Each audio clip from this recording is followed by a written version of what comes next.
My price went up, you can't afford me. I'm everywhere out there, I know you can't ignore me. I cost too much, yeah, pay just to see me. They're taking notes, so yeah, I know they wanna be me. Money makes a girl act different. All couture, yeah, I made it out the kitchen. I don't wanna listen to a boy with a severe lack in vision. I'm on a mission, yeah, I don't get stuck in traditions, nah. I'm on my business, y'all are my witness. Fill my cup with a special citrus. Make lemonade, that's what gets me paid, yeah, yeah. Turn a sour day into a power play, yeah, yeah. Superpower, babe, let me light the way. Give me space now, you should know your place, yeah, yeah, yeah. That money comes easy, no risk, no tax, no forcing it. Big stacks to the ass where I'm sourcing it. First class, I can sell a whole course in it. That money comes easy, I'm the one with the cash influx, yeah. I'm the one they trust with the big, big bucks, yeah, I bring good luck. My price went up, you can't afford me. I'm everywhere, I'm where I know you can't ignore me. I cost too much, yeah, pay just to see me. They're taking notes, so yeah, I know they wanna be me. My price went up, speak to my people. Yes, there's a fee to see me, yo, I'm way too regal. Just look, don't touch, stay off my aura. Oh, I know when the energy, they all need more of. Upgrade, made a upgrade. I get paid more, cause I win no praise. No shade, but you ain't even place. Upgrade, yeah, made a upgrade. Upgrade, made a upgrade. No fake, yeah, I did a upgrade. You can try, but it won't be the same. I'm a winning why I put it on my name. That money comes easy, no risk, no tax, no forcing it. Big stacks to the ass where I'm sourcing it. First class, I can sell a whole course in it. That money comes easy, I'm the one with the cash influx, yeah. I'm the one they trust with the big, big bucks, yeah, I bring good luck. My price went up, you can't afford me. I'm everywhere, I'm where I know you can't ignore me. I cost too much, yeah, pay just to see me. They're taking notes, so yeah, I know they wanna be me. My price went up, speak to my people. Yes, there's a fee to see me, oh, I'm way too regal. Just look, don't touch, stay off my aura. Oh, I know when the energy, they all need more of, yeah.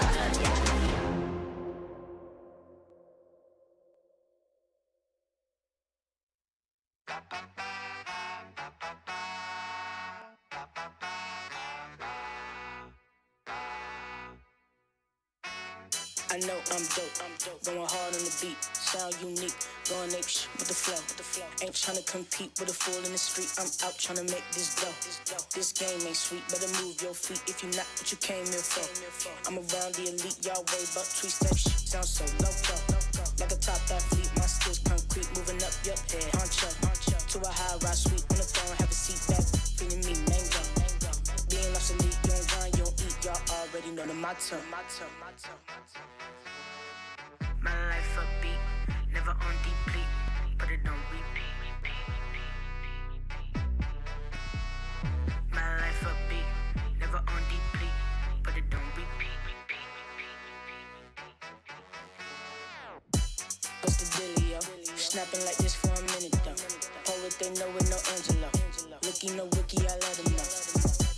Gotta get my dough, no other reason I came for. Shoot for the stars like the cosmos. Slick greasy flow, call it soul glow. This ain't no game, we ain't throwing darts. Names never change, so it all in the same. They slipping like they at a water park. It's all in my veins, I studied the game. Then I got hot from a little spark. Try to play chess, you got checker pieces. My thesis, you know you done from the start. My life upbeat, never on deplete, but it don't repeat.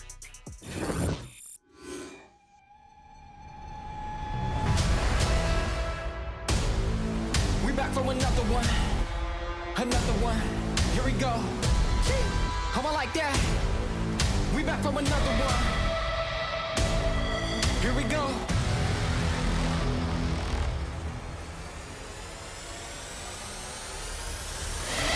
We back on the scene like we never left. Time to go put them back on the shelf. No, we do not need permission. We came in alone, now we leaving you by ourselves. Now nobody wanna play me. Everybody think I'm crazy. Guess I gotta live up to it, nothing but to do it. Hear me out. Let's go.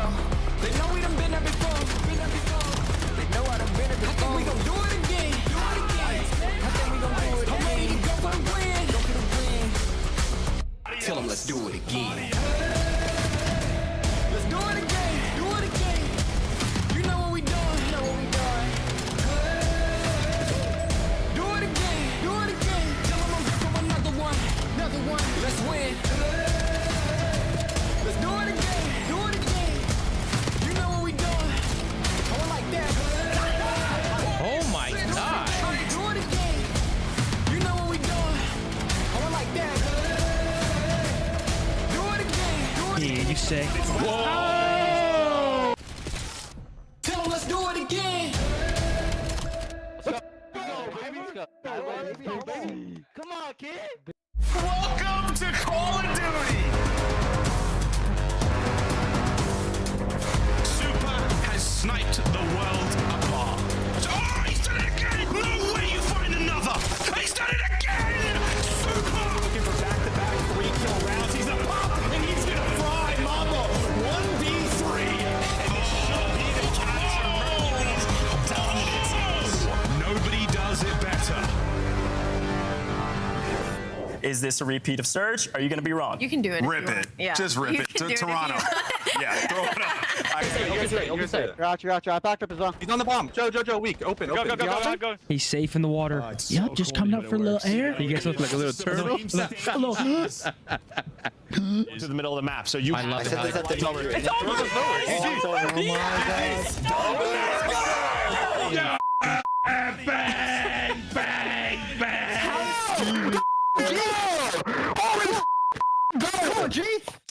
Water steps. It's the right back, bro. Yeah, just heard free art. I should have just sat in my fucking corner. Cloud9 shocked the league yet again at the very beginning of yesterday. A freaky Friday indeed. Welcome back to the Call of Duty League. I'm Coach. Puckett is still on vacation, so I'm here to hold down the fort with Ali and Nameless as per the usual. Yesterday was wild, Ant. I gotta say, we started off with that Game 5 crazy upset, and we ended with some craziness as well.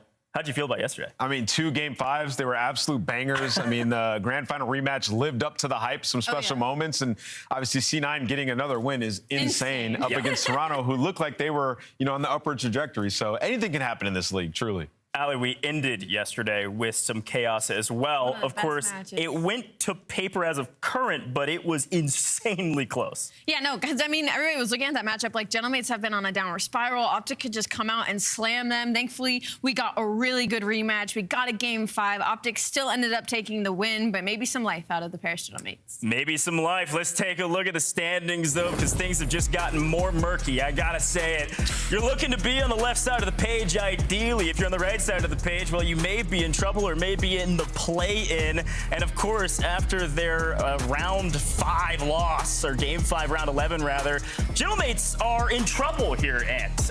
They are 3-5, at risk of losing some tiebreakers, and they gotta play Breach next. Yeah, I mean, it's an absolute must win. I mean, you're sitting at tied record with Breach, right? So you cannot be in a situation where you lose to them. They've been slipping. They've lost 5 straight. The Hardpoint looks nowhere near as good as it was throughout stage 1. And despite going all the way to that Game 5, like, even when you watch it, it just feels like unsustainable play in the Search and Destroy. Like the Game 2 were some clutches from Ghosty. If it wasn't for Ghosty playing out of his mind in that series, they don't win that. Yeah. And Ghosty's not taking over every series like that. So they desperately need to get back to that form that they were in. And today is an awesome opportunity versus Boston, who are coming off a big loss. Yeah, and it just really sucks because, I mean, it is for both the teams in this matchup, but I'm going to focus on mates. Like, they need to start worrying about head-to-heads with a lot of these teams because you start thinking about the play-in, you start thinking about the amount of teams at 3-5, you think about the amount of teams with only 4 wins. Like, even if you get this win versus Boston, you are not out of murky waters. You're still in contention with, like, 6 other teams. So, weird situation for Paris Gentlemates. Seeing the losses after Cloud9 is just...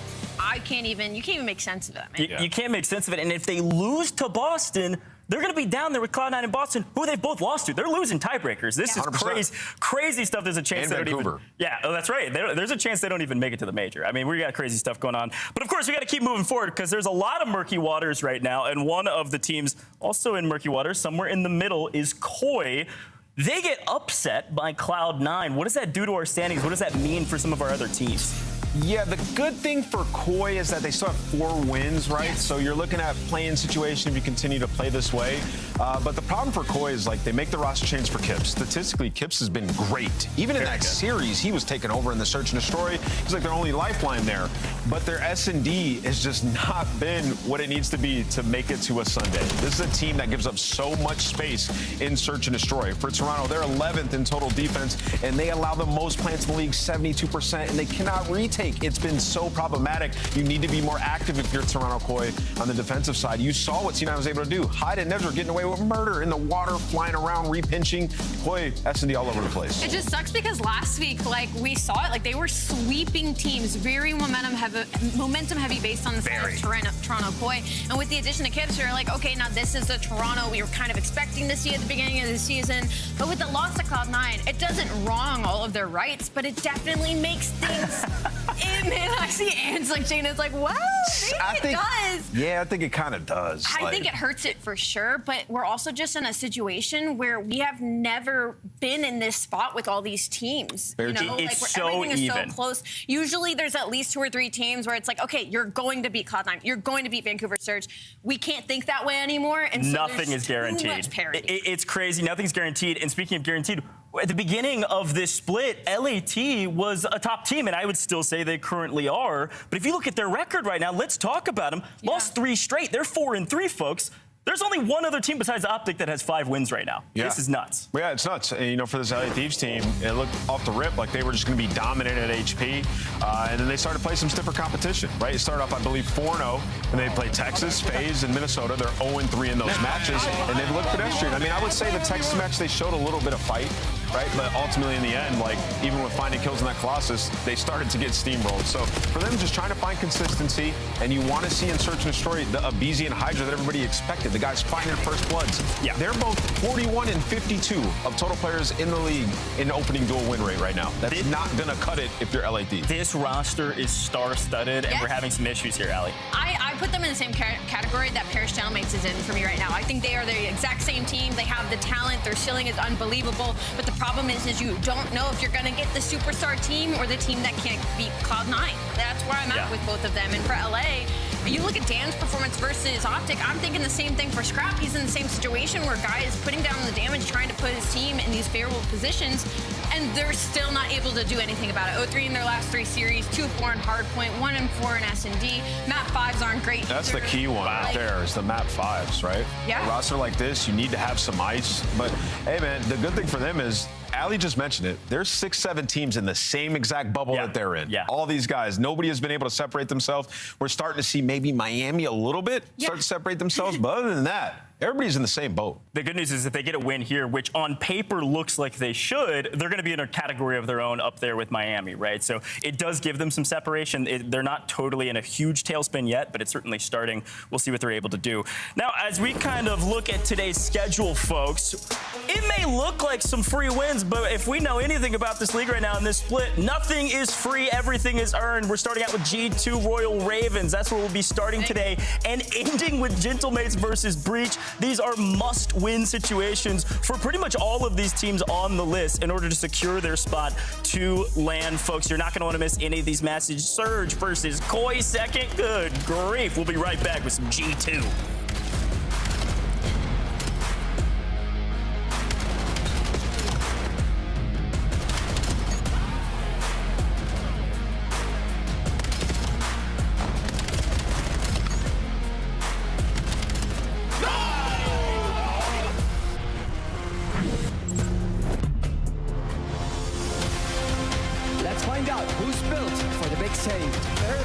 Ready to dive in. Thanks, Tim. 4 in Snoopy. Wants them all. But Hydra with the switch impossible. He's making top room. So damn happy. Insights. Down a bruiser. Dominance on the grandest stage.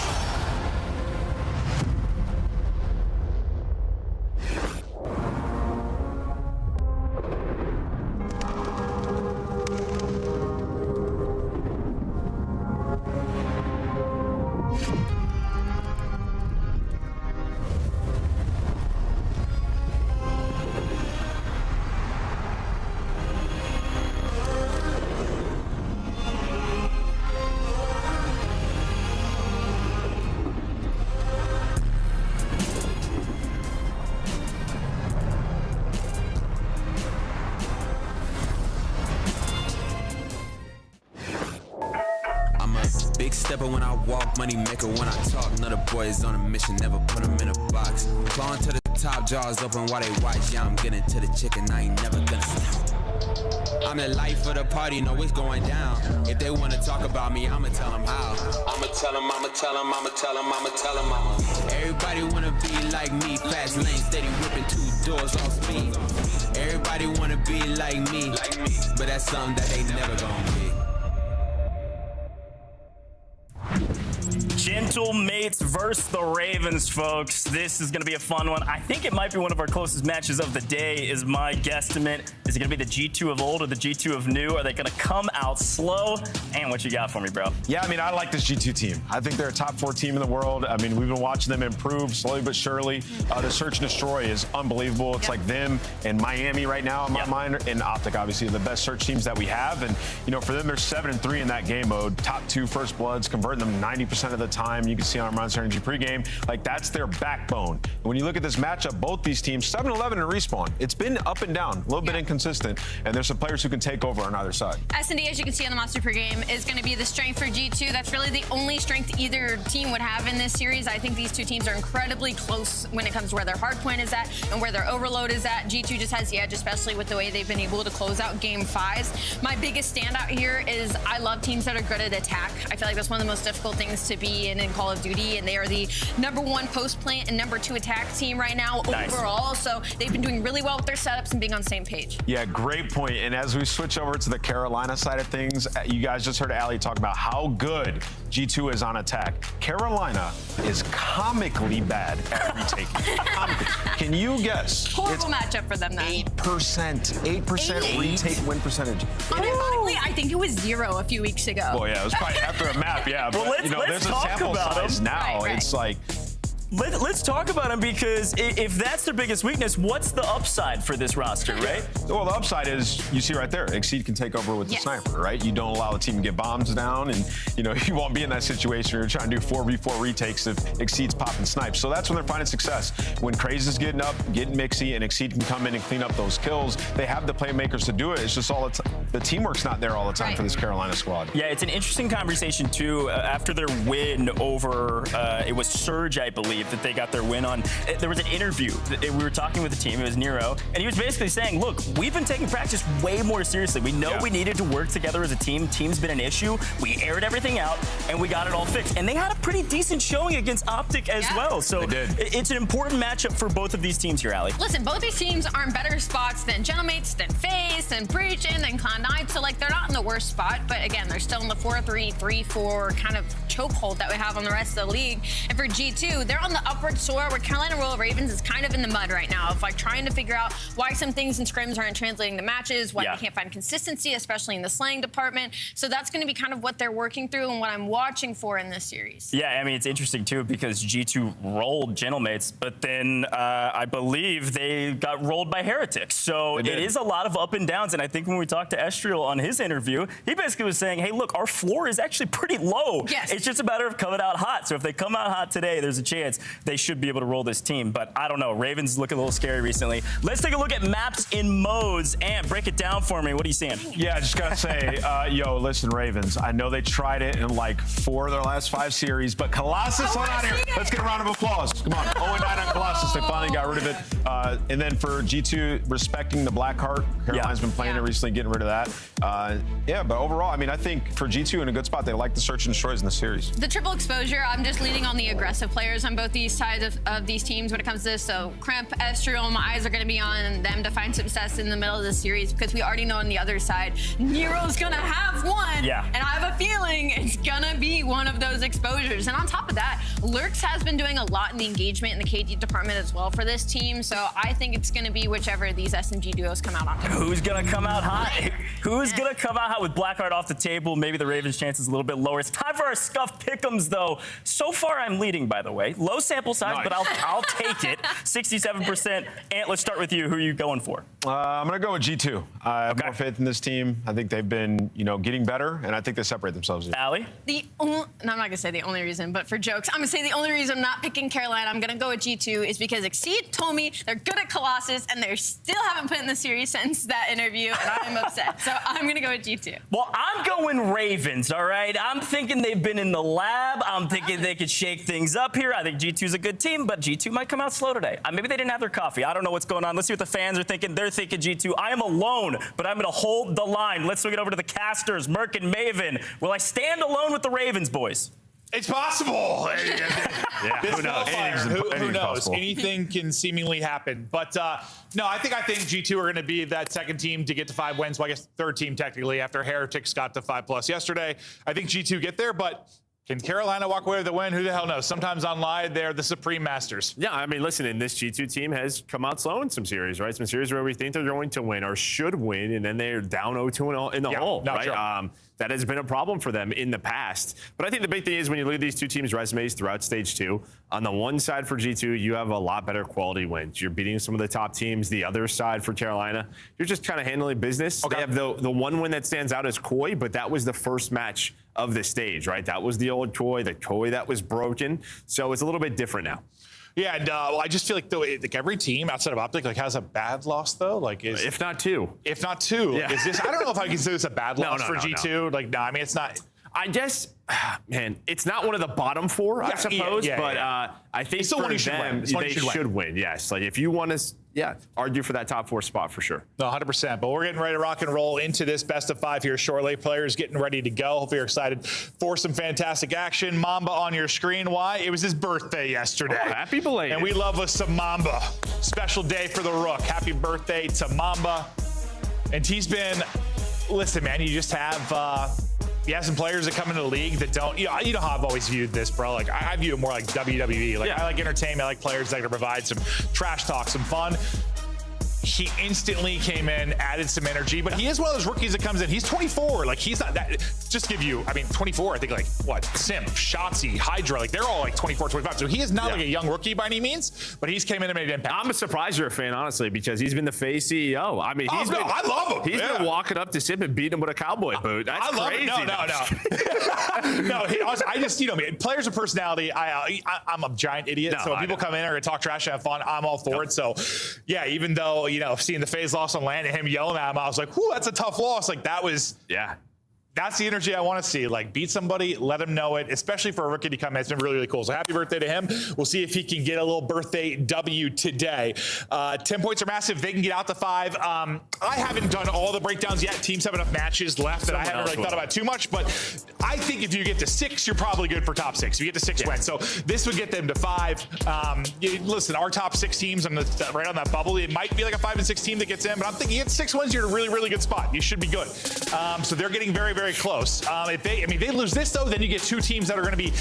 Well, you have what? How many teams will be at 4-4 then? That'd be 3 teams at 4-4 with potential for more to get there. The middle just becomes muddier. Yeah, Thieves plays today. You would think they would win that, but chance there. Who knows? Yeah. So and then what if Surge would beat them? You would have even more teams at 4-4. So it should be a very big day. But yeah, this has been the excitement about this. Yes, Optic is dominating, but everybody else, they don't know how to walk straight. No, Cloud9's wins are Paris and Koi.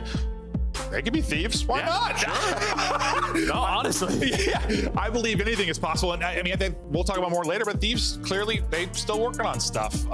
Maybe Niam's been better than Ken, but the gameplay from the team, I don't know that I would argue it's improved all that much. Yeah. But all right, away we go. We get ready to hop into this best of 5 now. See if the birthday boy and Mamba can pop off, but he's got some electric players next to him. And I think it'll be a similar conversation for me when talking about these Ravens boys. Overload been good since Exceed came in, but for me a lot of times is Nero gonna be God Almighty, or is he gonna be snoozing? I don't know. That guy is the X factor of all X factors. Yeah, G2, and this is kind of like their Hardpoint home throughout Stage 2, what they've been picking 2 and 3, but a little less Colossus, a little less Dan, a little more Scar. And see, on the year, they're at 3 and 5, but they are comfortable here, and we've seen them have some big wins. And for me, a lot of times it's just Crimp on this particular map. Like we know Crimp has been lights out on something like Dan or Crimpopolis when you talk about Colossus. Here, it's sometimes hit or miss. He struggles sometimes, or when he like takes over, they win it easily. And I don't know that he needs to. It's just one of those things like where I feel like I see him do well in Scar. They're getting W's. Yeah, I think that's just sort of that role. Like you can really just get put into a blender, and then you're the lone SMG. Well, a lot of times I feel like it's been Estriel. Crimp was pulling out AR more last time I saw them get a W, but sometimes they're both running stuff. Well, the big thing is too, yeah, I think sort of who changed this meta a bit, and you kind of see him running that faster AR, and now I think people are matching that. So yeah, I think the last time we did see Tremp here, he was using it, and it looked a lot better. Yeah, that's what I'm thinking of the last time. Yeah, he was popping off with it. Yeah, I would think with Optics, like streaming scrims, you should be able to take some notes. Yeah, oh, this is working for them. Maybe we should try that because they haven't lost. Seems simple for me. Yeah, big read right there by Estriel. You had that split spawn come in. He was able to read it, spawns front hut. You get a nice rotation towards his P2. Early time going your way. And a nice start here from Estriel and Crimp. Sky's POV for now. He's had a resurgence this year. It's been awesome to see him get back comfortable, get back to that solid AR that we know he can be. He's gonna get caught there after getting a kill. Mamba trying to follow it up, 32 HP. He's got one underneath him, trying to get the trade. He's just a little bit awkward there. Maybe he hopes his teammate's going to get it. By the time he peeks, he's going to fall, and that's gonna be an entry into the hard point for Ravens. Yeah, I mean, it was a 4-on-2, right? Nate hit. You had a chance if you were G2, because Sky's got a kill, and that's what could be so tough. It's just like guessing which corner is this player in the hill. But Ravens do find the break. Fighting for scrap time is going to be Minnesota, but on rotation, it's Nero all by himself. Yeah, I kept thinking he was just gonna hop down and chow, but he's like waiting, and then spent a little too much time, ended up biting him. But here we go. Over to the P3. Craze finding and opening up the gut, and that's gonna be a frustrating moment for the player in the hard point. Probably a second before that got picked up by his teammates. Estriel gets 2. Exceed answers with 2 of his own, so the war continues, but you'll have the closer side spawn front green there for G2 Minnesota. How are Ravens gonna try to break this jump? Yeah, I mean, Trace is taking a long route, I mean, right away on this first spawn. Okay. Yeah, no, Kremp was looking for him. I say you give up a lot of time, but so much focus was on Trace through middle of cut. It's gonna allow your team to work down up, but Trade's on point, and now the question's gonna be for Minnesota, when are they gonna try to push on through? There's still 25 seconds left, but Kremp, he was starting to lurk on up. It's like that balance, that fine lineup. Do we just take this objective time? When do we want to flip the spawns? And right now you are soaking if you're G2. Yeah, no, that was a really good example of just like a good tight setup. And it wasn't like the cleanest. They always had one guy left in a close spawn. So they were able to reinforce. They were able to get all the time. That's basically perfect there at the P3 outside of what, a couple of seconds of contest. But now you're flipping. The madness here. Yeah, is the flip going to come through? You're able to flip out 2. But Crazy and Exceed finding some big kills to keep Ravens in the fight here early. Yeah, this guy's just trying to play his life, and well, he's gonna do it wonderfully to buy 2, and he's still finessing. This should allow his teammates to get there. Reminded me of Hook yesterday. As well, honestly, both teams are doing a pretty darn good job. Even after Skies is double, Carolina hangs on, so props to Lurks as he's able to make that play, and now you're earning time. It's like some places, the verticality of the movement isn't that crazy, but jumped back blue, bro. Like, just with like the box, the ability to jump second story, like there's so much finesse and you can get lost so quickly. It's almost like vault mid-map to me sometimes, honestly. No, it is, yeah, no, I'm surprised if not a tunnel. Yeah. Shut up. We don't need that. We've got a season 2.5 reloaded coming in. Turns out more missiles hit all of our maps. We've got holes again. Been there. I love holes, Joe. 90-66 this scoreline. Crimp's hot start has slowed down a bit, but his teammates still getting the work done in the slaying department. Early in the P5, no one really able to get in yet, but Crimp, who I just said was a little slow, he's able to find 2. Mamba, the birthday boy, is battling. Crimp is going to drop. Ravens desperately trying to fight some time, but G2 still trying to hold. Let's see the comms out from G2 Minnesota. All right, oh shit, they put the green. Top green, 2 in the back. I'm nading over. Mid cut 3 times. You could be going dead. Yeah. Let me P1. I'm right middle.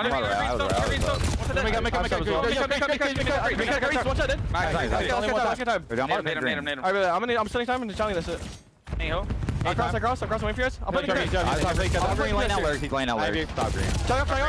Wall by corner. I'm back. I'm over. Make cut in time. Alright, make cut. Nice. Take your time. Come back blue. I'm camming a corner stone. Yeah, make cut. Go back to blue. I think make cut's taking initial.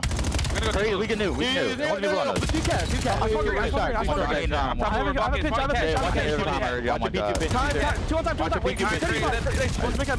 near weakest plug. One shot. Shot is short. He's short. Watch out, top. Top. Dead. One shot crazy. The bullet. Dead. Four. I'm blocking out. I'll get the cross. Yeah, we lurch across the line. Lurch back overload. I'm getting it. I can't jump. I'm trying to get the pinch off. Trying to get the pinch now. He's already stoned. Top cat lurch. In shop and pinch. In shop. Take your time. Top blue, great. One shot, top blue, one time. I wrapped right here. Yeah, he's shop. Shop is top blue. I'll see him shop. Telling the cross. Look at me, new on me already. One time. As we hopped into the listen in, I mean, G2 had a bit of a sliding edge, like plus 10. But due to the strong 4 and 5 from Ravens, they've got a minimal lead here. They're getting it done despite maybe losing it in the overall slang. Efficient through those last two. Yeah, no, I mean, we went to listen and I was like a bit surprised Ravens were able to take that lead, but they've done enough to stick around, and now lead change comes in. They do a much better job at P2. They have the early control, spawning Minnesota all the way towards the back end. Now you have to take some long routes. Rarely do we see this, but that is a big kill from Mamba as well. The pinch is going to develop. Someone's gonna have to pay attention to that. He's gonna wrap on back, and Minnesota find the kills. And he is gunning. Yeah, Mamba, Mr. Birthday Boy, he is beaming currently. He'll finally fall, but not before he takes a couple down with him. Estriel next up to bat, can't find anything, and then it's Nero lighting up the feed. He'll gun 3. Even his teammate is shooting everybody. C gets one after the nice break at G2, basically instantly cleaned up and dropped. And now you're going to start to rotate, right? Yeah, I mean, you're still fighting this, but again, Carolina didn't have one player here. First lurks this time instead of Nero. G2 got half their time, by the way. Yeah, at this P3, but this time they do not have early control. They don't have a great setup. 3 are going to go down, but spawns are a bit weird. Nobody's on the objective. So it does bail them out a bit. Yeah, they got, what, 50, 55 points, somewhere in that realm, I think, in the first P3. Not gonna be able to put up those numbers again, but with 40 seconds. Maybe 40. Yeah, maybe 40, maybe 40. We'll see if they can get the remainder of this. As Estriel gets hit by a nade, he'll try to stay down, gets back to full HP, and Shals gets the kill, but a nade over the top will get 1. Not gonna matter, though. You got the numbers. Now Skies is pushed forward. He gets 2 through mid-cut, and that's gonna be the flip. This is where, I mean, you kind of got a similar, well, this is better than last time. I mean, you did eventually flip out too, but this is textbook. I mean, 20, you get this next wave of kills, you got a chance to make a run here as they go out in front. Yeah, they're not even gonna really contest this time. Maybe one player is, but if you're Carolina, that's twice now where you've kind of had early pressure towards P3. At least being the first player there on rotation, and you've lost it both times. So have to clean that up when you go back over the VOD. But, well, knives are going to be going out, and last time we were here, it was Lurch who made the play. Yeah, I guess the good thing is you get 20 seconds for free at the end of that because you had to just try and battle for 4. Ravens did, but you lost like the 2 opening gunfights as they came off spawn, and now you're able to get in. The Ravens do a good job making sure G2 don't string that together cleanly. You find 1 or 2 kills in some of those key gunfights. This might have been a massive run by G2. No, a lot of the times at the end of P3, teams make the decision. 15-20, do we bully through the hill? Do we want to go through the middle of the map? It's hit mid. Yeah, they just go through mid. And as you said, they found the kills and it paid off. As now they have their largest lead of the game so far. Craze. He's going to pull out the SMG to find a double. Scrap time going in the way, though, of G2. Yeah, so should be a lead change here, assuming... Oh, sorry, not a lead change here. They'll be down about 10. My math was not the best. My math's still not the best, but yeah, in that realm. Close enough. I looked at it first, I'm like, yeah, lead change. No, there's not enough time for that to a couple. I didn't get the best sleep last night. You're never going to blame that, Joe. I'm going to be slamming the monsters today, getting twisted. But Ravens will hold on to this lead. They'll be trying to hold on to the P5, scurrying away.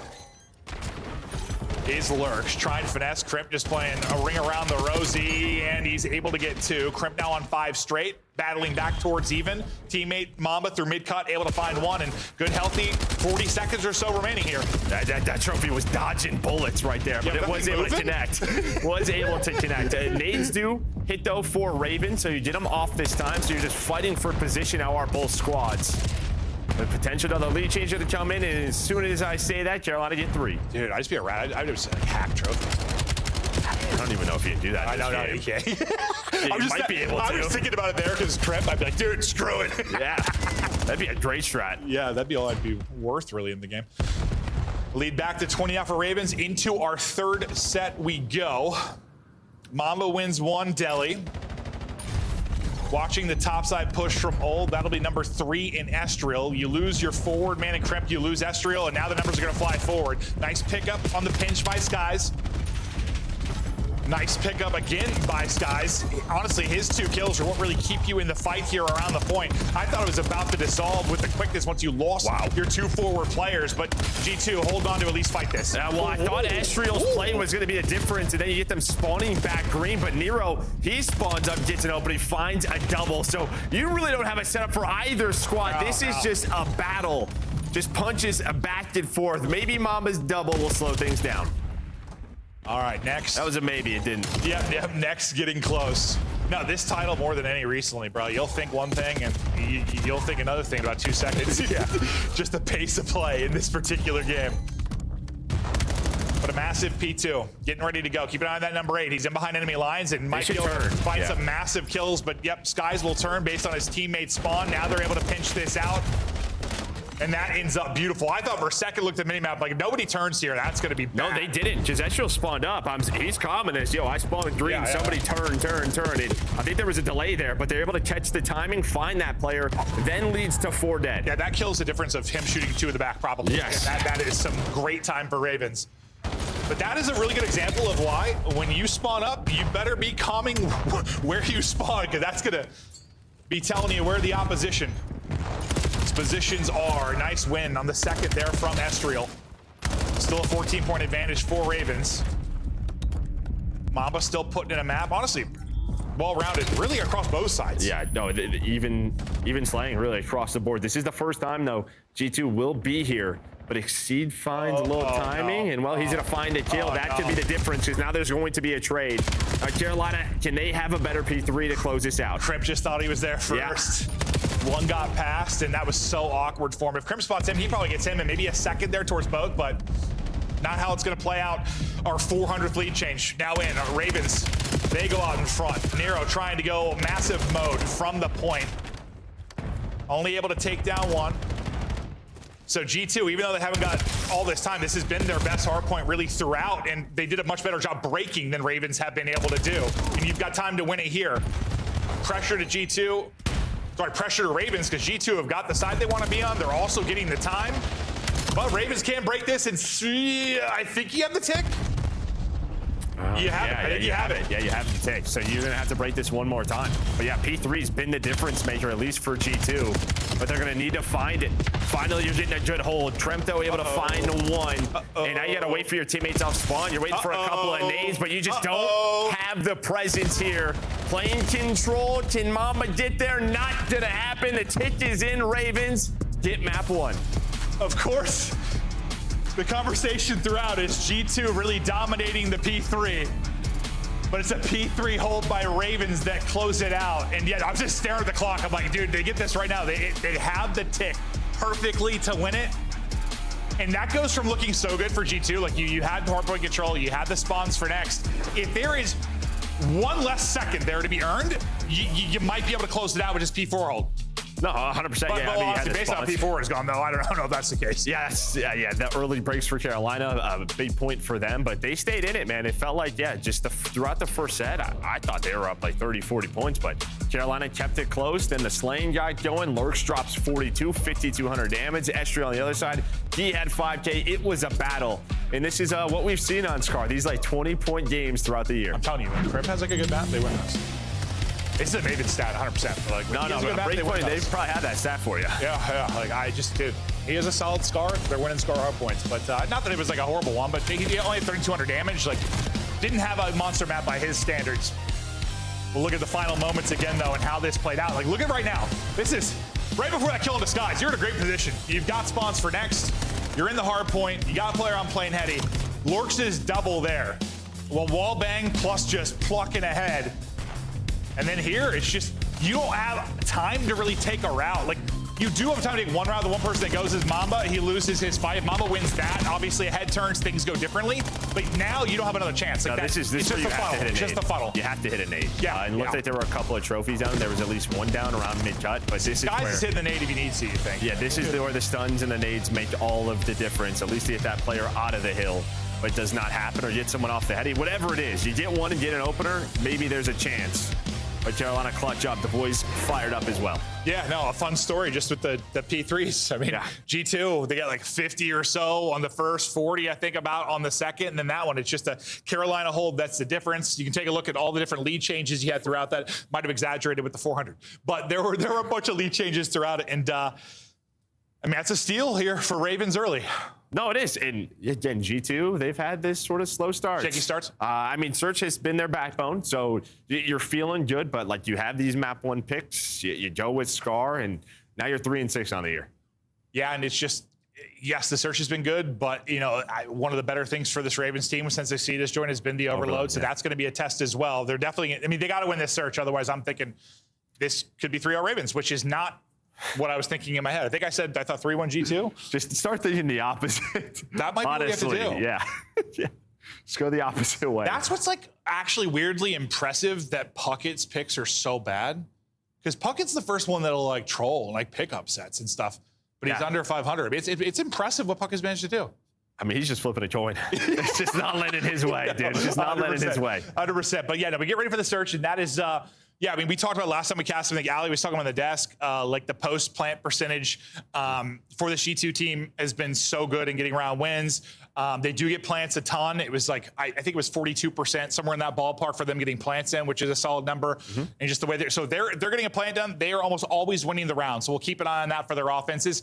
Another talking point has been the Skies nades. I mean, that's obviously a team thing. You're usually hitting 2. Sometimes it's just a teardrop 1. Somebody does have flak. But I'll tell you what, if I was playing Skies, I'd have flak on. No, I mean, you have to be, very worried early with pre-nades. But we're going to take a look at a couple of graphics, some stats before we go into this map number 2.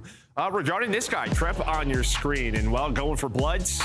And it is a different year, and I'll tell you why. It's because Abizi is nowhere to be found. That is the first thing that I noticed, but you can see just how good he has been.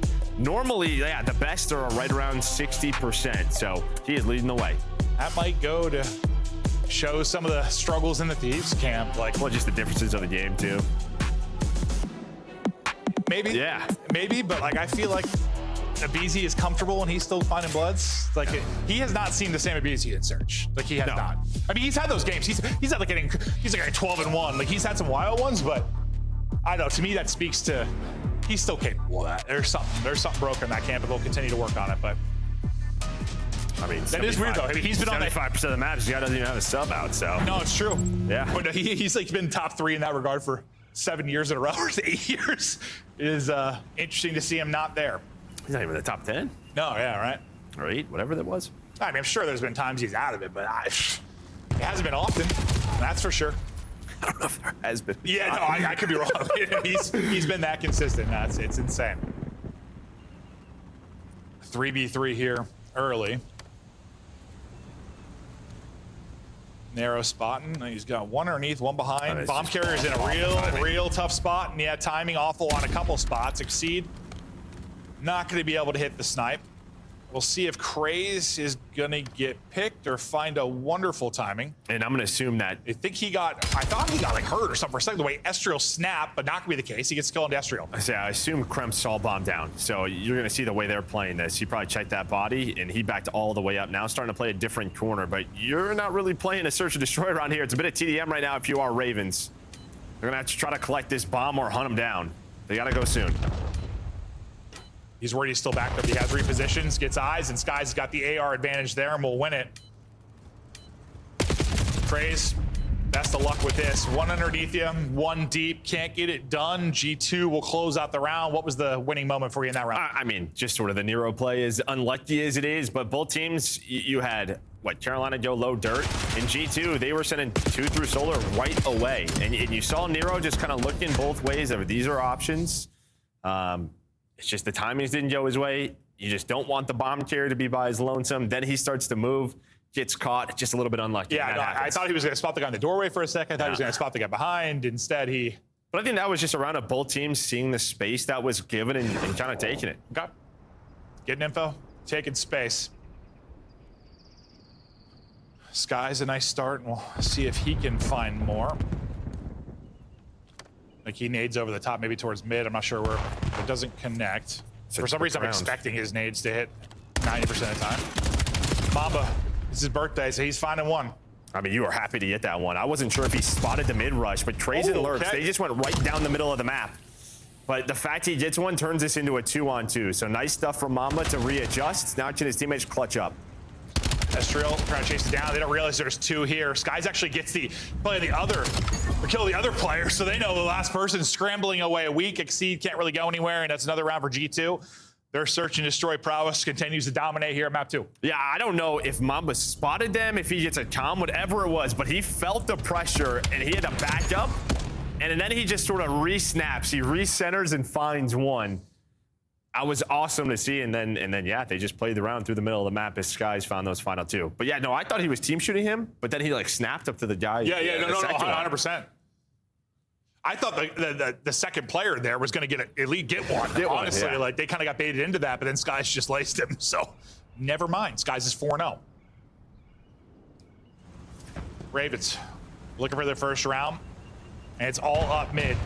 Trying to nade towards window. Well, they'll nade towards window. Teardrop in, and Crimp is gone.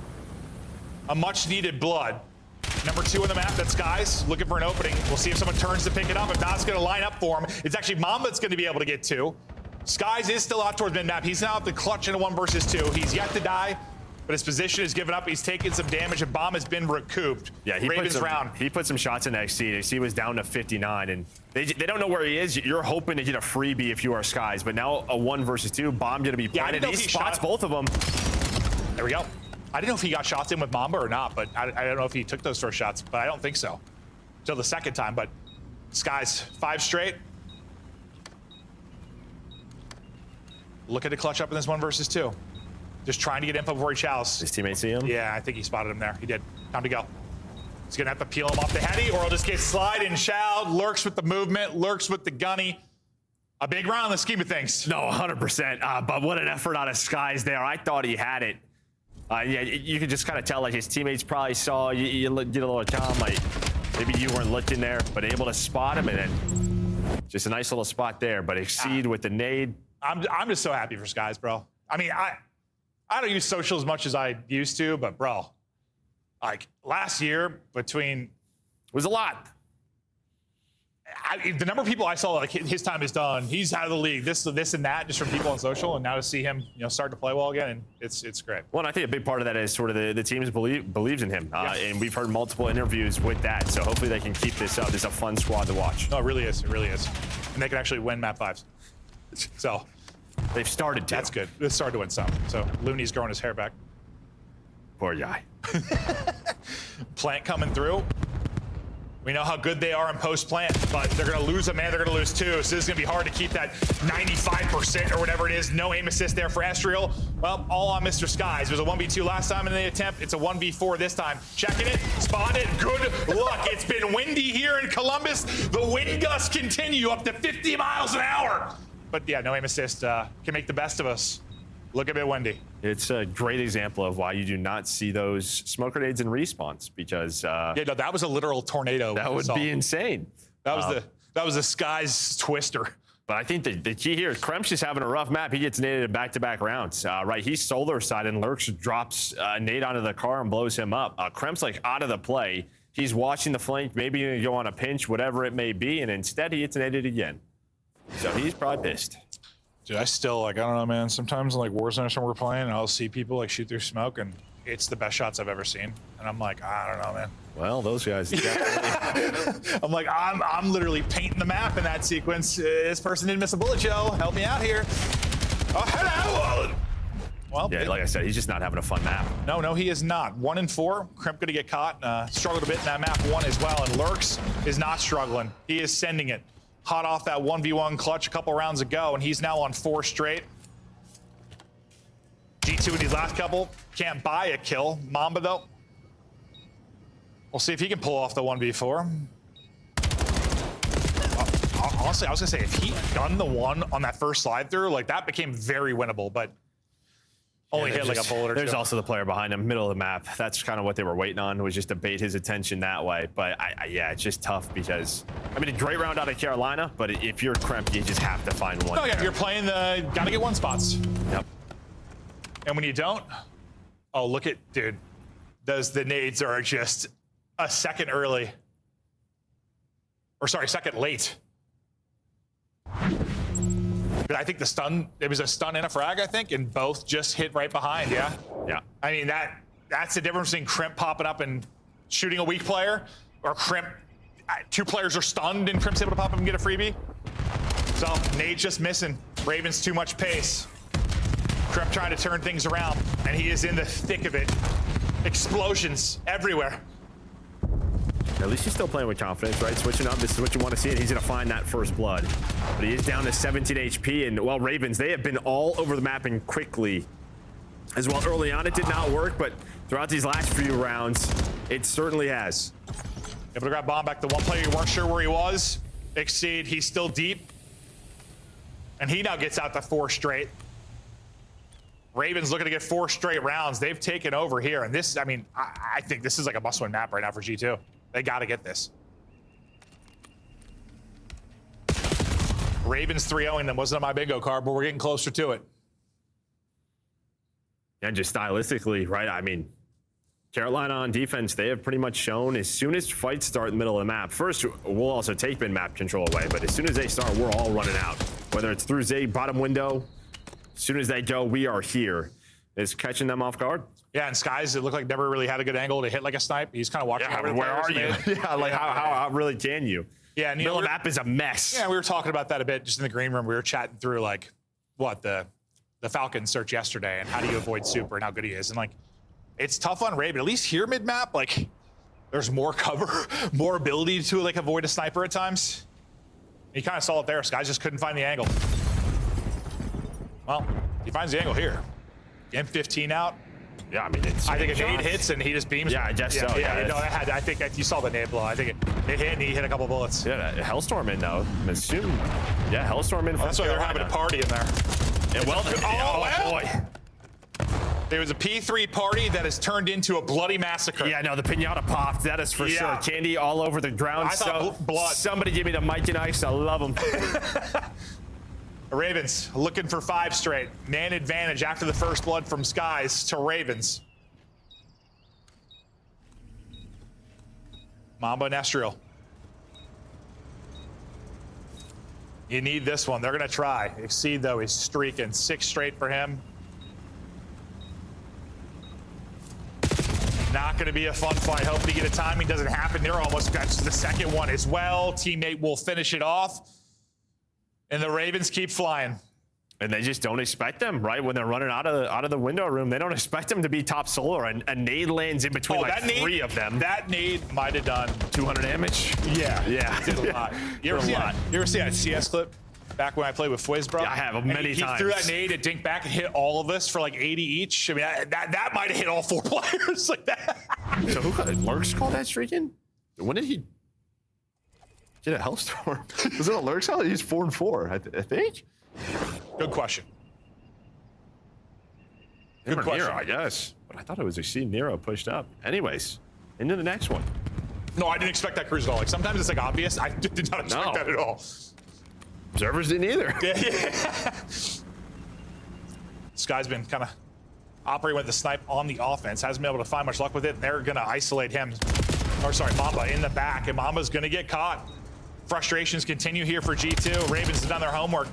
But Kremp gets him to a 3 versus 3. And you're very spread out if you're Ravens now. You've got every angle to really attack this. You just want to time this as best you can. I don't know if you're going to expect this from Nero if you are Kremp. He goes all the way back, but you have to wait for that if you are crazy. Yeah. Instead, he gets caught, Lurs gets caught. Yeah. It's like you're reflanking it, and I think it would have worked. That's like literally why I said it's just timing. Like it was all timing. You just have to hit at the same time. And now it's similar to round 1 where it was sort of like this give and take, but it was just sort of flipped on its head, right? You go low dirt if you're G2. Yeah. Carolina, they're able to catch the players top solar. And I like the play from Nero. I don't think Kremp is ever going to expect someone all the way back in defensive spawn again. But yeah, everyone else got caught. Yeah, it's not expected until they get the other 2 kills. Then then it's like, whatever. Yeah. No, I said the first thing I said, like, this is just timing. Like you gotta organize this 3-pronged pinch. They just strike a little too early, and once one person engages, the second player thinks they got to go, and everything falls apart. Then Nero's 5 seconds late to the party. G2 get around, they stay alive, and well, this has been the title of, well, it's been 2-5 comebacks, 3-5 comebacks, no lead in any mode actually is safe in this game, it feels. Craze, dodging glints, bobbing and weaving IRL. Getting this bomb down. This is what he's done since he's been on this lineup.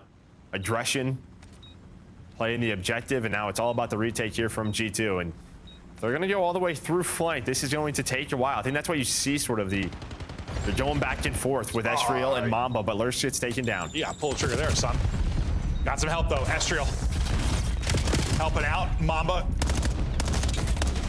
put one down, and Crimp flying forward, clean as can be.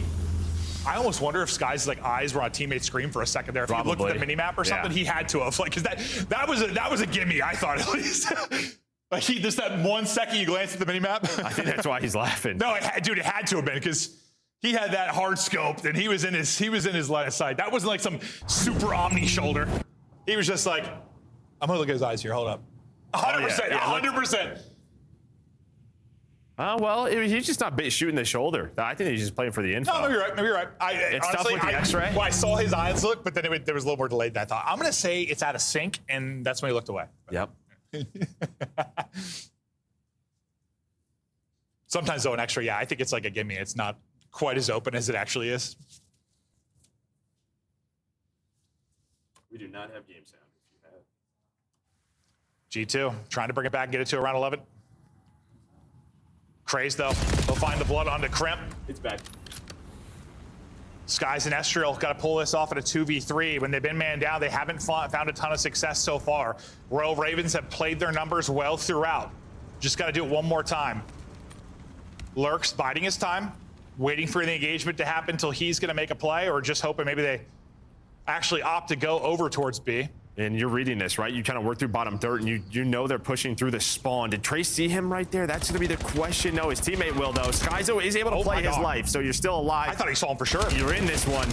You got to get one. You got to get one. Estriel not able to do it. Now Skies, another clutch opportunity over the top. He goes, and over the top, he drops.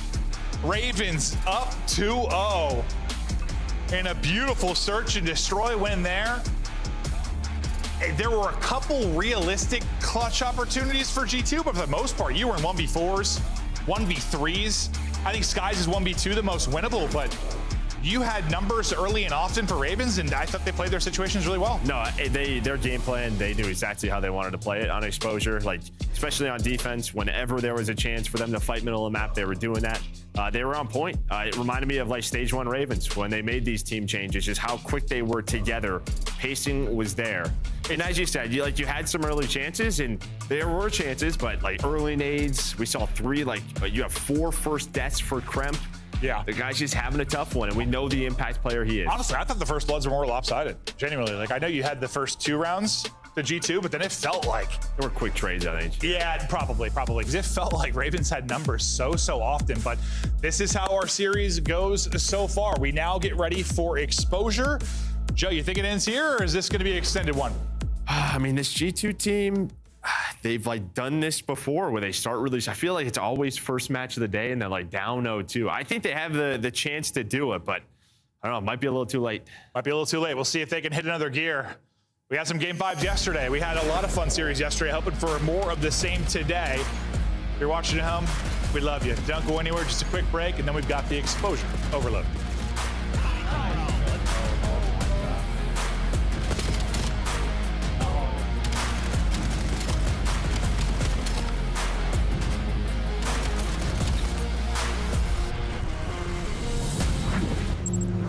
Champs tickets are on sale now. Come see the best teams lock in for this season's grand finale in fabulous Las Vegas. All 4-day passes come with early venue access. Head to phasevegas.com or scan the QR code to get your tickets now. Look like the pros to play like the pros. The CDL team skins are available now. Scan the QR code or check out the in-game store now. Scuff, official controller of the CDL.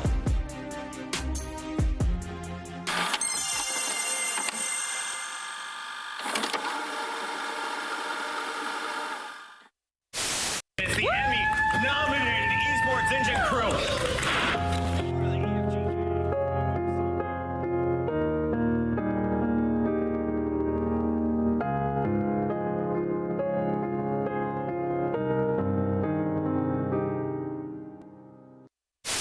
Would you rather stack a point and just get that extension? Because they don't even have 2 ticks done yet. Now they will, as Formal, he gets pushed up into wood, and they're just playing around these spawn kills. They're looking everywhere. Only 1 death in this round for Optic. Oh, yeah, this has been a clinic, an absolute clinic.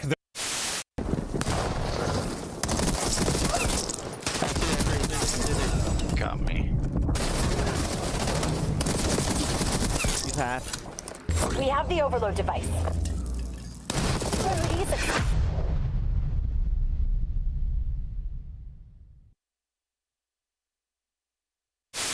To make the play, it's been all about him all tournament long. It can come down to a 1v1. Oh,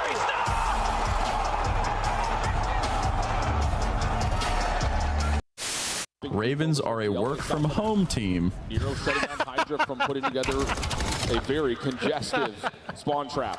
I'm sorry. That's good. That is good. That right there is good content. We're using that one. That is good content. That is the best way to call it. That is good content. Help me jack off, Prime. Absolutely. You know ball, buddy. Calling them a work-from-home team is so disrespectful, dude.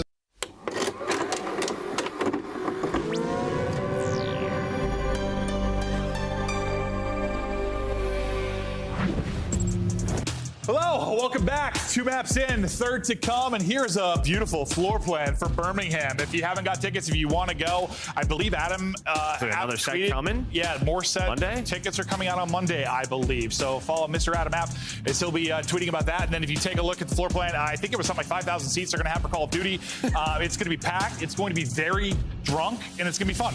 Yeah, I mean, and not only do we have the main stage, obviously, in the top, you also have Warzone's going to be there, too. We got the Monster booth down here, so you got a lot of different rooms. I feel like a meteorologist right now. Yeah, I'm sure we'll be doing a meet and greet with Monster at some point, so you want to come out and chat with Joe and I. I'm sure we'll have a couple days probably that we'll be hanging out, so it's going to be a whole hell of a lot of fun. It's going to be a party in there. Yeah, again, this is Stream Hexer. I don't know. It's just, it's more than like a Call of Duty. There's so much going on. If you haven't experienced one, you should go. It's going to be a fantastic time. But let's focus back on the series now and see if G2 can survive. They had a chance to get to 5 wins with this series when, similar to what Heretics were able to do yesterday. We're thinking 5 wins, you're feeling okay. 6 wins, you're probably feeling real good for top 6. This is a very important one for both teams. A little more fire coming out of Ravens early. Yeah, and I think just a confidence thing for you here for Ravens. They get a bigger win versus a team like this, right? Because this is what they were doing in stage 1, even though it was online. They were beating some of the best. This stage, it really hasn't happened. You beat a couple of teams, Koi that was broken, but no big wins sort of putting you on the radar. I think this puts them back on the radar. Yeah. So you get what? Double first rounded? Oh, I'm just kidding. Well, Octane said work from home team. That's yeah, what he no, said. that's awesome. Or someone said that in his chat. He was dying. That got me good. Yeah, I just felt like you saw the body language from G2 after map 1. They knew they should have won that. They should have won that map. They were in position to win that map. They didn't, and I think you saw how frustrated they were after that. Now just trying to kind of bounce back, and then you get hit in the mouth in the search and destroy. It honestly didn't feel super competitive, and they've been a very solid search and destroy team. What can they muster up here on exposure overload? Yeah, and I mean, Ravens, we just saw stage 2. This has been kind of like their go-to in overload. They're sitting at 2-1, where Rocker, you haven't played much of this, but you know that teams are going to focus on your map pool, so I'm sure in practice, this has been a big focal point for them. Well, chance to get on the board early. You already have Estriel pushed up real far, and those are long-range shots. Someone's with the through, though. Someone got through. Nobody picked up the little quick cut towards elbow. Crazy's going to stop this. That probably should have been a 1-0. Yep. That one play from Craze will save a score. We see it on all of our maps. It can just be 1 moment, 1 kill. That'll completely thwart your offensive production, but they're still alive, still in the fight. Maybe wait for your teammates to get on push forward before you're challenging that with a pistol. I don't know. He's going to end up getting dropped. The nades come through. Still a presence here. Can't get through. Last player will be Skies, and he'll get dropped. Yeah, great double there from Nero, but get some help from his teammates. And I was wondering, dude, when they spawned up and we were on Estriel, they spawned up, they were looking A-side balcony. And I was like, why is nobody looking towards B? It's because Craze already found that. He was like, all right, I get the objective. So they were making sure they weren't wrapping that EMP right from the get-go. So great defense to start for Carolina, but they're going to have to do it again as Ravens. Well, let's see if they can do this. Let's hear the comms from Carolina. Could be top ring on me. Close in the corner. I'll see anything. Behind you, Mamba weak. He's dead. Guy's dead. Another one on ball. He went top ring or bottom ring. Trust me, guys. Nice good shots. You can wrap it left. You can wrap it left. Go left. He's calling. Oh, you got by him though. No cramp. Nice good shot. I don't think you're not. They double need from flat. Plat jumped out. I'm needing the ball. Very weak deep left. Almost hard, son. I got I grab it. Deep. Caesar dead. Three. Plat. Telling, help him. Oh, I got it. Fine. Okay. I don't know if you have it or not. Yeah, just go. Swan's left. Nice good shot. They're gonna play for Logan, bro. 100%. They're all there. Yeah, They're all there. they both play for me, guys. There's I'm two sitting in the here. right corner. I'm sitting left corner. Astro's on me dead. Nice. Missing Astro on you guys. That side. That's it. Heard you. I'm repitching dirt. If you bring it right. Top. Can you guys bring it right? Enter. Astral dead. I'm pitching. Cramps back spawn weak on the back boxes. Cramp back boxes. I got a ball. It's fine. It's gonna go right. It's gonna spawn right again. No, it's gonna spawn right now. Yeah, play mid off your spawn. Yeah, I spawned on you. They're all on ball. They are all on ball, bro. Let's get cringe right here. Top solar. Absolute top ring. Caesar. Oh, bottom yellow. Caesar top ring. Yellow dead. Their side dead. Come. Go. I'm bringing it. Yellow. I got it. Spawn's mid now. One's back Jins, one's back Plat. I got naded, bro. I can grab go. Close ball. Too deep. One shot. Well, lead was close to being 3-0, and the series was getting closer to being 3-0. Minnesota come away with a much-needed stop, but what a good sequence for Ravens to get the score in. And then with like a counter-type EMP spawn, deal with that. That was beautiful. Yeah, it was beautiful. Now, this is kind of ugly. They did not read this map well. Yeah, potentially not in position, but their defense has been so good. And, well, it's going to happen again. It is just by the hair of their chin. Yeah, you probably got it within... I thought they were throwing at. You got it within 10 to 20 feet of that B goal, like, what, 3 times now? Yeah. Just haven't been able to put it through. Crimp is literally shooting at Ghost, and then he'll get dropped by Lurks. Lurks should put him in the absolute blender. Been a rough series for Crip. We'll see if he can turn it up, though. He's going to need to turn it up soon. You'd love to get a score here before the half finishes. Estriel at the 14-6. He's on 5 straight. Craze, I thought almost a clutch kill to stop EMP carrier again. But he's still got teammates back defensively. G2 waiting on their teammates to come and supplement this. Maybe you're waiting for number 4 and Crimp to get in behind enemy lines before you push this. Yeah, you might also wrap Crimp's this. got to get one there. He doesn't walk away with anything, and that'll stall it. Again, just having a tough series is Crimp. No, that's just props to Ravens. Just making sure he can't be that impact player. As well, you're going to re-wrap this again if you are G2. It just feels like if you can go into the half only down 1, you will take that all day. As well, Sky's finessing, but defense too good again. It's like that barrel. Hold on. Well, they just didn't pick that up. They'll go back at the last one. All right, okay. All right. Thought it was another big defensive stand, was going to talk about the 5th man in the barrel, and then it ends up being a score. And Estriel, by the way. Is that 19? Estriel's been frying. 19-7 now. Kills everybody on his way to a score. Still hunting for more. Hoping to set his teammates up for success. This is the longest gunfight of BO7. Finally, he's going to drop the Craze. You'll have mid-map presence now if you're Ravens. And one more opportunity to put through a 3rd. Skies will be the first to drop. Estriel drops there, and it's a really good chance for Ravens. They're still going to get this going. He'll work the pinch. His 2 teammates have to hold the back. One going to drop, both going to drop. Nero's going to piece them both up. 3rd score. It is in. 3-1 at the half, and that's painful for G2 because you finally got a score. You had like a miracle-type play, and it gets erased, basically. Yeah, I mean, just the efficiency for Carolina just way better. But here's the crazy sneak through. You see all the red arrows. They had no idea that he got to this spot, and he makes the heads-up play to just run forward. Get that away from their side. That's one of the defensive sides or plays that we saw. Then you had the chain together within 30 seconds there for Ravens. They almost did it on the reset again. But on one side, it's been defense. This time for G2, you're able to make that clutch stop. And you would be happy to go up 1 or down 1 into the half if you were a G2. Oh, 100%. But it was the last possession, the double from Nero. And that was the opening. Honestly, yeah, I guess. Happy to be down 1. But like at the same time, G2 had some chances, man. They easily could have put 3 or 4 on the board. But Ravens defense stood strong. It has been the Estriel show, at least just in the kills column. Yeah, Skies is 4-11. Estriel's on 21. And of course, off the break, he gets none, and his teammates kill the rest of them. That makes sense. So that'll be early EMP control. What can Estriel and Crimp find? Absolutely nothing. Yeah, it's just so tough. You spawn back middle, and Need those first one or two. Nade stuns were already in there. You're hoping you get a time to get there and time you spawn on B or something, but yeah, it does not happen. And sometimes to play, it's just a delicacy. Like, send it. Maybe we influence the spawn. Yeah, you gotta go for it. That'll be 3 for Ravens.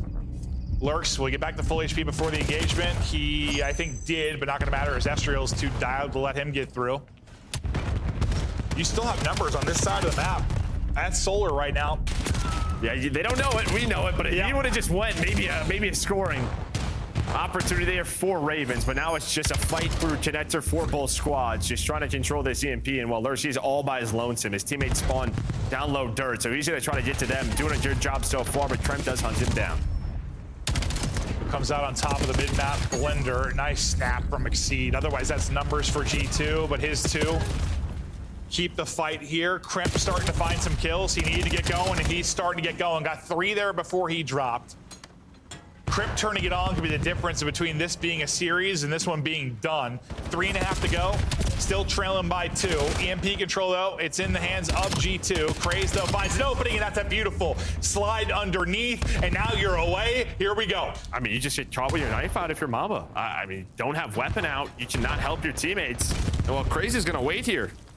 He knows where they're spawning. This will allow Nero to get into this spot to hopefully get 1 or 2 to slow down this counter opportunity. And well, he does just that. Great kill from Nero. Now they can come off with spawn. He somehow gets a double. Bro, Nero. Huge play there to stop the counter. And now with a 3-goal lead in 3 minutes to play. Ravens sitting pretty. And we'll see if at some point they think about parking the bus. But for now, they're thinking, let's push it on forward. Lose their forward man, lose both their forward players. 1-on-1.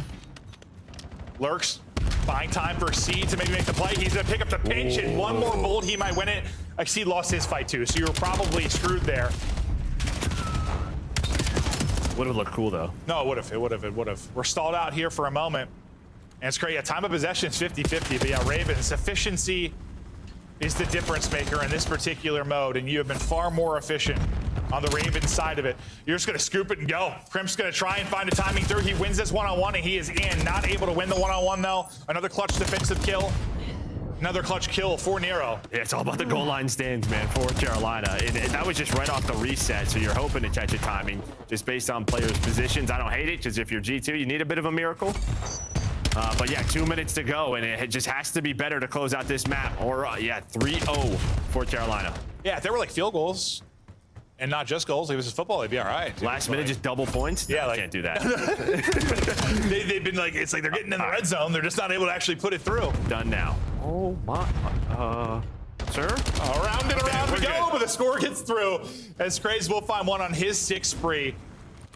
Man, the search was dominant. The overload, dominant. Map 1, very winnable for G2, but outside of that, you are outplayed. No, I think this was a very impressive exposure. They had some big defensive stands. You had the timing early from Craze, but you could just tell everybody on the same page from Carolina, like just how good they were at finding the scores at the right time. It was, yeah, great to watch. Garbage time score for G2, but don't think it's gonna matter. Barring some kind of miracle, Exceeds double though. That might be the kill to seal it. Is the last guy for his Estriel. Last week, everybody wiped off the board and back to spawn. You still have Nero finding kills in your spawn. Still pushing it forward for more scores will be Ravens. Everybody for G2 is dead. That'll be a 6th cap in. And yeah, a bit of a statement here for Ravens.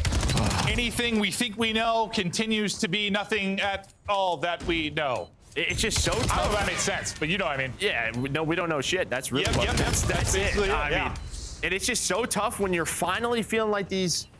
I mean, they had a map or a game like this earlier in the stage, but when you finally feel like getting over the hump if you're Minnesota, and then you just have a game like this. No, every team outside of Optic, like you get a good win, we're like, yeah, this is their moment, and then you lose. I mean, okay, Heretics might be the team right now. Like Heretics are off a couple of nice ones, but holy, big win and big smiles for the Royal Ravens side. Yeah, webcam's gone or players gone currently for G2. That is a frustrating one. And that's one where we talk about tiebreakers. Getting 3-0 hurts you big time.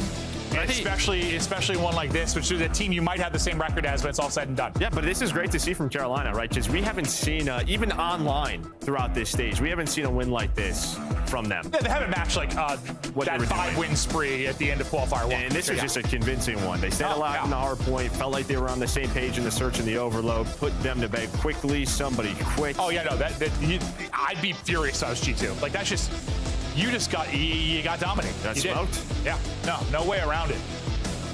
And Crimp, I mean, it's not all Crimp. I mean, they got fried, but he just didn't have a solid series. He didn't, and we know the lightning bolt that he can be. If he's going to have a tough one, sometimes it's going to be hard for you to get wins. And I don't think it was a case of like, Nero on the other side being unbelievable, like that sort of X Factor guy on the Carolina side. It's just a good team result. Well, it was the lightning bolt on the other side. I think it's Lurks, right? I think he's sort of the same thing. Yeah. In Hardpoint, he fried, and then that overload, he fried, and he was the one that was tough to deal with. The same alongside Exceed. So, all right, we're building. All right, now can they build off of this, right? And we cursed the hell. Dude, they build off this. We cursed the hell out of Crimp, and we show that first blood stat, and then he dies first 4 times. Like that's on us. I don't think it is at all. No, it's not. Not at all. Just G2. They got fried. Desk. Talk us through the fryage. I guess. The House of Ravens unseat the Vikings of the North. And I stood with them all the way. 3-0, though. 3-0 is crazy.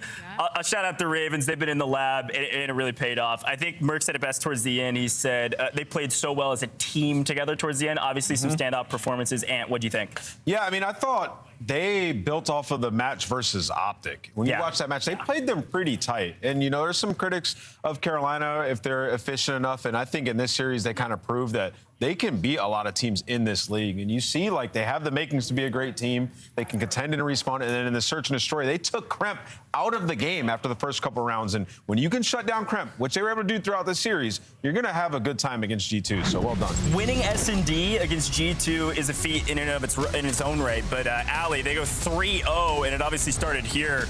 It was a wild one. Yeah, I think my favorite thing and takeaway out of this series was, one, Lurks has been incredibly consistent considering the past couple of matches. I think that has been my biggest focus, and maybe if Carolina keeps finding success like this, he kind of joins the conversation for me, and Trace starts moving up above a couple of people. I mean, he put 5,000 damage leading the on map 1. Holy cow. Sorry. I didn't even realize that. Map 1, 5K damage out of Lurks. So that was a big takeaway for me, and his individual performance as Carolina Royal Ravens as a whole. I don't know if I ever want to play them on Exposure again. To be honest, if I'm the rest of the league, for sure. I saw Exposure in the middle of this series, and honestly, I should have switched my pick. The second I saw that, I was like, this is a map that Royal Ravens should very much exceed on. They were scary, and Estriel did put up decent numbers in this game, if not better than decent. He was trying to carry the team. Yeah, the defense was awesome for Carolina on the overload. And remember, when they picked up Exceed last split, they became one of the best overload teams in the game. They had their little lull where they weren't efficient enough, but they seemingly have figured it out again. I just want to say about the search and destroy today, just trying to not allow bomb plants. Remember we talked about the retake issues they had? They stopped a lot of those before it even happened preemptively. Craze getting really aggressive. So a lot to like if you're a Carolina fan watching that series. They're projecting really well right now. Yeah, is this the Carolina of the end of Major 1 quals? Are they back? Is that what's going on here? So bad. Might be. So back. Well, we've got Craze here with our Monster Energy Spotlight. Craze, how you doing, my man? That win's gotta feel fantastic. 3-0, man. I mean, I'm doing good. We just gave belt. Yeah, Craze, you absolutely gave belt, my brother. And I got to say, you've been playing really well. And I feel like something switched in the Optic match, despite it being a loss. You guys were so competitive, and it looks like you guys built off that. What was the takeaway from that Optic match to where you guys come in 3-0 G2? Honestly, our teamwork in the Optic match was like way better than like the previous matches, and like we've been focusing on that a lot and going like really hard in scrims. So like that's what we took away from it. Like obviously Optic's like clearly the best team in the game right now, and like the fact that we can like obviously show we can compete with them and beat them, I don't know, it just gave us a lot of confidence. 100%. Crazy, I want to congratulate you on a huge win. Out of all the teams in our league that are showing us some crazy highs and lows, I feel like you guys have been one of the more consistent teams, especially on your climb upwards, which has been really refreshing. I got mixed reviews about Colossus Hardpoint from your team. I want your take on it. Exceed says we're good. We need to keep putting in series, and you're almost like, nah, we're probably never seeing it again. I want your take on it. Listen. In scrims, I'm not gonna lie. Listen, the scrims, it's a whole different story. When we come to the matches, I don't know. We just like must shit our pants or something. The Colossus, like, honestly, we're like 0-40 on that map. That map's chalked for this split, I think. Okay. For this split, though, I'm gonna keep that in mind. We'll look forward to it in the third one. Praise. A magician never reveals his tricks. Don't tell us that anymore. No more of the scrim map. So true. Hey, look, Craze, you guys have been putting in the work. We heard from your teammate Nero. Really quick to close things out. Scrims, practice. What are the vibes like right now? It sounded like you guys aired everything out. You've been in the lab. What's practice like right now? Practice is like we're always going hard. Like we're going hard in scrims, a lot harder than before. It's not like that intense because like you still need some good vibes, some like laughs, but like. It's just good. It's a good work environment, kind of. Heck yeah, man. Well, you guys are on the upward trend and looking forward to what you do next. Congratulations. Go celebrate, and we'll see you soon. Appreciate y'all. See ya. That's crazy. And they're in that mix too now. We talk about the General Mix, the LA Thieves, FaZe, like it's a bundle. It's 8 teams, bro. Everybody. Let's take a look at the scuff play of the game, though. At the end of map 1, this is how it all started, and it started with a bang. A lot of trades back and forth. I mean, look how close this hardpoint was, Ant. Yeah, this was crazy. I mean, it was really the last 3 hills even prior to this. It was just trades back and forth. How fast can you get to the hill? You saw, like, for Carolina, we got to get control of this plane here. Craze with a big hop up over the top, just applying a little bit of pressure, teammates flying through, and they get control of it with the exact perfect timing to close out this game. You just can't let them get into the hill. A big kill on Mamba mid secures it, but if you're G2, that's so frustrating. You need to contest for 1 second, and you have spawns, but that's ice out of Royal Raven. Something that they didn't have before, playing together, teamwork at the very end, make sure nobody slips through. And one of my favorite notes about this first map was, like, if you look at the top right and the KDs and stuff, obviously they get the ticks, the milliseconds to push them over, but also everybody was participating. Like, yes, Lurks was dropping off 40 bombs, but you got 30s out of the rest of your teammates, which is difficult, especially when the league looks like this. I gotta say this, they got outslayed map 1 and 1. Nice. So I can't wait to talk to my boy Rambo Ray about that one. Royal Ravens, clear progression. Look at the standings, folks. It's only getting more murky. We've got Toronto versus Surge next. Look at where they're at on the leaderboard, 7 and 8. Woo, you're not gonna want to miss it. Oh!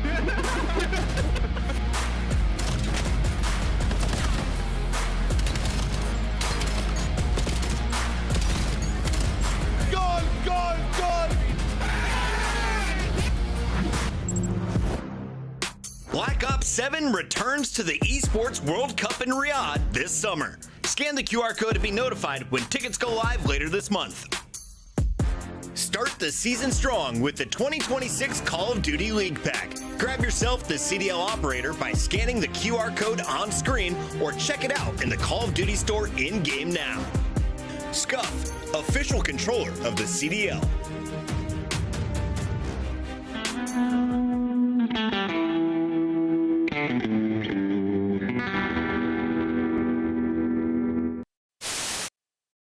Did you feel bad about eliminating Vegas Legion from Champs? Yes and no, but yes.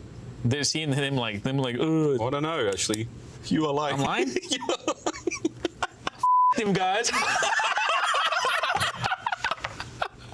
Yeah. My bad, Clay. We keep that together. Two of them. Say something, nice. Yo, maybe fetching mid. Could be out of it, me. Could be outer, boys. Could be checkers. Probably just hitting checkers. Not nice. Yes. Wow. Come on, boys. I literally shot at you. Applause, man. Insight's not going to see it. Kleenex going to get caught off guard. Or is he? He gets one. That's a decent 1-for-1 trade. Insight right back over, looking for a little bit of help from Scrap. 2v3, selling the cross, dealt with by Scrap. Sip also seen on the cross. 22 seconds. Draza trying to work this with Scrap able to turn this down to a 2v1. Just down to Sip. Not gonna happen. Shut your mouth. Toronto in the grand finals here at home.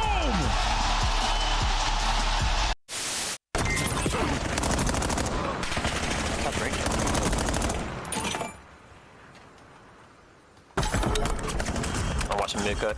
Just watch. We have the enemy exactly where we want. 3 down. Hostiles have the hard point.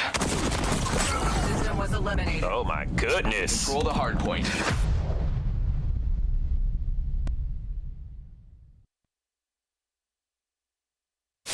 Look at the route that Shotzi's taking, shutting down the entire. Oh my gosh! Yeah, look at Ant on the mini map. Depending Guy's on an what the absolute timing butt of this cheeks. looks like, Mac gonna go for the Waiting for the elevator. He's patient. We've got 3 different floors worth of areas to explore.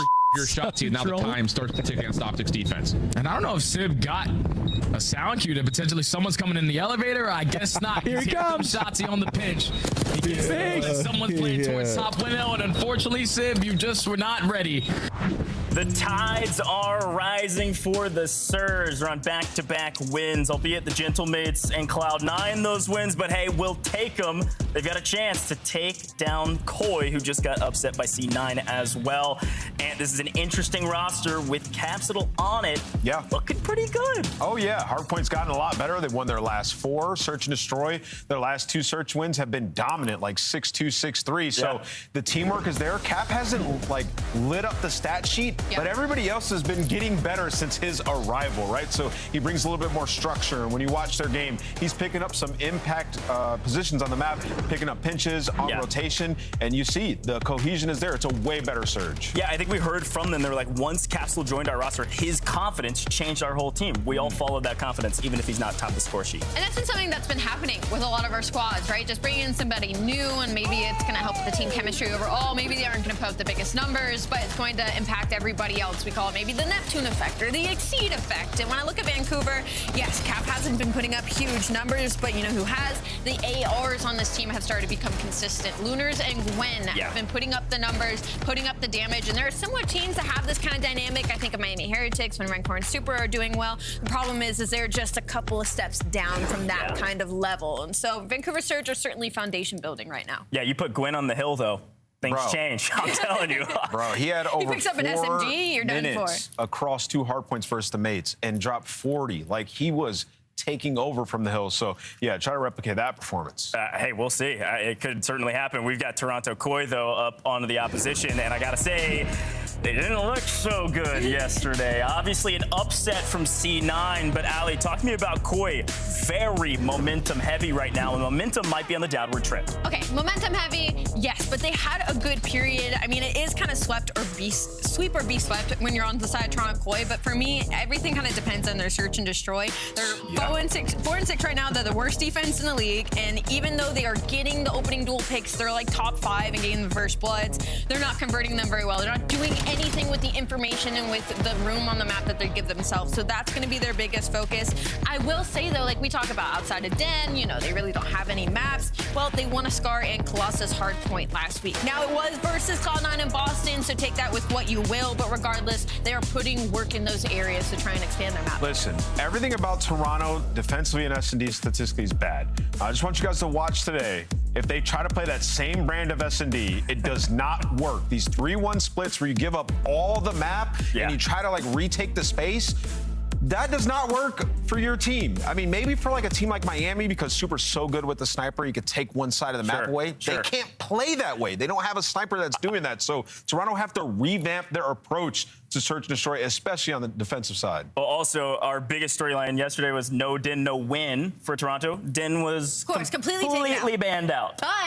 But the devil's advocate angle there is, like I said, they won a Scar and Colossus. Those are 2 maps they won Hardpoints in this split. And that was versus a Cloud9, and we just saw that been taking our top teams to Game 5s and beating them. So I'm trying to give Koi some grace here that they do get favorable maps in this series still. Sure, they got to come out with pace. I think it was Rambo Ray that said biggest scam in this game right now is not playing with pace and playing extremely fast. So they got to come out swinging, especially against a team like this. Surge, they're moving quick these days with Capsule in the lineup. Let's take a look at our standings. Again, a monumental game for both, or match rather, for both of these teams. Look at where they're at, and 7th and 8th right now. You're still trying to get the left side of the board. Yeah, I mean, like, this is trying to avoid the play-in.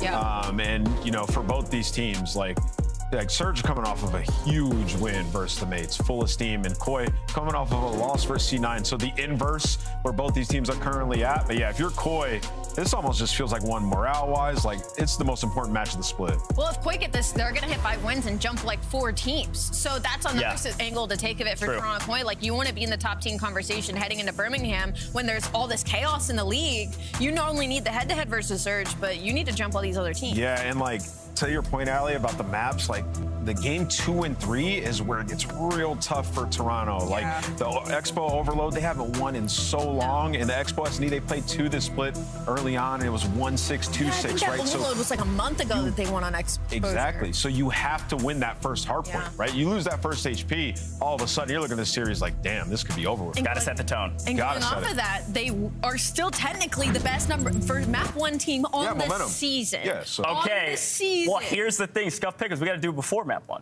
So let's talk about who we think is going to win overall. I'm not starting, but I know who I'm going with. Ant, we're going with you.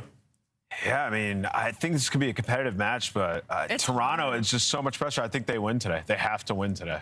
Going Toronto. What about you, Ali? I'm also going with Toronto. I know that recency bias has been rough, but I still think they're a solid teams squad. aren't stringing together 2 good performances. Vancouver is due. Vancouver is due. Interesting. Well, the tides are rising, folks, and so far I'm 75% in my pick'ems since being here with the CDL. So I'm going Surge. Tides continue to rise. Let's see what our community has said. Our fans are going Koi. I'm alone yet again. Will I stand alone as the tides rise? Will I be right again? We got to head over to our casters. We got Chance and Miles in the house. Do I stand alone, gentlemen?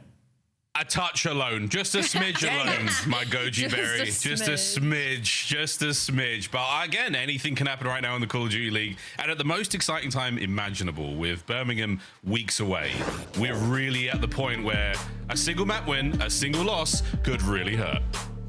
Yeah, the tiebreaker scenarios we might have for that bottom 2 is going to be ridiculous. Currently, there are 5 teams with 3 wins, Vancouver Surge being one of them. So, dangerous times, pressure on everybody.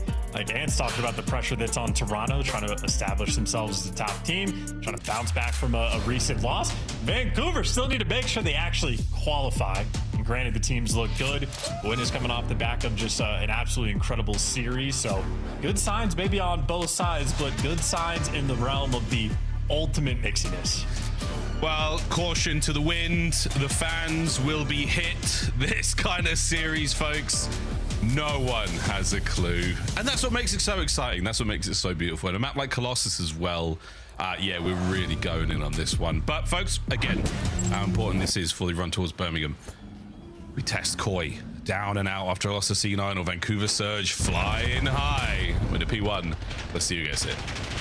Yeah, looking forward to this one as well. Good old Colossus bang out just to kick things off. Extra SMG is going to be off the rip. So Kips get to continue to show off his prowess using the Dromic off the rip, but in his trades back and forth. Last man standing by the time, it's Gwen back in his home. The amount of time he was able to collect in the last series, well, maybe not going to be able to match it this time. No, not yet. Not yet. A little bit of time. So we're going to P1, 25 to go on it. And so far, so good for Koi. Right-hand side of the minimap covered. They look happy to be sitting there, but oh dear, ladies and gentlemen, it's all dead. Insight, last man left alive in the back right-hand side, and a bit of a journey here to take to get there anyway. So now, split spawns are on. At this point in time, Surge unaware. Well, they forgot about him. I mean, number 2 has been head on a swivel endlessly, but Insight with the patience and maybe not good enough. Call of Duty timing not on his side. Oh no! And now Capsule is surrounded. Oh no! Oh, he found him. Finally! Oh, finally! Oh, Capsule in there makes a meal of it, but at the end of the day, you've still got him out on time. You've still got presence at the back for Koi, and we are going to hit this time now. Patience pays off. Yeah, there's the break. Kip's on a 5, by the way. So, I don't know. A little bit of mixiness, a little bit of a game of hide and seek happening towards the back, but eventually Toronto stabilized, and for the first time on the map, take the lead. 30 seconds left to go on this P2. Vancouver Surge, they get one good break attempt. Diligent man, shooting barrels, soaking time, nearly has himself a hellstorm. You don't want to drop here though, Kips. You've come this far. Lovely work there from his boys, and again, massive damage. All the cleanups are there, and Kips soaking away. No assist to be had on Gwyn there. Maybe a kill. Nope, nothing. This man is gagging for some points. I mean, hey, this is the best soaks we're going to see. Great tags in. Now you just need Joe to see to go and clean up that kill. not quite the right guy. He will get this eventually in Kips, I believe. I also believe. I believe. And good God, did our belief. We got it in the end, mate. Thank goodness. Hellstorm, Toronto Koi. Lovely spree there from Kips. Patient, diligent play. Very, very strong work now going into P3. And honestly, might need to invest that early on. He's actually been soaring towards the time. Nice cleanup kill there on Gwen. You got tunnel control. You got 2 on time. Hell yeah. Kips give you 2. Should be able to get the break. And there you go. Toronto right back in. They got the left side spawns, the mini map, and they got the Hellstorm. Everything for Koi. It's so dreamy. Yeah, he is indeed the streak himself. As it continues to roll here, this is a good P3. Joe out by statue here, stopping any and all attack from this side of the map. Kips now to front once again. 12 and 4, having himself a map here on Colossus, and Vancouver have certainly come out a little quiet. Capsidal, the electric man to join the squad, has not struck yet. 3 and 9 chance. Well, see what he can try to cook up. He'll be coming off respawn, and well, somewhere a few of his teammates. TJ might give you 2, but Toronto going to be spawning closer. Right now, it's Gwyn versus the world. Able to heal up and make things a little bit weird over towards the top. But Toronto still have the body, still have the pressure. As long as you get the trades, you're good to go. But now they don't know what direction to look. And Insight hasn't taken a gunfight yet. He's debating between the 2. Finally, though, as the backline pressure is there, Toronto fight through the feed and find that stabilization they were looking for. And similar to the P2, I just have to hold on for the next 30 seconds. But it is split spawns coming in. Yeah, Young Joe, 15 and 8, he's cooking. And similar break to what we saw in P2. Joe, whoa, there's a lot of bros around that corner. And it's the attack now from the backline. The good even trades across the board. Inside down through the front. A 1v1 on time. 1 by Kips, who finds his 17th to the map. How about this for the new Joe? You got Kips 17 and 7. Joe Deceives with 15. Toronto right now, they're just taking Vancouver to task. Well, they're taking Vancouver so far. First set, not that kind to them. Second set on now. Let's go through listening with Vancouver. He's touching blue stairs. I hear you. He's doing blue stairs. I'm on top. Tell me. Statue on me. One more statue done. Nice, yeah. One air pinch. I hear you. Back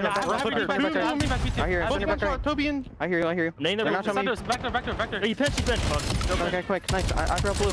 Blue stairs. Let's go time. I'm challenge guy. John it. Nice. I'm blocking. Going out left. Yeah, I hear you. I have the right hit. I hear you, right? Yeah. Make it off your time. Tunnel. 2 right. He's P4 side tunnel. Jamie's boat, statue. I hear you. There's 2 statue. Boat. I hear you. Nice. I'm going left. I hear you. I'm on left. Statue, I think? Here. Yeah, they're both statue. Go left, Talus. Clean up set. Nope. That's in there close, right? Be deep left on us. Yeah, deep left, Kips, sweet. Blue as well. Joe's blue. Blue to no. Kips is back blue, me as well. Statue. Running east side blue. I'm dead. They ran me in the back. Back blue. On the box. Naded. Side door me. Here, Kips is naded back blue.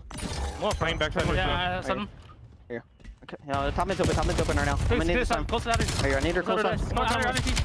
I'm dead. Back beach. Yo, Thunder Kips. One shot, Kips. Nice. One side. Left side, Left side, Jamie. You're good. Back door. Keep on deep, bro. Tej, piecing on time. Chance, I'd get your thoughts on the listening, but I don't want to. It's over now to Toronto Koi.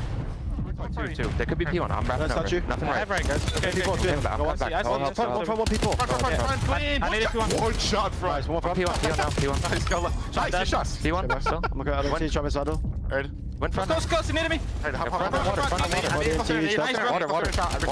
Water. I've got Jamie. Yeah. And 1 P1. Yeah, I have a streak. Water. One already hit right. I'm mini right. Low back. He's front. Stop. Sinking me. Watch your balls on there. What's it on the sub? On the sub in front, yellow. In dubs, one's in dubs. I saw him. Yeah. Tunnel. You can still press it. Tunnel, right? Yeah. Name right. I'm in left, okay?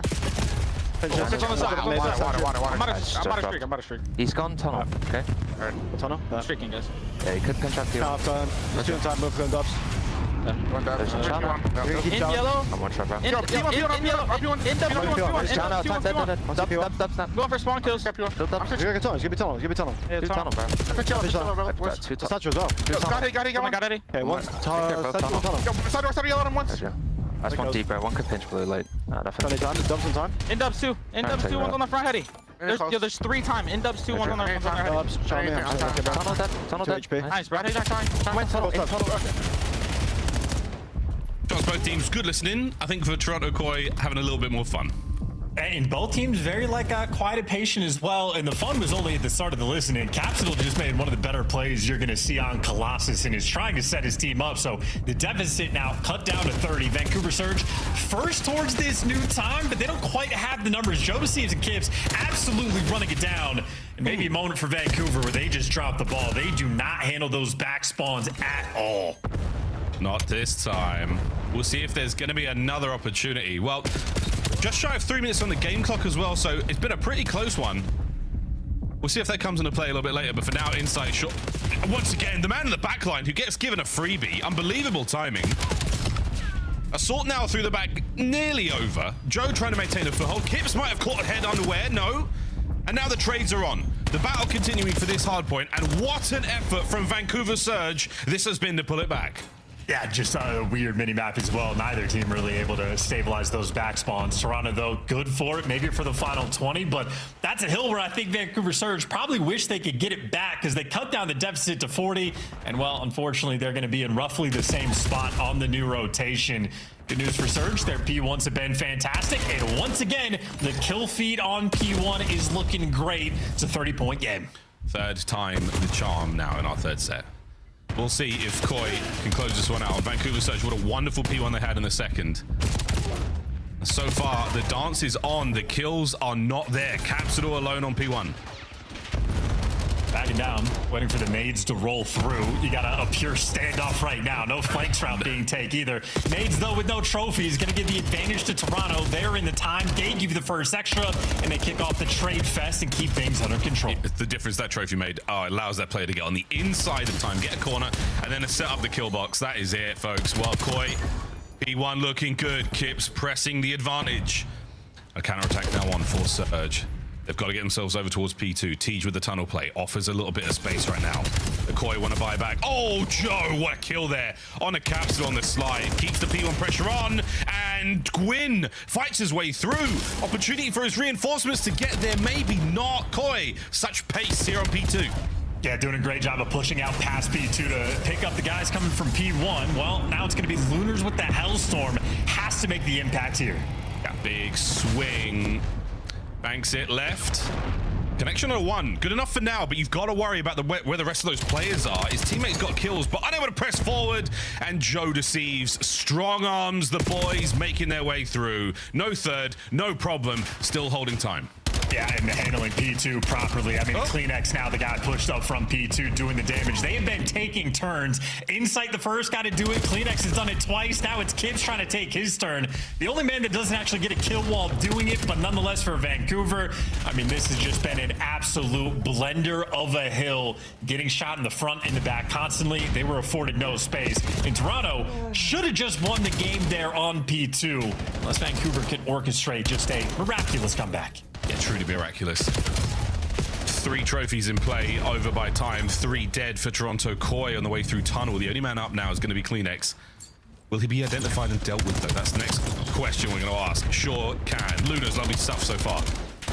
Tej trying to keep players at bay. Holy snap on an insight. Great damage. And Kips brought down again. Luna's with a 5 from inside time. We're holding. Well, again, you mentioned the 3 trophies being used at the start. I think they're going to be out of trophies basically for the rest of the game. So Toronto, plenty of options to go and make this break, but maybe Lunar's going to give himself an option as well. About to get the Hellstorm as the final break comes in. Looking for another. Yeah, he gets it. Good stuff. The final attempt on the break, and it's good. And it's Joe Deceives the 1v1 win again. Gwyn has got to time this right. Oh, the Chow, not strong enough. The damage there for trades. Not just yet. Tej manages to find a way in. Slips through the net, but right into the trap of Koi. That is their time. 5 seconds to contest this one out. 5 seconds to hold it. We might be looking at a tick. We might be looking at game, and we are. Koi hold on to the bitter end. They're in map 1. And shout out to that final P2 as well, just setting themselves up for the kill and make sure the rotations after the fact going to be nice and easy. I think that final P2 going to be the best hill of the game as well from either side, and well, that's credit to a team for one single hill. Obviously, Joe Deceives and Kips just taking turns, teeing off on Vancouver there right from the jump. I mean, Kips is very much proven. The kid is a shooter. Yeah, big-time shooter. Big-time shooter. Really helping out this Toronto Koi roster. Helping to the dub there in map number 1. It was indeed a bang out. Was indeed a square up, both squads. swinging for the fences. Some of them swing a little harder. Kips, 4,800. Joe Deceives, fantastic baseball player, I believe. Chance swinging for the fences there. 42 kills, 30 non-traded, 4,500 damage as well. Big game out of Toronto Koi to start things off. We dig the long ball here in a CDL. Joe Deceives taking a yard. No, nice 42 bomb going to be clutch and key. Do you have any idea what any of that means, boss? Some of it. One of my toddler has a book that vaguely involves baseball, so yes, I have some of this knowledge now.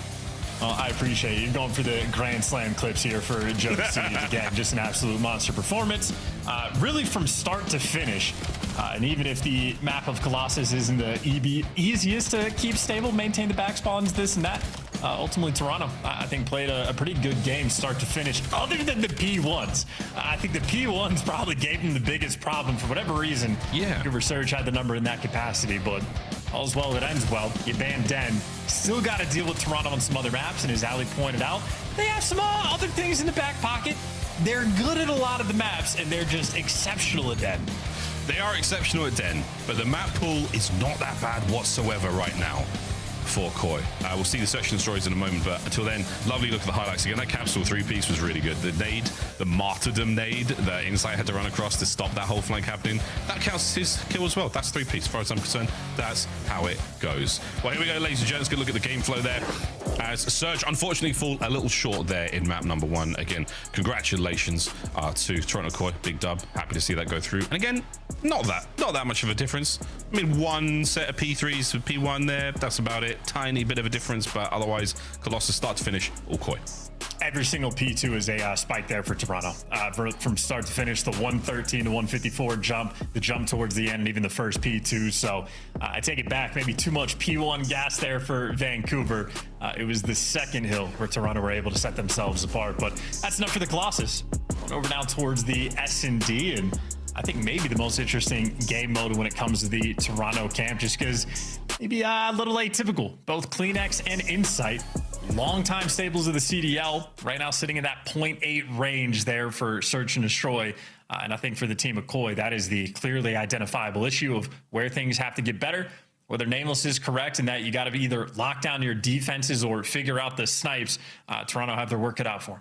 We'll find out shortly, folks. So I've got some graphics to look at as well. Lots of fun this year so far, Chance. Very, very much fun. One of the major fun parts again is team changes. A little bit of drama goes a long way in the COD League, and both Kips and Capsidal, new additions to their respective rosters. How are we feeling about their stage 2 impact so far in S&D?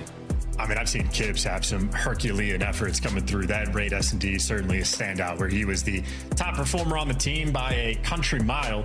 On the flip side for Capsule, he's been enough of like a back and forth, the journeyman in the CDL. Multiple stints on Boston. Every time he drops down to challengers, he continues to prove that he is still a top talent. And eventually, any team that has an SMG struggle, he's always a player you're going to be paying attention to. So very solid. See if he can make some more highlight reel clips here in the S&D exposure. Going to be an interesting one. And, well, Amos talked about Koi's defense for a reason. Dead last in 3 out of 4 categories. Wow. That's not good when, teams like C9 are brand new teammates, brand new players, all brand new to the league. And still, Toronto's in last. And they're still brand new. No, not ideal. Not ideal. When Nameless talked about Expo, I thought it was hitting the Himmel map. Not today. And we have banged through long. And we have absolutely loaded the sheets. It's a 3v1 for Insight. Get in the box. Catch a kill too? Maybe. That was a rough opening break for Koi. Well, he's got a good route to get out here in the 1v3 if he wants to cook up some magic. But again, highlighting both him and Kleenex in that 0.8 territory. I think Insight, historically, one of the more clutch S&D players, has not had that ice so far this year. See if he can cook something up, though. That's a nice start. A great start. Gets himself an M15. Still relatively fresh. We're working on this slowly but surely. Vancouver elected to separate from one another, so these are isolated gunfights, however you look at it. Now they're grouping up. And Insight playing for the scam. No one giving him anything just yet, but wait, here comes Capsule on his close right. 1v1. He's got a Dravik. Is he going to get a kill with every weapon in the round? No, he's just going to send it. And a patient TJ wins his one. Yeah, that play there at a TJ as his duo just runs away from him towards the other side and gives the solo chow. But nonetheless, when you're in a 3v1, the comm is always, who's the last guy? It's Insight. Nobody move. Do not move. Force him to plant. Take your time. It's going to be a long one. Nobody move. It's Insight. A worthy attempt. Would have been really impressive again. Pops a snipe. Picks up an M15, gets a kill with that, grabs a Drava. Was he making a multiplayer trailer over here? Or round 2. We give Tej the bomb. He's going to break right. I'm going to see how far up in the middle of the map they can get. Nothing from Gwyn here with a snipe. And this P4 spot. Watch out, Caps. Yeah, you're in the way. Watch out, Caps. Don't line up with me. Don't line up. Thank you. We've seen that clip before. Oh, freebie. Not yet. Had to fight for it. Joe Deceives, what a win. A little jetpack in there. But not only does he get the first blood, gets out. Got a sniper battle as well. Insight. They know he's out over towards the window. Gwyn squaring up and swinging a miss. That was a quick shoulder thrown there by Insight, maintaining that man advantage. Now Vancouver worried about the flank, worried about everything. Nonetheless, trying to get the bomb down. Unfortunately, CleanX saw that one coming from a mile away. 2v4 in Toronto. Well, they know where everybody is. Everyone's absolutely dialed in right now. Yeah, perfect execution. Toronto round 2. We're tied up. 1-1. That's the Joe Deceives dream as well. Gets the first blood, and everybody after the fact does their job perfectly. Coverage on the A site. Joe Deceives had the help from the P2 tank. Inside good shoulders just to get the info as well. And hey, dead last in defense, but super solid execution there. Of course, off the back of that first 50-50, but you trust Joe in those moments. Let him off leash just a little. He'll go and have himself a time. Well hydrated, lads, at this point in time. I hear in the dry sands of exposure. Round 3. Not a lot of success on the opening snipes from either side. Well, this might be the round that changes it all. Luna's. Wow, I thought he had it. Oh my goodness. Luna's trips over in the top window, gets away with his life. 3 players now on the ramp towards B. Should have seen him snipe at a Cold War, though. I remember. Everybody remembers. Pepperidge Farm remembers. Stun. Oh, gets away with it. Gets away with it. And the coverage from middle was perfect as well. So the flank is now good. Vancouver's attempted attack here on defense has been snuffed out. Say for Gwyn, it's all about the timing. If he gets a single call out from any of his teammates as this bomb goes down, Gwyn is the one that can open this round up for Vancouver. Insight's still trying to watch that flank as well, so will he time it right? Will he time it right? He's only gone and bloody timed it right! Goodness gracious, wow. The attack now towards the bomb. It's a 2v3. Lunas has taken a lot of space under the coverage of the smoke. Is it going to be enough to get a pick or two? Possibly. Looking at CleanX now making his way to the middle of the map. Capsule still trying to maintain presence on the bomb site. Over the top we go. Trades are good. The melee! And it's the butt of a gun. But not the butt of a joke today. Toronto walk away in a strong post-plant position. Yeah, these are beautiful rounds as well. Maybe missing a snipe or two on occasion, but getting the first blood, and then it is clean execution after the fact. Once you get the bomb down at A, and you're tripled up low dirt, you're already feeling good about the strats. And of course, CleanX goes on the zig pinch, picks up a kill, and the trade's just clean and efficient. No mistakes being made right now on the Toronto side of things. And maybe this is just a high-key battle for first blood. I'll have to translate that one for me. Who gets the first bloods wins the rounds. Oh, Young Joe. How close he came. So the tip of CleanX, I think, there. Or maybe not. Gwyn, maybe 2 turn for his own good. Well, B-bomb site, what? Got him. B-bomb site wide open. There they go. And Toronto not responding to this at all. CleanX finally turning around, but not quick enough to stop this bomb plant. This is going to be a 3v4 retake where Kips is currently on the opposite corner of the map. That's going to be a 1v1 with Gwyn that might not happen with Kips. Yeah, they've passed each other, so that's an issue. Great angle. CleanX involved, but doesn't necessarily get the kill. Again, big wrap here. Kips could win you the round. Oh, going for the big ones. Oh, hits our body shots, and Kips still on the flank. First man down. Second, third. Will he get the fourth? The nade is up over the top, and this would be one hell of an ace. Gwyn, a counter nade of his own. And the clock now ticking for young Kips, the rookie, on the attempt towards the bomb site. He doesn't have the time. An outstanding attempt. Vancouver with the round. Yeah, in just no time to work with. As fun as that 1v4 attempt actually was, Gwyn, the second he gets that hopper, really, I think Gwyn's never going to end up throwing that away. So the three-piece definitely looks clean, but Gwyn's shots even cleaner. Insight, you can see the bullet trail just barely misses, but here in the CDL, you miss by a little bit, it'll cost you the round. Even if you hit it, poor Kleenex, on the jump shot, and the player on top solo hit a hit marker, for goodness sake. Don't believe it.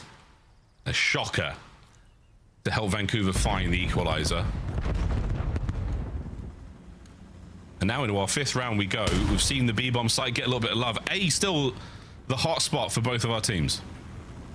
Ooh, good right back as well. Timing between Lunars and Kips, well, just backing each other down.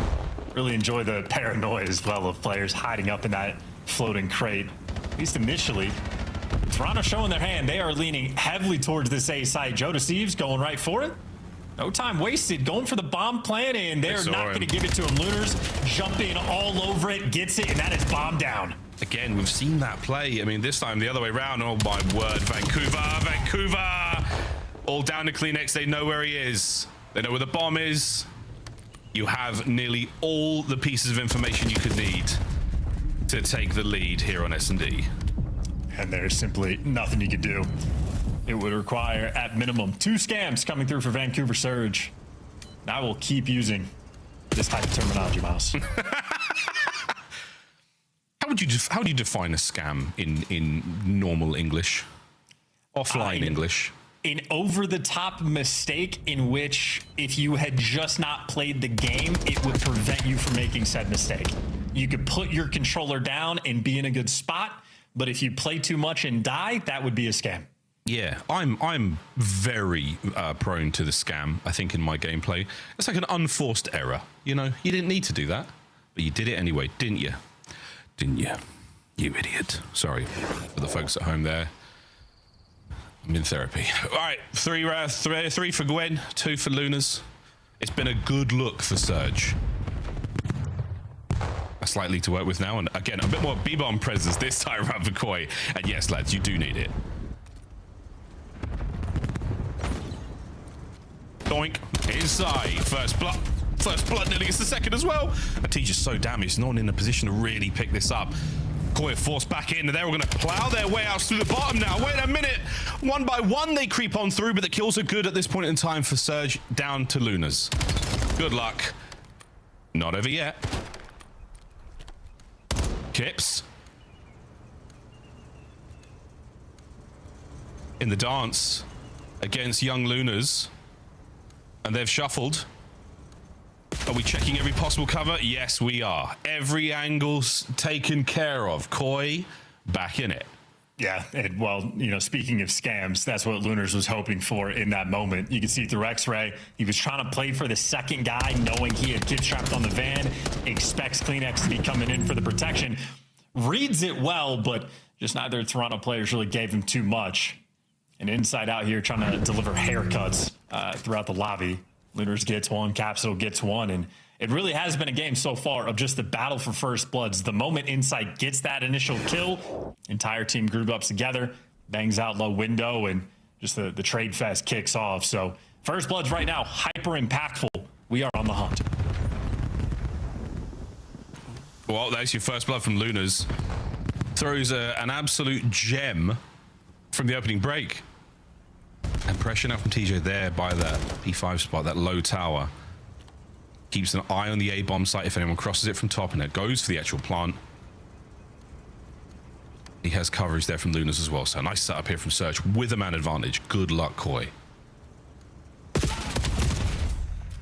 There it is. Tej lying in wait, finds it. Kips, a little bit antsy. Shots are great though. Still alive. Well, P2 tank. Never read. Movement good, but not good enough. Kips now in 8, 1 versus 3, and he is stunned.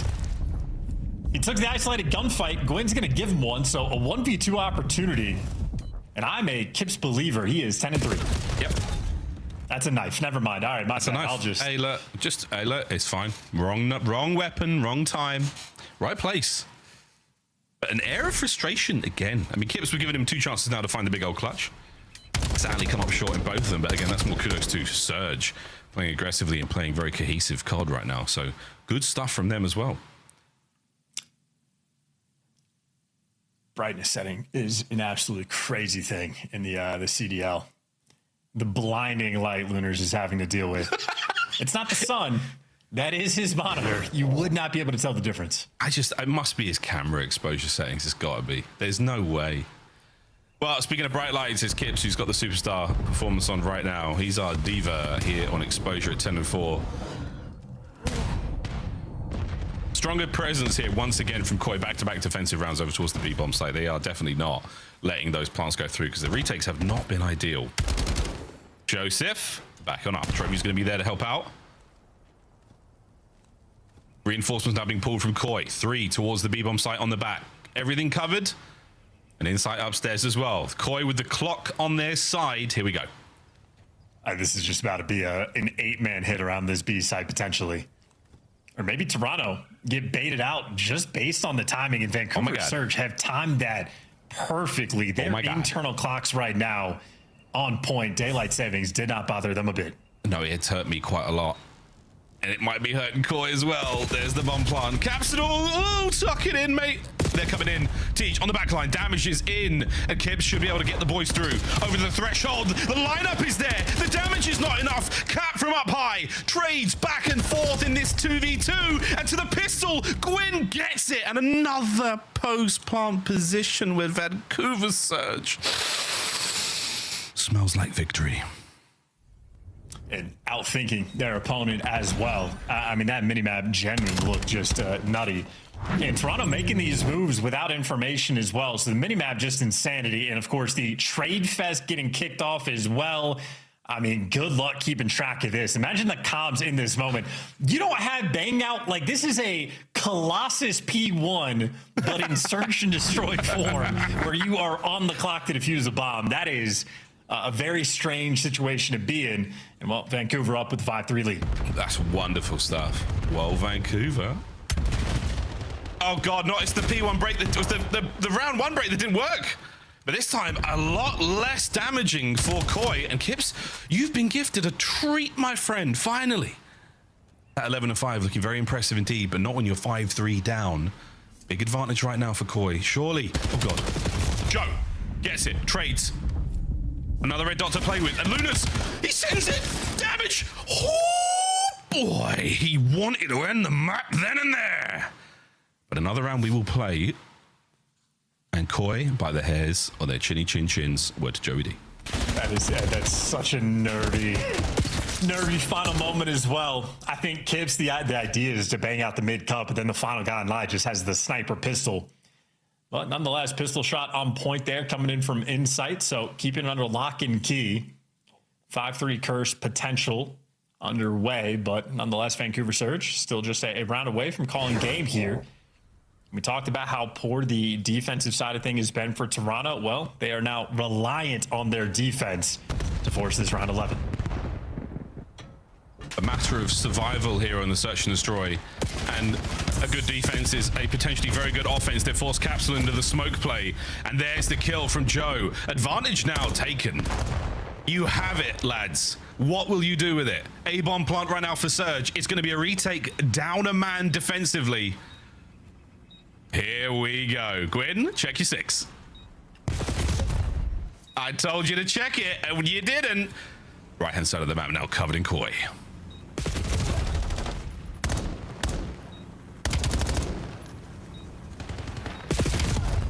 Over the top. Joe, down.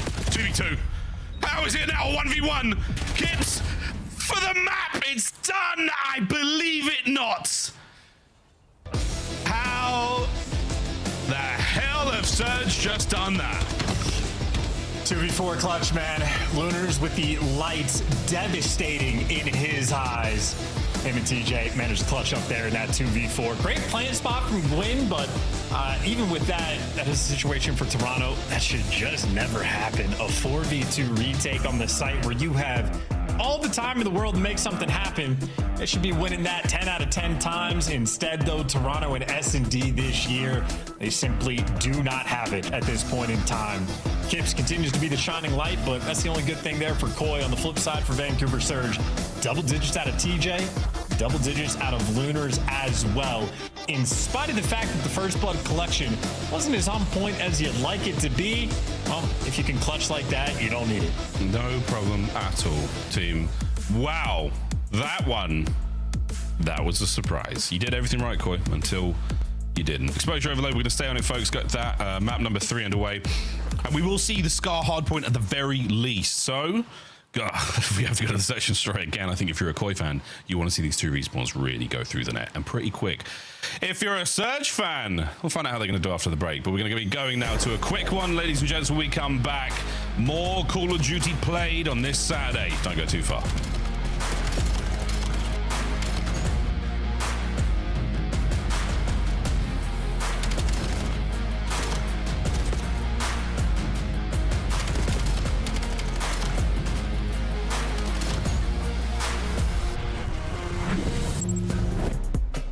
Major 3 is going to be a classic. 4 challenger teams are taking on the 12 pro teams, bringing non-stop action to the ATL.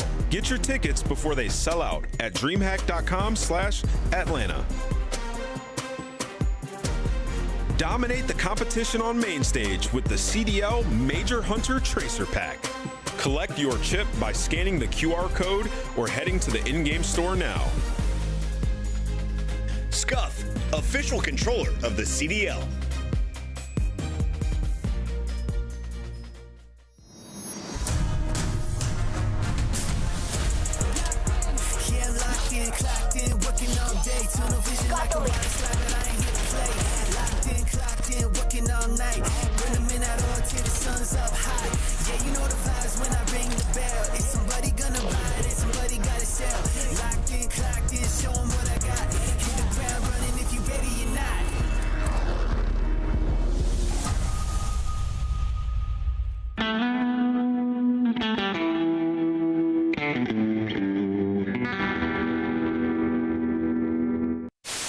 In honor of our Father's Day, we're going to have a friendly competition amongst the dads on this show. How many dad jokes can we fit in? Well, I have the opportunity to go first. So, Allie, let's take the lead right now. Why can't bikes stand up on their own? Why? Because they're too tired. Got her! All right, let's keep this moving, Nameless, because we got a lot to talk about starting here with the standings.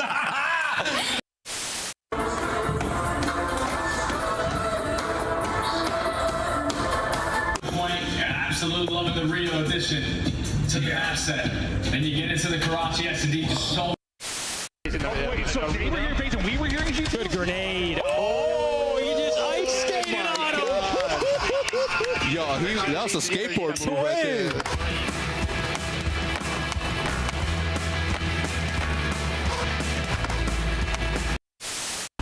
On him, bridge, yeah, our bridge is shield. What's left? I'm cutting in. I'm not sure if I'm getting old, but I swear to God, Joe, sometimes when Celium talks, all I hear is...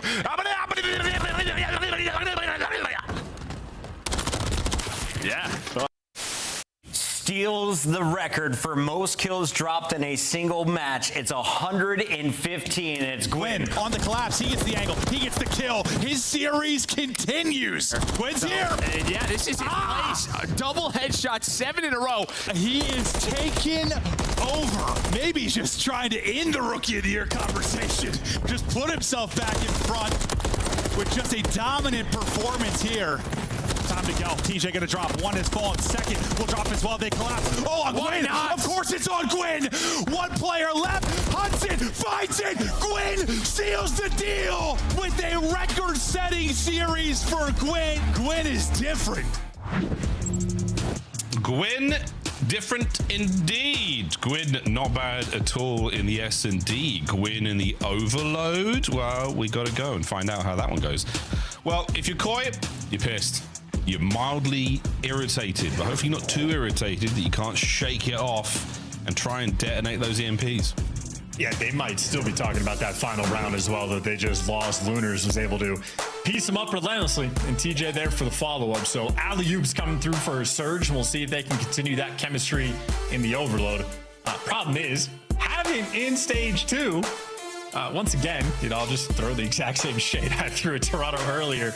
You have a brand new team here in the season, brand new players, entire roster, barely play together, and they're not even last. It's Vancouver Surge with a bunch of last there in overload. So it has not been great exposure, though. A very interesting map to be paying attention to. Koi at the very start of the year seemed like one of the first teams to really dial this map in. Recently, though, that has not been the case. 0 for 3, very poor scoring margin as well. If there were ever the opportunity right now for Vancouver to turn the tides of their overload game mode, that would be it. Yeah, my goodness, now is the time, lads. No better time like the present. What a shake-up it will be in the standings for a Surge victory. Through the overload, we will go first and foremost, folks. That's right, 5 minutes in the first half. If you score 4, we end the first half with a sort of mercy ruling. Immediately swap sides. And if you make it to 8, it's game over. And so far, so good for Joe. Gwyn slows the play right down.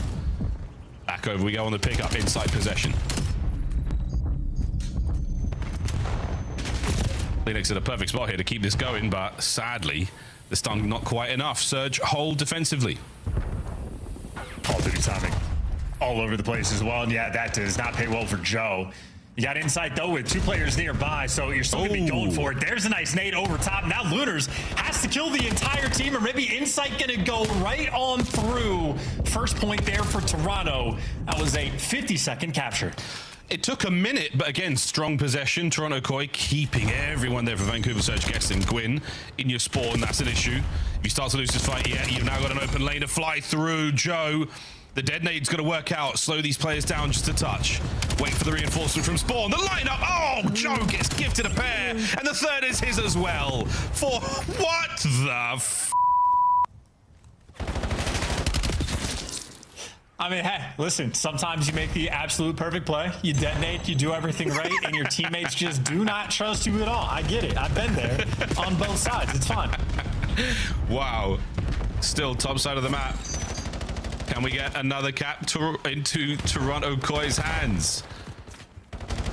Line here from Vancouver's good. They're holding them back. Good kills. Back and forth we go. It's a 1v1 here for the possession of the EMP. And wait, Capsule grabbed it. What aggressive play right into the hands of Insight. A little further forward, so you got a tiny bit of yardage, but it's not going to amount to a lot. That's so disrespectful. And long-term, it may end up working out Vancouver with the pressure, but yeah, that is a wild shot to take after picking up the device, but nonetheless, you got TJ waiting for the perfectly timed pinch. And once his teammates start to make some moves, he'll get active, or Kleenex will sniff him out, but hey, TJ wins that one, and now this is huge problems for Toronto. Insight has to make up for it, and well, he does immediately. Oh, nice come on. 2-piece, turn it into 3, and you keep the device under control. Lovely work. Lovely work. Once again, Toronto Koi playing very patiently and very, very sensible overload gameplay so far, wrapping back when they need to. And now an opportunity to fly forward. A single defender, and Kips has got him.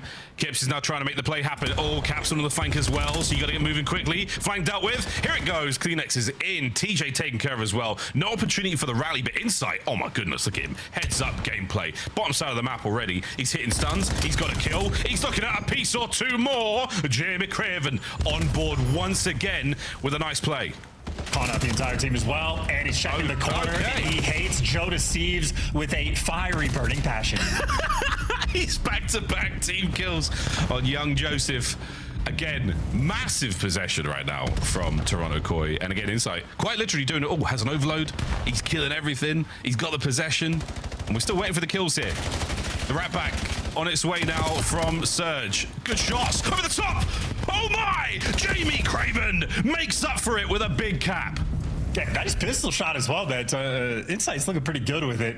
Nonetheless, good game. Keep in mind, half of Joe Deceives' death are from Inside as well. So a fun map right now for Toronto where they are back on their BS, it seems like, when it comes to exposure. Once again, device in hand, 2 lead blockers, and realistically for Insight, maybe one got to beat down towards A, or his Capsule pieces you up. You just want to buy as much time as you can. Oh, he's looking for the hat trick here. in the first half. It's not going to happen just yet. We'll Surge an opportunity to get at least something on the board. It's a big clean 3. A big clean 3. Minimap pop in with the next man up. The Capsule's trying to make a run for it. And it has been pretty much snuffed out. Surge, no ground gain whatsoever. Capsule with a kills with a spree of 5, but those kills aren't going to amount to a whole lot. And again, Toronto Koi all over it. No two-piece. Oh my goodness, one more man to deal with here, and you can make a run for gold, Kleenex. He's just joking. Back and forth he goes. Well, TJ wins the gunfight. We'll see if either team can get a last-minute capture. Vancouver currently have device in hand, but no open lanes. And now they're just trying to run it down. Capsule has zero fear about picking up this device near inside.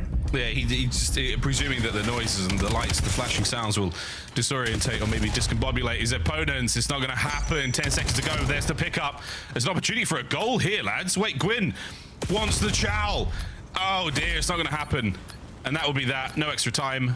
Toronto. Oh, sorry, extra time. My bad. Extra time. Toronto, but a 3-0 lead. First half, treat them right. And they got the low map spread as well. Not getting all the kills up front, but you still get Kleenex over towards Spiral. A peach of an 8 that's going over top. Well, right into the trophy. Trying to funnel this through. Kleenex needs to get involved. Kips is going to need help down low. They're going to chow him, and, well, maybe that's going to seal the deal. Yeah, not quite the coordination you're looking for, but solid defensive work there for Vancouver Surge. Either way, wonderful captures coming through from Toronto Koi. Great opening break. They eventually convert into that first capture and more or less had controlled the entire game. The only Surge potential captures was either a 3-piece from Joe Deceives or a 3-piece from inside. Absolutely dealt with. This was that. Are we going to show the nade kill? Sure are. What a nade it was. Inside a stone cold killer. Like a stone cold killer. This is the other 3. And that is, you can't ask for more. End-to-end overload. They run it all the way home. And again, good work from Toronto Koi to identify the amount of players involved. This was an unbelievable capture. The pistol over the top was one thing. Kleenex picks it up straight away, but that was a go button hit, and they did it as a team off the back of that Insight first piece. Lovely stuff in the first half. Second half now underway. We swap sides. We'll see if Insight can kill his teammates again. And I don't know how sold I am necessarily on time of possession, or I haven't gathered my thoughts yet, but 80-20. Yeah, that'll tell the entire story of the game, I feel. So Vancouver Surge definitely need to get a little bit more map pressure. And, well, first 2 kills in the feed, going to help them out a little bit. Of course, though I say that, and those arrows are not moving super quickly. Vancouver Surge, a 3-point deficit on this map.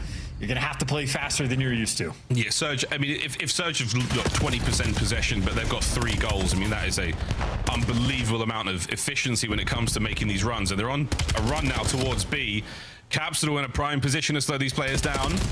Next up, Joe. That's going home. Brilliant work. TJ gets them on the board. 3-1 in position for the rally. Yeah, and now you can just set up the absolute spawn trap blender, or Inside will just break it right out. It'd be interesting to see if anyone's able to pick up the device and move it, or just survive the onslaught. Insight has just slowed this game down tremendously. Got Joe Deceives in position, but doesn't win the gunfight, so they're trying to keep the play active. Either way, Toronto keeping the map 50-50. Shout out to the Hellstorm. Hellstorm, oh man, it's gone big. Hellstorm has gone huge. Capsule on another flank. The timing might be fantastic, but is it enough to stop the runner? No, Kips gets it in. There's the 4th. Huge. And again, even just the spawns when you're coming up there for Vancouver. Bit of a luck of the draw if you're going to be on the right side. Well, they're not. Trying to set up now for the rally. Insight just being such a nuisance to deal with, and a great job buying his teammates time, but losing every single gunfight anyway, and that'd be a score. How about that for a get back? Still just a 2-score lead. Back to the middle of the map we now go.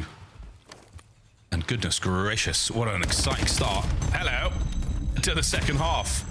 Lunas' life comes to a close in the back line. Tej keeping the pressure up. A goal once again. Is it back to back? It sure is. Capsule on a 5 spree. Puts it home, and we are now 1 away from tying it up.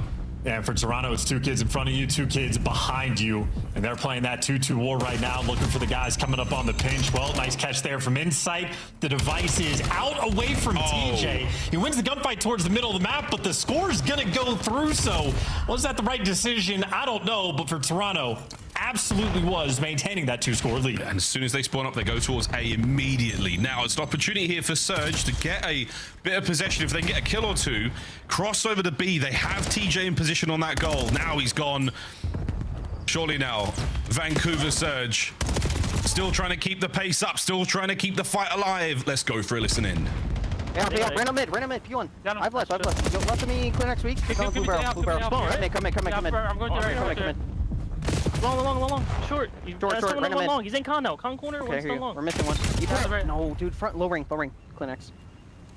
Missing Kips. That's it. Kips could be out right from con. Kips over ball. There you go. Nice, good job. I'm right at this. Minute 40, boys. We're good. Right?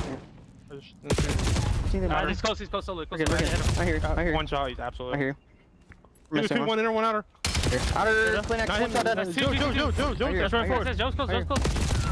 Yeah, P4. Both are outer. One shot, two. Out of map. He's two on the ball. Two on the ball. Right now. Keep it on Jeep. He ran back. Going Jeep. I hear you. They're parking it. I hear you. Hey, Joe, we can P4. Okay, I stunned out, man. Backed up. Yeah. One shot back right on me. Okay. I'm out left right now. We spawn left. This guy's cross. Okay, one deep left on me. Toby.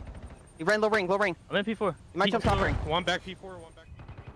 Oh, yes, it's being parked. It is well and truly parked. But wait, they've got gears to this thing. Kip's damaged. An opportunity to run out, get a couple of kills or two inside once again, finding those kills. And my God, TJ got close enough. And another from Kleenex. 45 seconds to go, and Toronto Koi should have sealed it here. They could go for another cap chance, and why not?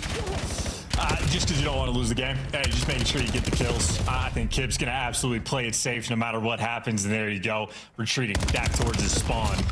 Staying on the top side of the map, and with the 10-second reset rolling through, we are very close to mathematically impossible. And Vancouver Surge, just an unfortunate way for this game to end. Kip's showing off the pistol, and hey, maybe one final capture just so the stats look better. Just so they look that little bit better. It does help in ranked. A higher scoring game. Kleenex stunned up. In it goes. 6-3. Final score as Toronto Koi take the lead as we get into the Scar portion of this series. Still anyone's match. And here we go to Scar. Good game of exposure there from Toronto Koi. No den. No problem. Series not over.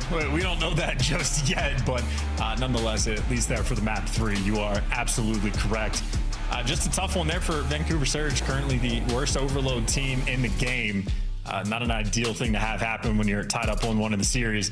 It means you're very gonna often be on the back foot. So Toronto, a map away, and they more or less are gonna solidify winner's bracket there for Birmingham. Gonna be in a good spot. Of course, though, job's not finished. Joe Deceives, though, of course, shooting from start to finish. 30 kills, 3,600 damage. He was top of the lobby in both categories. Yeah, 3 kills per minute, which is a very, very impressive stat line. Exciting to see in a game of overload like that. And again, Joe defensively, masterclass, man. When you needed it to be stopped, Joe was there for a good 2 or a 3-piece. Highlights here from that game. And inside, again, lovely work on the captures front. We saw that first half very, very strong from him. Jokes aside about all the team kills, but let's face it, man's a killer. He's a killer. That's just how it goes. No, playing well, absolutely. And on the flip side, maybe a decent second half for Vancouver Surge in terms of being able to get a couple rally captures together, nice sequences to make something happen. Problem is, when you're dealing with that deficit, you just have to play absolutely perfectly, and it's the situation. Second half, you're down. You just have to play so much quicker than you're actually used to. You have to take more and more risks, and, well, risk just turns into Toronto's scores. So much more exciting second half there for the team, but Toronto ultimately just taking care of business. Great facilitation on some of these attacking rounds as well, and as you noted, Joe Deceives defensively, he was running the solar panels. I didn't get to see what it looked like. Goodness, he was hotter than the sun. Well, we talked a little bit about the team kills, and they were funny, but they're also, a little bit annoying at times. And this was the first nade. Insight sends it from spawn right over the top, all the way in, and it takes care of Joe as he was shooting. He really was. Insight as well. This was a great 3 right into a delightful bit of teammate. Oh, it was a throw. Get rid of that, Joe. My bad, mate. Sends it out, and here we go. Joe, once again, this little love story between 2 teammates. As Jamie Craven picks it up, makes a run for it. As again, Aroma must have been frothing at the mouth when those team kills happen, especially when that close to the goal line as well. Must have been frothing. Great fun to watch party if you haven't jumped in there, especially if you're a Toronto fan. Chance in the sky we go. How you feeling? Feeling great, man. Going to be an interesting map between these two teams because now we're officially to the ultimate test for Toronto. When Den gets taken out, are they good for one S&D? Are they good for one Hardpoint? Sure. The question is, are they going to be able to be good enough for two? So Vancouver Surge may be happy to see the Scar here in the mix, but I think they got a long battle ahead of them. I know Gwen's going to be the guy to watch, at least in my opinion, on the side of Vancouver Surge. This is where maybe a masterclass performance could come through in terms of super solid hill time on top of the slang. Gwen showing off more and more as this stage is developed. He's bringing back the goods. He's bringing back the goods. I feel like he's evolving as a player. He's sort of maturing in a nice way. I mean, Gwyn, no stranger to getting told on social media that he only plays for kills or as a clueless mini-map arrow. He's definitely figuring it out, and that is a very, very important thing. I mean, hey, tell him how you really feel. No, it's just communication from the fans, the old Twitter. Well, anyway, Joe Stephen Kips, at least in map number 1, feasted, especially on the P2s, but these two Titans from start to finish, I mean, they were nearly double positive off the rip, and their production never slowed down. Plus 25 from these two combined. They're going to be looking to carry that through here on Scar as well. A Scar map where you can very, very much get run a couple of big kills, run some big lines. And Joey D, a man who no stranger to a huge KD. We'll see if the streaks are good as well. We saw some couple of good ones on the first map, both sides having an opportunity to attempt to break those P3s. The P2 attempted break, actually, we saw there on the first Colossus. See if we get any fun stuff, anything new in this game of Scar. Again, for Vancouver Surge, a victory here would really throw a wrench into the plans of a few teams on their run towards Birmingham. Some top dogs might be getting neutered. Let that thought just ruminate in your minds for a moment, folks. Or will Koi get back to their winning ways? We'll find out, folks. Scar Hardpoint. Snip, snip. I mean, Miles, you're over here saying might be. I don't know if you saw what happened to the Major 1 champions, but the Neuter Rising took place very quickly. A painful stage 2 for some. C9 had been taking scalps, but we had been on board with Joe DeCias off the opening break of virtually every map, and for good reason. He's always good for one. Jinx it, my bad, brother. I tried. It was so good. It was so good. Perfect work from Vancouver Surge. Ashworth's powers. So perfect. They've crushed them. Oh, inside battling out the left flank. Over the right flank, Luders keeping them at bay. Here comes Gwyn. Nice work from Surge. The first 20 seconds, beautiful. I mean, perfect opening break. And talk about the way that this map has developed, where you are taking gunfights out of your spawn back green for people standing on the overload portal. So we're really starting to min-max this map. Teams are really starting to dial things in, and Toronto finally get themselves back in time off the back of an Insight 2-piece. But either way, the opening break is going to have Surge with the lead. Problem is, now you're losing the time and you're losing that rotation. Already they're taking long rounds to set up for the pinch. They're looking to break this P2 down. They're trying. Two players via the stairs, right hand side of the P2. Joe just gets damaged, no kills. Gwyn for the win on the attack in. He's gonna get a couple. Over to Kips, brought down and immediately pushes the front. Great work from Vancouver. Yep, and that is why you send the guy in the pinch to take the long routes just to keep things mixy. You have to look too many directions. Now Capsule going to the pinch is doing the exact same thing. A bunch of Toronto players, they're good for one, but just getting traded. Well, now you got another square up battle for the new time. TJ in first, 2 players in front. The trade fest is going to continue, but it looks like Gwyn is going to be the man that comes out on top, at least towards this new time. I don't know about trades. Oh, wow, Joe, lovely work on the second man, and unbelievable, continuous damage. Koi, get in, but it's a measly 10 seconds on scrap. Which that day you don't need to get all 10, because yeah, that is a ton of kills. That was an absolute war of attrition there on P2, where I feel like there were no winners. The winner is effectively who wins the rotation. It's Lunars right now on the plane heady. That means Vancouver Surge will be collecting the initial time. Another run it. Both sides, that's the left-hand side of the minimap now, and that, or off the screen rather, the right-hand side of the minimap, which is going to be Koi, and they are flying through right into the guns of Capsule and Gwyn. Beautiful hold so far. Man back on time immediately. Vancouver Surge scraping together all of this hardpoint time despite the attack. And Gwyn looking at another big 2. Yeah, good shout for him on the Scar hardpoint. double positive right now at 14-6, and maybe not a perfect full 60 rolling through, but this has been beautiful time that they have been able to collect, even with the nades there, Vancouver Surge, at least being on the receiving end of them. They've been able to soak up nearly this entire hill, and now number 7 Insight already spawning out. Vancouver Surge might be a foot race to try to break this new time.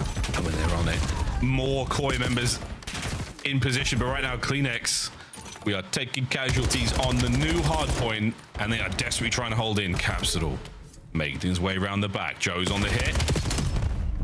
Great snap, and that is a big win. Koi with the opening time. Yeah, that shuts down the attempt, and this might be a Money Hill response. You had Vancouver Surge running it up on P3. Now you got both sides pushed out, everybody getting kills. You're taking long rounds just to kickstart the potential break of this rolling through. But the first 25 seconds for Toronto, they have been safe and comfortable in time. Oh, they got one kill. They're going to send it now. Kleenex through the front door. Kleenex! Oh, the bouncer! Your name's not on the list, you're not getting in, and the fake IDs are out. Vancouver Surge fight their way through. That's going to be their time. They do get the break. 20 seconds to go here on this blue Hardpoint. Capsule, delightful snap. The transition onto the next man was glorious, and it's a 3 down. Yeah, and Kleenex with his team spawning out says, hey guys, I'd like to join you. I'm not playing my life. I'm not hiding. I'm going to die and get put in the absolute blender. It is a 40-second lead going into P5. This is one of the best mini-maps I have seen to start things off. Kleenex, though, with the Hellstorm wants to break it down. That's going to shuffle the minimap up a good bit. Connection on a 1 man. 3 on the inside of green. Splash, good. Nades through the window from Joe. And this is fantastic work. You've played the Hellstorm nearly perfectly. They're still spawning in the backline. The trophy's now no longer in play. Joe on time. Kleenex there with the coverage on spawners. Good for 1. And Toronto Koi, you've made something of a bad situation. No one's, oh yeah, now someone's watching mid, and Joe still dies. Well, great Hellstorm usage as well. They had a good one on exposure, overload, and they have a good one again. Now you're playing bully ball here on P5. So Kleenex, the bailout man, a lot of the Hellstorm came from the time he was able to soak up on blue, and the 3P's able to get as well. So big plays rolling through just to keep things even, though. I mean, first set of rotations is through, and as you say, relatively close game. Right now, 2 players we're looking out for. Kleenex for the side of Toronto and Gwyn on the side of Vancouver. Both these players shooting their guns. Oh yeah, blue, we are red hot, steamy barrels. P1, again, no one's getting near it. Everyone's having a fight. A pound of flesh, a pound of that from Gwyn to get 1 in store. Battling out through the mid-cuts now, a little bit of opportunity on time. Unfortunate moment there from Insight. And I'm going to binding purchase towards the backside of blue. And again, the war on time. Unbelievable. I think this is the most time a team has had from this P1, and it's only like 6 seconds. Well, they're trying to do it from the wrong side, too, is Koi trying to run it up. Luna's there for the contest. Instant trades, though, and wow, what a scattered mini-map for Vancouver. Half the team thinking about rotations, half the team thinking about contest or breaks, and that lack of coordination is punishing. Toronto Koi there off the back of a P1 that from that side can be difficult to collect, have in fact taken the lead. Have they taken it? Yeah, they've taken it. And now we're seeing spawn still good. A man on Surge, enough to anchor that right-hand side of the map, so you're still good for now. Not electing for the scrap time by P1, now through mid. Great shots from Joseph. Joseph Decevicus. Brilliant work now on the attack towards time. A hold from Surge. It's the way that P2 looked before. Joe again. Big 3 dead. Yeah, no war of attrition this time, or maybe we'll kickstart it. Yeah, Joe Deceives had to give you a little bit extra. Problem is, no trophies. So off this respawn, the nades are going to be quick to land inside up top. Well, him and Kleenex, the duo putting some work in Toronto. All things considered, not too shabby here on the P2 time, but only a 12-point game. And they're getting all of these extra kills. Maybe actually struggling to really collect, though. Well, you managed to deal with one side of the map. Left-hand side of the map dealt with. P1 attack is a little open. Here comes Kips. Oh, it goes high. Gwyn, anti-air. Speaking of the anti-air, definitely hit that jet, and now we are down by P3. Here we go, folks. Early rotation 1 by Vancouver. Toronto. Numbers now towards time. TJ doing this alone. Can he take any of these players with him? There's number 1. Damage into the second man, and it is going to be another big string of kills, but wait. An awkward battle on time. Vancouver win it. And once again, Vancouver Surge on the first set of rotations, P3, full 60. They did that from the left side of the minimap. Now if they like lock this down, they're going to be set up on rotation as well. So Kleenex wants to be quick on this push over towards the time, has a little bit of coverage. And in the midst of the chaos, if Vancouver Surge give up playing heady, well, you expect a break to eventually come through. TJ, though, ironed up on defense, gives you the 2-piece to keep things alive. This has been another war on P3 that it looks like Vancouver Surge are winning. Oh, man, they're dug in. They're well dug in. The trench warfare of P3 definitely being won by Vancouver Surge right now. Still trapped to the top left-hand side of the minimap. Toronto Koi have got to battle their way out through TJ. And just a bit of damage here or there is enough to slow it down. A brilliant hold. And now Vancouver, opportunity to win it. Well, you spotted the back. Yeah, Joe Deceives died on hold, and nobody from Vancouver Surge is actually there. Joe Deceives, though, only gives you one in the feed. It's an open bottom side laid, though, for guys like Insight to try to take the timing. Lunars, though, has it locked down. They locked still. Damage is great. There we go. Cleaned up. Right inside the minimap, all good. You've won the rotation, Surge. You've won the tricky battle. Can you soak the money hill? I think they absolutely can.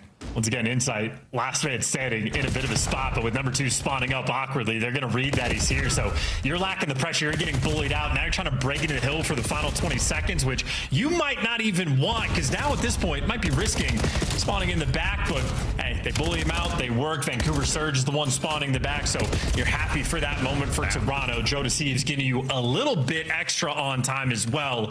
It'll now be a 40-point game on this rotation. Toronto, they need this P5. They need it. Bear in mind, Gwyn was 25 points away from Legion. That's incredibly impressive. Massive spree from him. Just like we saw in the first set. Good connection on the first. Great dodge on the main missile body. Now we have the hard point in the hands of Toronto. Guns up. At the front comes Surge. Contest that from Capsule. They know he's nearby. He gets one before he gets traded. Oh my. Well, Kips just gives you 2. That is going to shut down this first initial push. Yeah, the trophy's putting in a little bit of extra work, but for the moment, the trades for Toronto, easy. Yeah, they played really well. That's a tight hold. Capsule through top, seen another shadow there. TJ's been identified, but he should get 2. No, Joe with a pistola to make it 4 now in a row. Back over towards the plane-headed left-hand side of the screen. And once again, Toronto Koi, a fantastic hardpoint hold and a lead change. And by the looks of it, this game will probably end on P2. So you're going to have to play that delicate game with the final 20 seconds on this hill. But for the moment, we're fighting for time. And for the moment, you got Vancouver Surge. They have it. Capsule on the top side as well, though. He's spawning up deep left, so Vancouver Surge trying to go for like a maximalist setup. But yeah, Kips just takes you right out of time in Toronto with an instant break. Oh, tie game for now. Surge trying to battle on this. This is to get them all the way to that game 5, to stay on Scar. Shots from Insight, a big win. But again, nobody there on time. A slight lead at the moment, literally a second there for Vancouver Surge. But Koi, they've read the script. They've heard what Chance said. They think it's going to be a P2 finish, and that is what they are setting up for in a big way. Joe on the cross. Again, no one getting close enough to this time. P1, oh, it's starting to get strong. Starting to get a foothold here, but they might have just lost P2 for a second.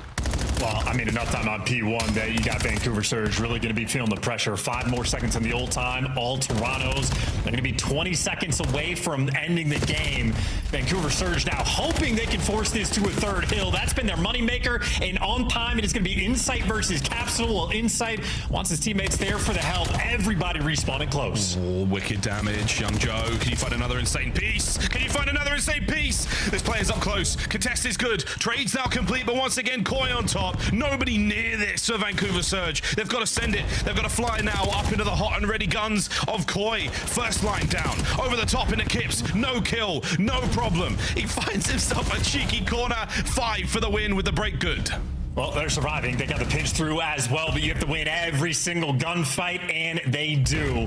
Now, Toronto, do you want to rotate, or do you want to try to fight for these final 5? And while they're making this decision, Capsule's taking routes. 3 white arrows. What are they going to do 2 players trying to bang out the old time. 1 guy on rotation. Nobody made a decision, and now Vancouver Surge, they have the opening. Joe's going to win a big one. The spawns have flipped once again. So right-hand side of the minimap now. Koya on it. No. Capsule, is he going to read this a little too late? Maybe. He does. He's overwhelmed. Final 5 seconds and no one here from Surge in position to contest this time. They've been wiped off the map. The last man gone. No need for a game 5. Koya get it done in 4. And with a quick shrug of the shoulders, Joe Deceive says, fine, I'll drop double 40s. I don't like you guys anyway. I don't like you guys anyway. Well, things didn't get too crazy. And Surge kicking themselves after the lead they had at the start. It wasn't huge, but they were definitely running with the momentum. That is a brutal, brutal loss. Again, a change in the standings.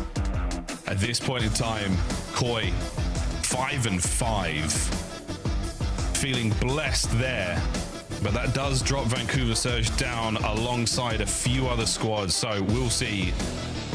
As they race towards Birmingham, not everyone's coming with us. Big 40 from Joe, 43, and the insane volume of assists for both teams. Yeah, and of course, not just Joe. Kips with the 20 assists means his EKIA was going crazy. 1 minute and 44 in time, and that dynamic duo, just the damage output they were able to have.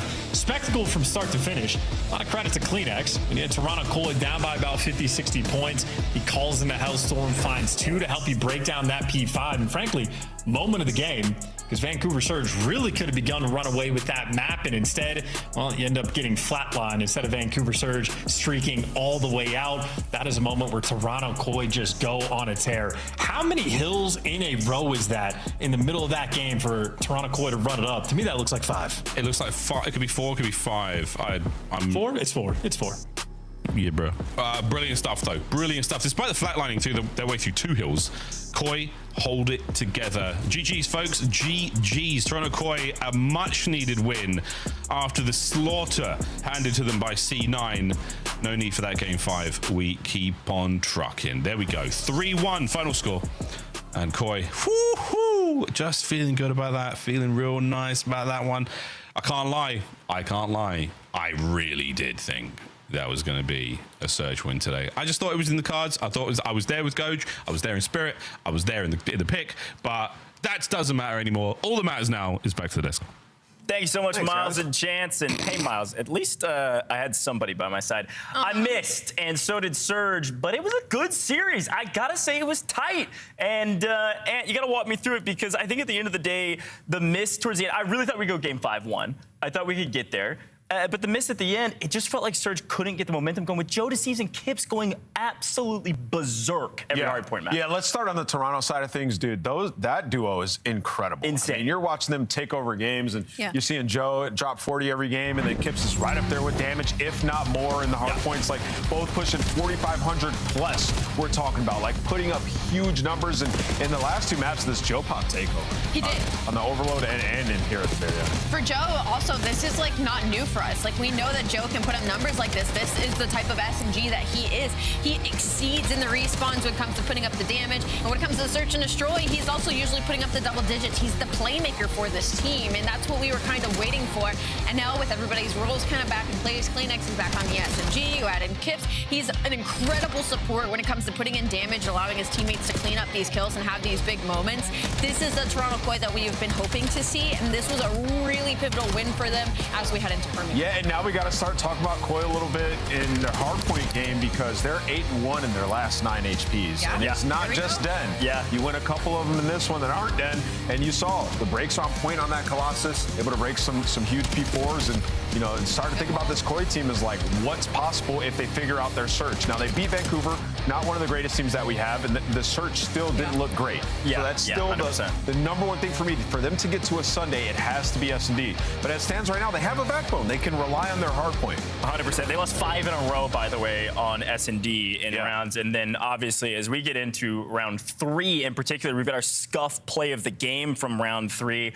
No din, no problem. They've gotten a win. And a reminder, Joe DeCease was top of the KD leaderboard, even in their loss to C9. Yeah. A difference maker for this roster.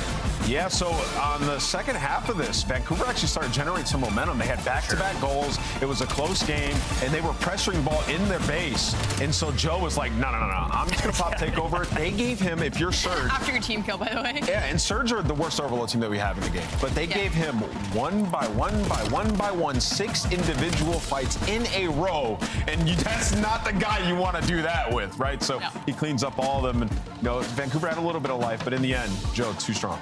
Yeah, they had a little bit of life. They had a kind of a second wind in the second half, but you're right. Joe just shuts them out. Insight also had a really good play, but Joe was the hero of this map. And again, Kips is putting out crazy damage yet again, despite the amount of kills that, of course, Joe's picking up there. So the top 2, but everybody doing their part in that matchup. Surge, they want that one back. And again, they got a lot of work to do. Surge does if you're an Overload fan. That was a little rough. Yes. We noticed something on the player cams is why TJ might have not performed. God. I know exactly. Listen, lights were on. That's all we're saying. Lights were on in TJ's room. It wasn't the same TJ. Lights off, top 10. No. Well, let's turn our eyes to the Monster Energy Spotlight. We've got Kips in the house joining us. My dude, you are the GOAT, a damage output fiend. How does it feel to win against Surge? Obviously, you guys are the better team on paper, but with some momentum, changing of tides, how'd that feel today? Definitely felt great considering what happened yesterday, but we just came in with our head high today and we got the dub. I'm just looking forward to Optic next weekend, and then Birmingham. Absolutely. You guys are up to 5 wins now. It's going to put you in a really good spot to avoid the play-in and just be top 6. For you guys, though, you have a backbone. Hardpoint's been insane. 8-1 your last 9. What have you guys been working on in that game mode to get to this point? In Hardpoint? Yeah. Sorry? Yeah. I think we've just been trying to make our teamwork better. Just because I just met all the guys a month ago, so all the chem's not completely there, but we're just trying to work on that and just our Hardpoint's in flow right now, so that's it. Kips, with this win, I'm sure you now reach 5. You go up with Miami. You are now second. You get that tiebreaker because of that win y'all had a few weeks ago. So now you are second overall in the standings while everybody else is in this insane 3-4, 4-3. Nobody knows what the hell is going on. Cloud9's being the top teams. For you and being a newer player on this Toronto Koi roster, what has this... this is such a unique situation. What has it been like for you? Do you feel more relief now that you guys are sitting in that top 3 heading into Birmingham? What has scrims and practice been like? Just everything from your experience. Toronto's been great. The whole experience has been great. I'm finally starting to get comfortable, but being top 3 feels good. I was worried about the standings. I don't want to be in the play-in, but to know that we have I was looking at it a little bit, to know that we have the tiebreaker over a couple of the mid-pack teams, that feels good to know. Yeah. And just going day by day. 100%, man. But key win today, and you've had some key wins, so you all are second overall in the standings. Like Ali said, this is a big win for you guys. You got a lot of fans out there, man. You are crushing it. We wish you good luck in the next one. Appreciate it. All right, cheers. That's Kips. He's a stud. I have a feeling it's going to come down to Trakes and him. I was thinking that. Yeah, he's very good. He's putting out crazy output on the map, man. Anyways, Kips, a great interview, and I gotta say, Toronto, they've turned things around. We are headed to break here, folks. We got another fantastic matchup for you here in just a little while. LADs, can they turn it around?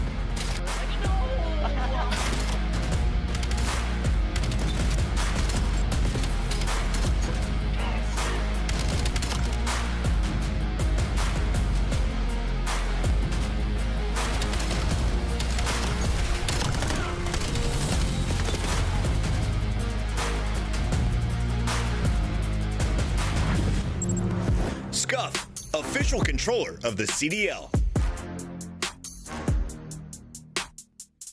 Monster Energy, the official energy drink of the CDL. COD Champs tickets are on sale now. Come see the best teams lock in for this season's grand finale in fabulous Las Vegas. All 4-day passes come with early venue access. Head to phasevegas.com or scan the QR code to get your tickets now.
On stairs, dead. It's on him. Coming.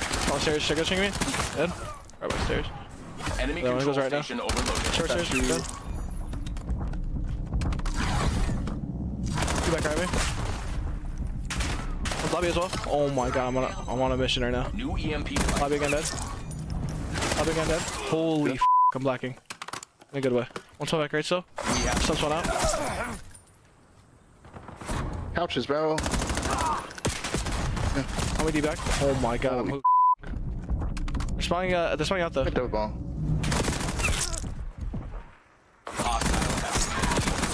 I'm on a dirty streak right now. Holy transported to the enemy zone. Overload device. Still playing for me for some reason?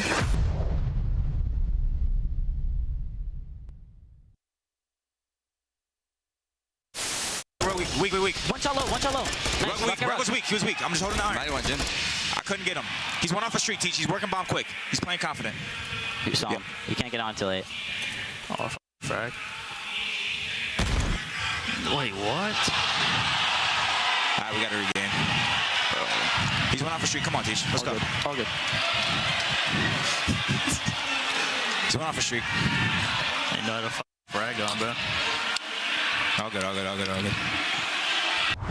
Scrap and the Thieves versus Cloud9, the Upset Kings. We got a lot on the line here for, I suppose, both teams. This really feels like a matchup for LA Thieves to win, but Cloud9 still technically have a chance for play-in if they're able to get another upset here, Ant. They can get as high as 7th. I mean, they're still crazy. They're still in a spot where they can do it, and they've upset some of our top teams. I mean, we've seen them beat Toronto. Obviously, we've seen them beat Gentlemade, so you can never count these guys out, especially what they can do in Search. Yeah, 100%. Now, Ali, as we talk about these rosters, and specifically LA Thieves, they've dropped 3 in a row. So they are 4-3, still a top team in the league.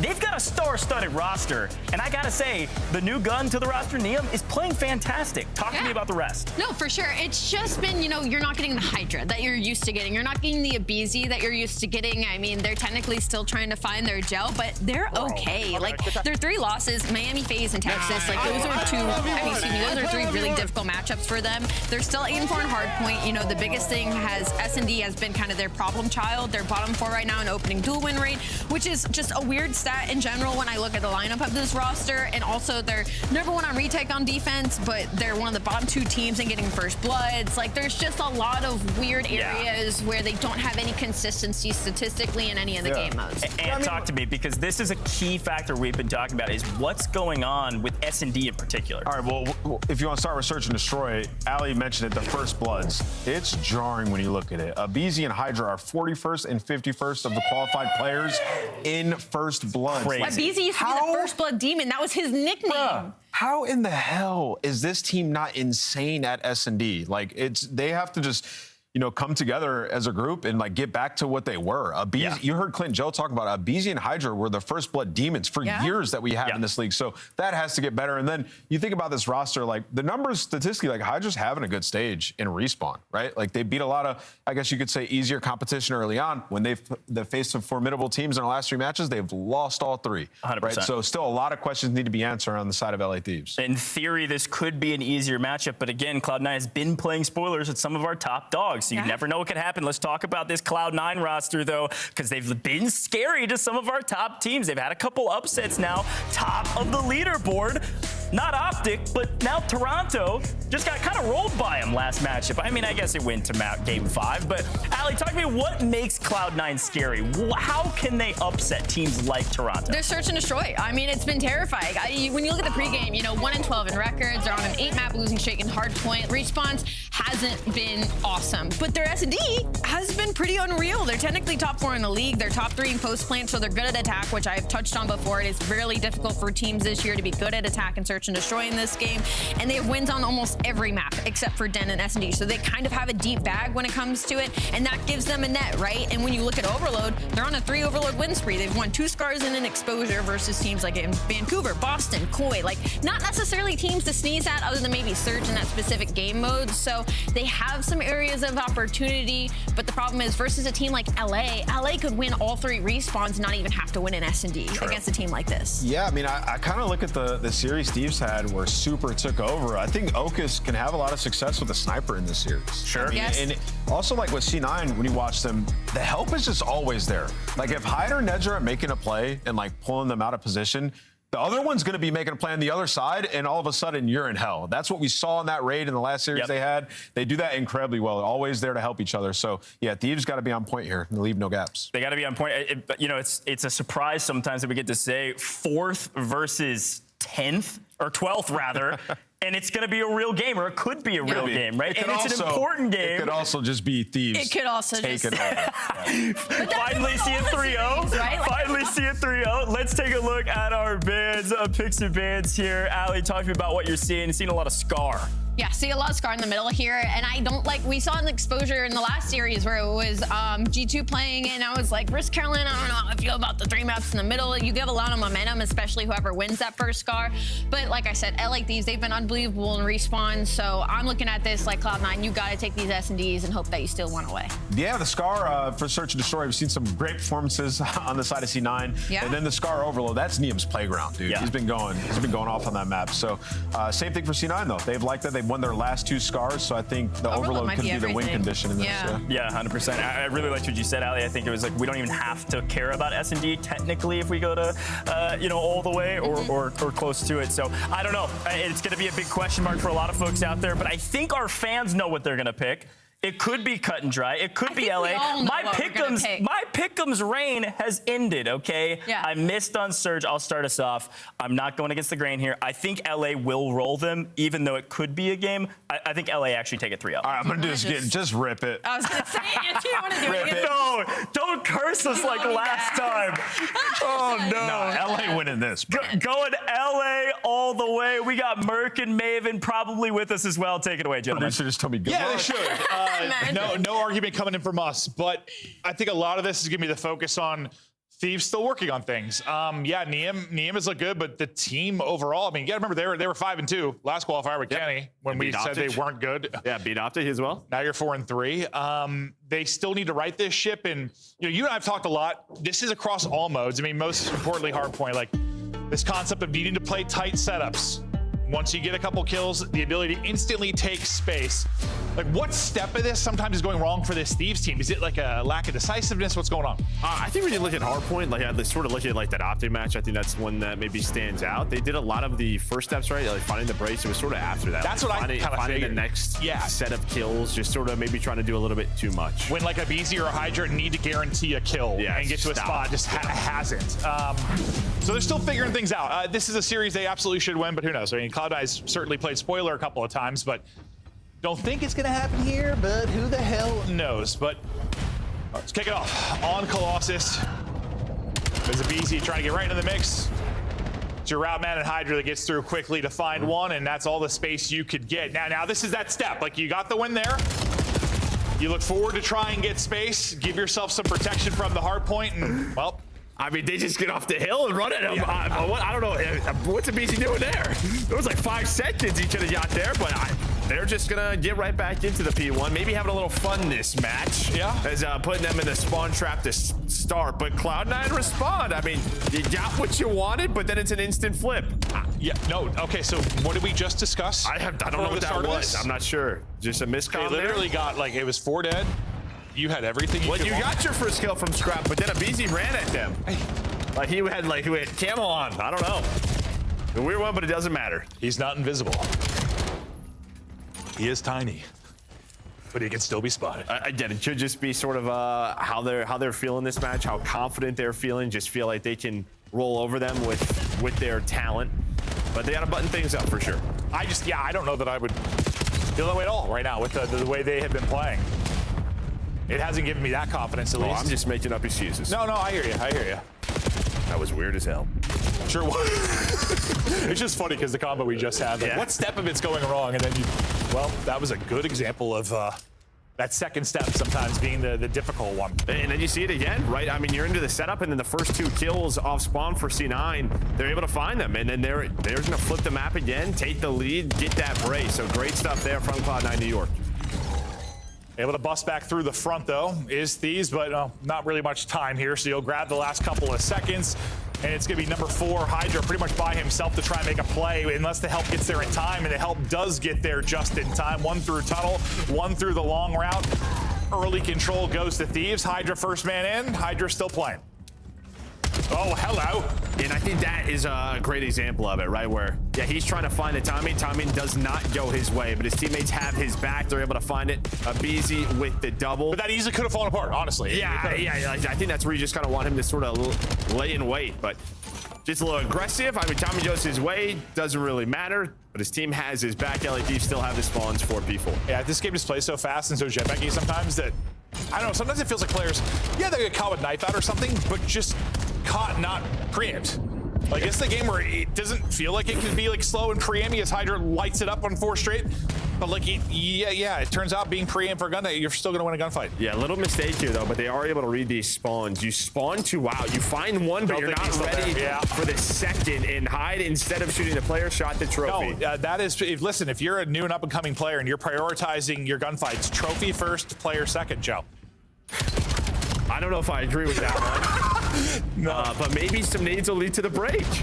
No, watch it. It's like all the nades all the nades hit. It's a new strat coming in as well. He is a lot of objective time, still on 5 in a row from that P3, so close to that Hellstorm.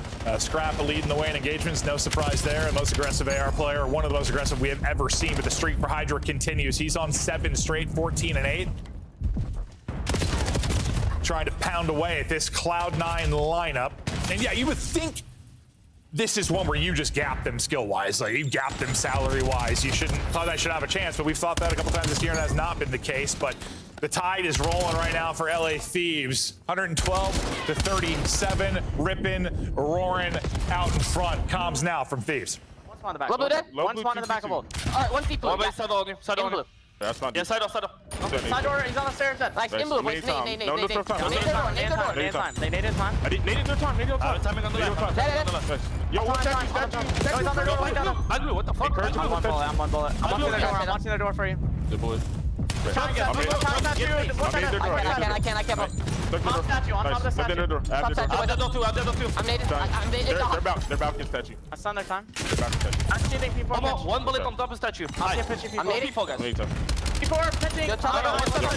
You go child yellow side. Statue, one shot high. Take your time, Richard. I did statue at blue. One more on the statue. Front yellow. Major front. Man time. They're hopped. Top of the statue. I'm pitching down. Yeah, pitch down. Stay down. Go double left with you. One time. One more time. Stay in line. I'll see the statue. I'm here with DJ. Chavy time. Left side. Nice. Last guy encouraged. Let's go. Last guy encouraged. One might be back.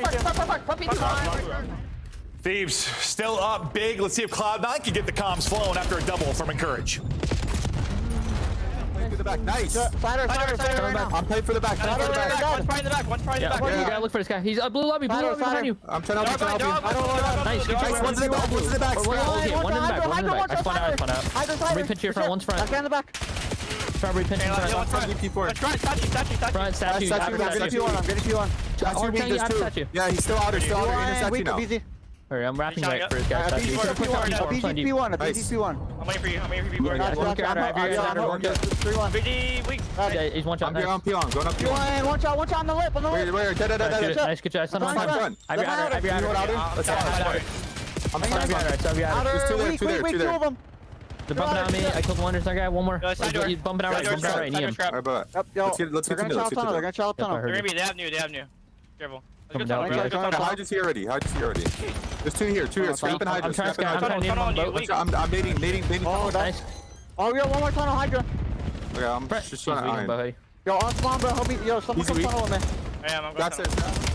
Scrap on 4 straight. Lead still growing. 130. The advantage right now. Cloud9 coming out and getting bopped in the face here quickly. Gonna have to mount an insane comeback, and there's a 4 down to maybe start the comeback, but work to do. Yeah, and I mean, listen, like, Slay is evened out here, right? You do a pretty good job at the P1, and again, set yourself up at the P2, but you allowed one to spawn in the back, and that was kind of your opportunity. And the problem is that LA Thieves ran away with the game at that P2. They got like a full 40 to 50 seconds to extend this lead. So it's like, you've had your chances. You brought the slaying back if you are C9. But yeah, just not able to take advantage of it. There's a nuance to everything. There's a nuance when we're talking about pace. There's a nuance when we're talking about kills. Sometimes you're turning kills into objective points. Sometimes you are not. Thieves doing a much better job in that department. But new Hardpoint ready to go. 130 down. Can Cloud9 muster up something? It's been a streaks for Scrap and Hydra. It's a streak now for aBeZy at 5 that will come to an end. Early setup, tight setup, and control. They're going to pick up Hydra, of course, on the pinch and deal with the other 3, trying to bully their way through statue. The nade's going to be the call to go. Able to find one. Here goes Hydra, and there's the timing. Yeah, and I love that from Pi. He waited for a nade. I think sometimes in the past he would be the first to go and maybe get caught, but he waited for a kill to come in. Then you know that player has to shift on over. Much better there from LA Thieves. Yeah, and that might be where Hydra was talking about, like with Ken and Scrap in the pace, how fast they played. Like he felt he had to play faster, and maybe those situations got a little bit antsy. Whereas here they take their time on the break. Yeah, potentially. Yeah, just sort of I don't know, learn it. Just like if I lose this one-on-one, we're probably screwed towards the front. But it just trusted his teammates that they were going to hit an 8, and yeah, the timing worked out, and now they are 25 points away from taking map 1. Look at 100-point club. This first one.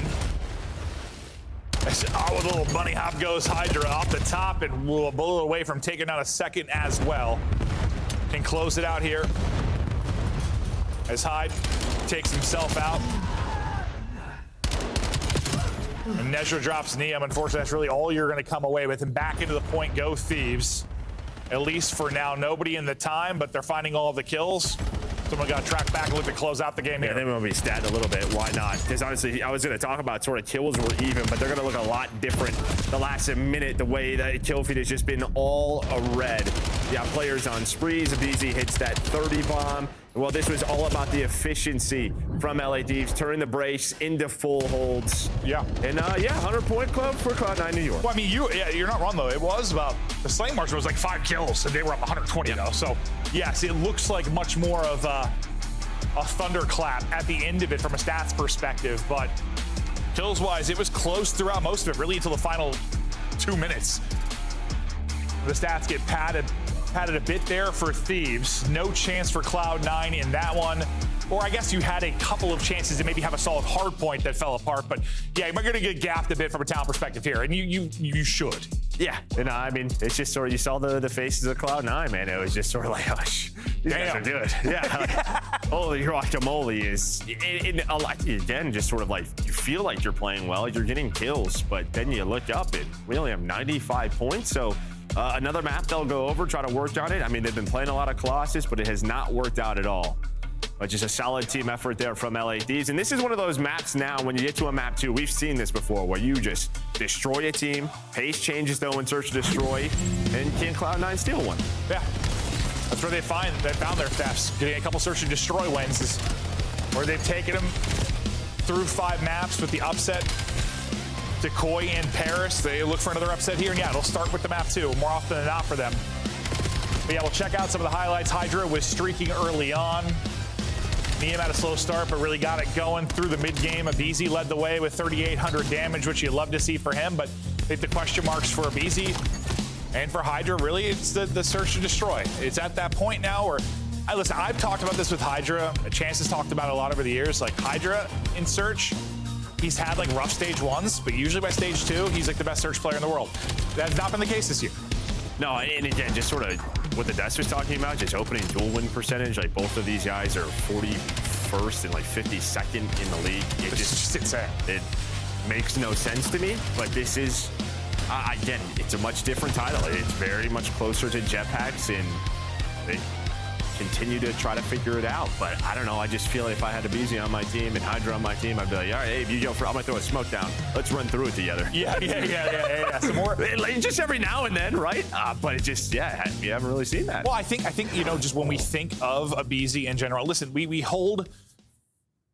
just compare him to him like at his best, which is something we've never seen another player ever do. I mean, it's just like, it's also been like 7 years in a row. Yeah. Insane consistency. But when you think about it, he's got a sub out. He's one of the most fearless players we've ever seen in Search and Destroy. You know where he's going to hit you. You're just going to get hit and gunned. He's the first blood reaper.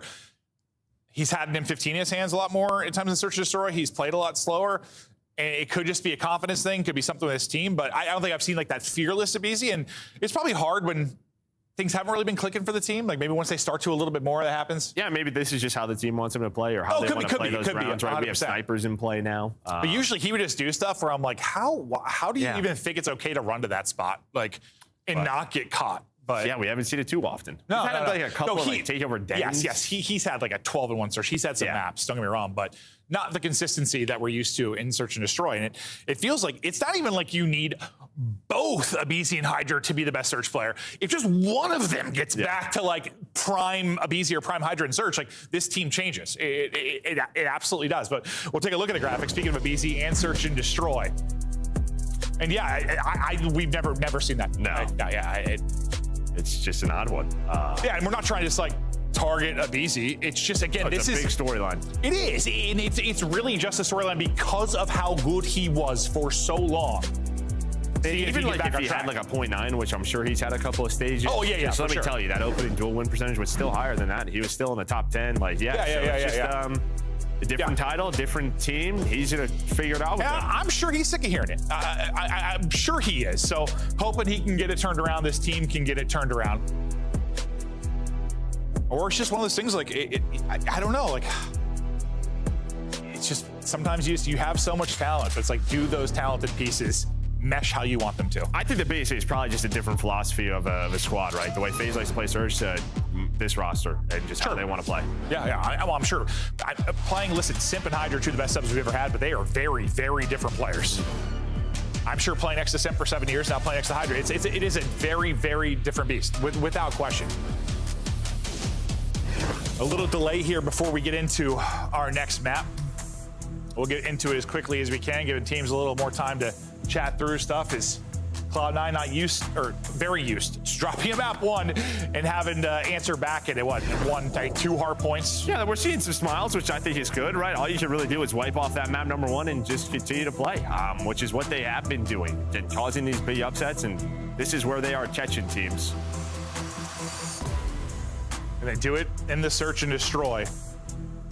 Insane. I mean, the series versus Koi, like Nezra with the play in the kitchen, just dancing, making incredible plays. Okus with the sniper picks. And Hyde has had his clutches and moments as well. Ample opportunity to come through with an upset in the Search and Destroy.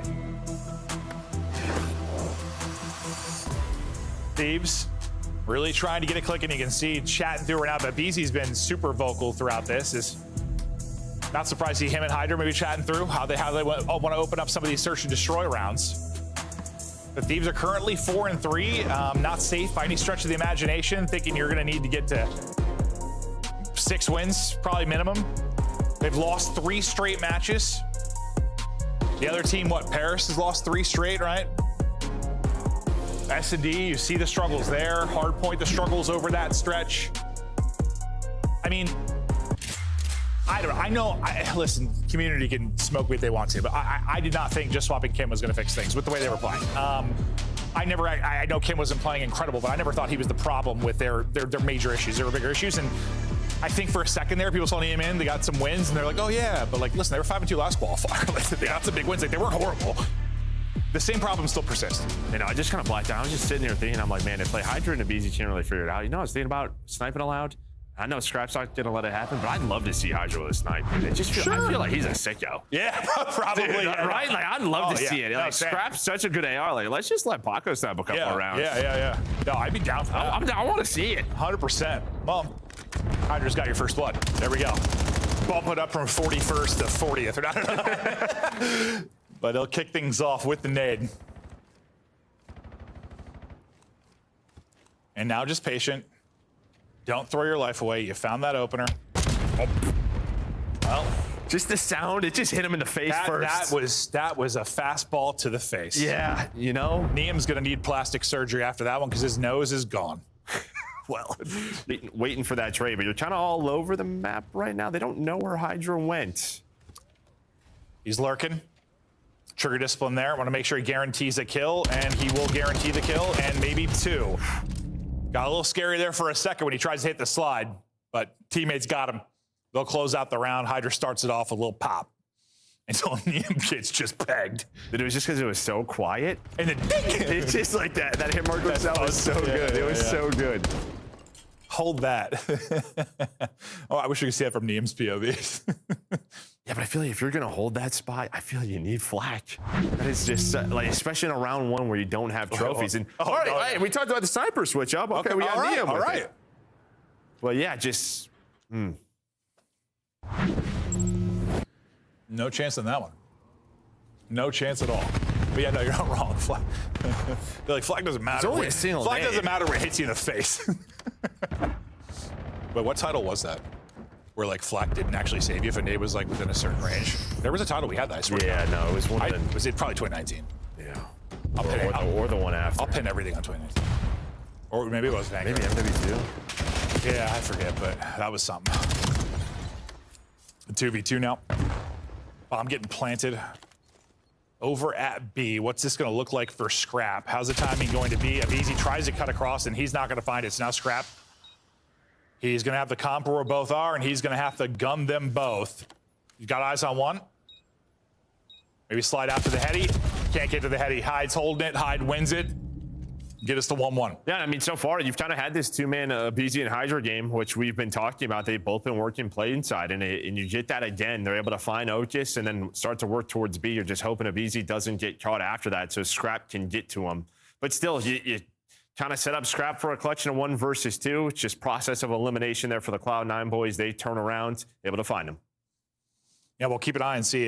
Neum's going to have the snipe in his hand more, or Scrap will be pulling it out. But yeah, I mean, it's just not only with him being such a good AR, but how he likes to play and how aggressive he is. Like, I love him putting in damage for Hydra and Abizi as they're trying to make plays versus just being static with the snipe. And he has a great snipe, don't get me wrong, but you said this since basically day one, though. The second you saw him pull up the snipe, you were like, nah. Yeah, it's just a... It's like him dashing Sid. Yes, they just throw all the bros. I'm like, Cell. Well, you don't want Cell to snipe. Like, yeah. But the bros, yeah. There's a dashing snipe, I'm going to snipe, bro. Nope. Dante's like, well, if you guys are doing it, I'm doing it. We're going to have our duels on the main stage. Nice win there from Hyde. First blood, stays up at 11 HP. Scrap on the jump peak. Then the shoulder. He's got multiple here to deal with. You're waiting that two-man game right now, which is Neum and Hydra to develop, but Scrap's got to back up because he's by himself. He's got to keep backing up. Hyde with the shots, his position. Give it up. He's been here for quite some time. And he's gonna, I thought he was gonna rewrap that on the flank, not actually gonna come through. You still have Hydra in a position to find a kill, but now as you lose Scrap, it's gonna be all on Hydra. Reload is in, can't win the fight. Good one there from Cloud9. And I mean, similar to what we kind of saw yesterday in the Optic match, just some insane timings around Delhi. Again, like one player from Cloud9 was chasing Neum. Oh, yeah. He then turns around and then they don't know where Hydra is. That could have got real weird for Cloud9, but behind that first blood, able to close the round out. That hook clutch was like, I mean, at one point, I would have said survival rate 1%, and then he just does laps around Delhi and kills everybody. That was something. Getting people lost in the sauce. Cloud9. Go on top now, 2-1. Let's see what this offensive break looks like. It'll be Neum and Abizi. Holding play inside and mid. You took a ton of space defensively over towards B.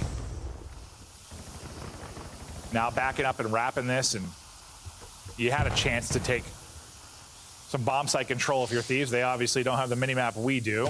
Now in more of a standard position is Cloud9, and Courage, he's gonna lace one. Scrap gone. Yeah, I mean, you just play a very spread sort of setup here, trying to catch Cloud9 maybe somewhere. You get the one-on-one, and of course Scrap is gonna take that, but unfortunately, he's gonna get taken down. Some great shots, as you said, and well, Abizi does even things up. I didn't see him, but assuming he gun Scrap, I'm guessing they were good shots. Ooh, flinch is gonna cost Neum there, not able to hit it. Abizi's got multiple in front of him. Can he get one? Not gonna happen. Well, he would have needed more than one. He'll get dropped, and that's 3 straight now for Cloud9, and you're really impressed with some of their search and destroy plays against Koi yesterday. What stood out for you yesterday? Because I know you were really loving some They stuff. just abused. If we into a game 5. The water, yes, but I know they were very creative. Yeah. Just very quick, and I think you kind of see it here. They open up on defense, 4-hitting plane, right? Is there anything here? Do we get a hard counter? Especially the way LA Thieves have opened up on offense? Dude, no, and then they quickly wrap back. Even using that smoke to just sort of block off if someone's watching that cross. It's crazy. Season 3, they're adding dynamic weather, and there's going to be heavy torrential rain on Scar, so plane side's going to be flooded. And then they're going to be insane. I believe you. Thieves trying to slow the roll of Cloud9. Hyde, 4 straight. Nezra, 3 straight. They've been super in search and destroy for this Cloud9 team. Scrap got beamed by Encourage last time, trying to avoid the same result. For now, playing at his shoulder. Nate is going to catch him in the forehead. Just missed. Just missed. Otherwise, oh, well, the second one didn't, though. Scrap going to be the first dead in back-to-back rounds. He can't get anything going after a nice map 1. And again, it's just such a common spot, right? I mean, if you don't have a trophy, you have to know that those are going to land soon. And a couple of times now they've been caught, and now you're going to switch it up again. Just the creativity. We show so much pressure towards A. We quickly wrap through Deli. We're able to find another one. Numbers 4 versus 2 for Cloud9. He almost like shouldered too much, bro. I just knew he shouldered like 10 times. You're like, okay, so he's still there. Like sometimes you'll backslide down, take a peek from bottom, like repositioning to avoid that. But I mean, he was there for 40 seconds. Yeah, and then the rest of LA Thieves, they're just not ready for sort of them all to give up A, right? Normally when we sort of see that A bomb, it's usually planted, but Cloud9, they back up and say, let's try to catch them as they rotate through mid.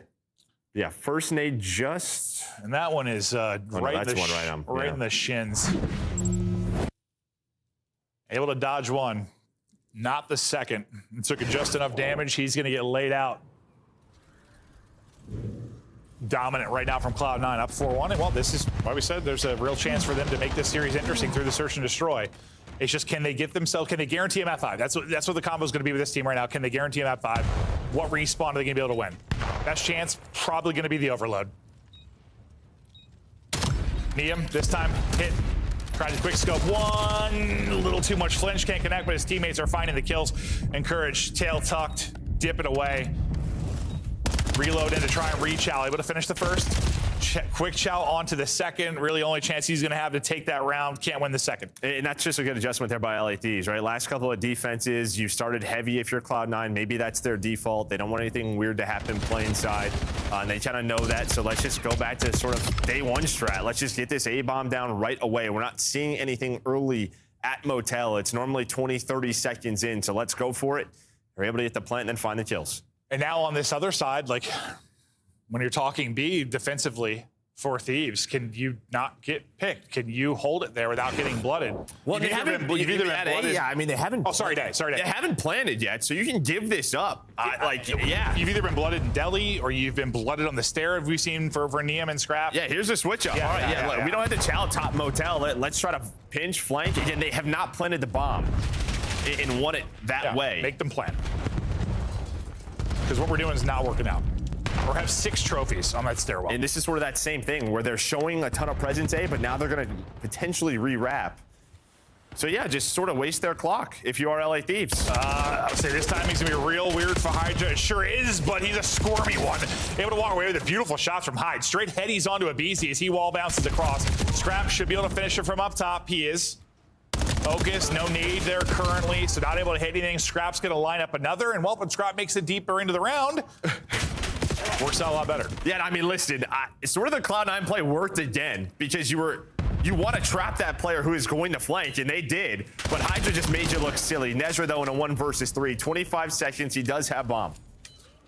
Yeah, that was just like an awkward... No, it was, but you kind of got what you wanted. Yeah, no, I agree. I thought they were just going to hold the setup there like they had, and then I was like, oh, Hydra. I thought Hydra was going to die, honestly, just looking down the minimap. All right, so the defensive adjustment comes in for Thieves, and they get the round win. We'll keep an eye on how they plan to hold A next time through.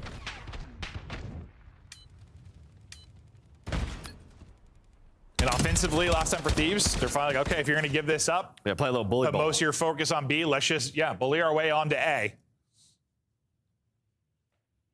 See if that's the play call again, or if they slow things down. Yeah, and I mean, you're just sort of looking at Cloud9 here, right? Do you continue to open up towards B just early? Do you trust sort of your retake at A?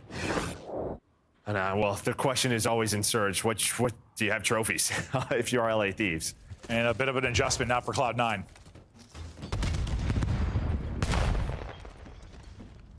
Less focus on B and rotation, this time showing more. Here are the nades. Is there a trophy to protect Hyde, or is he just able to dodge? Looks like he's able to dodge. They'll put one more through for Nia maybe to finish it, not able to do it. Could be some weird times middle of the map, right? Nezra's already through. I don't know. Hello, I'm a BZ worm. does Surprise! not know. Well, Hyde, he has just been, laying prone there, crawling the entire time. Then Nezra is going to go. There is a chance with a BZ's double, as he was lurking through the middle of the map. But the problem is his teammates died. Well, this would be what, a 1v4. And the ace. Oh, hold up a second. Abizi dipping deep into the bag.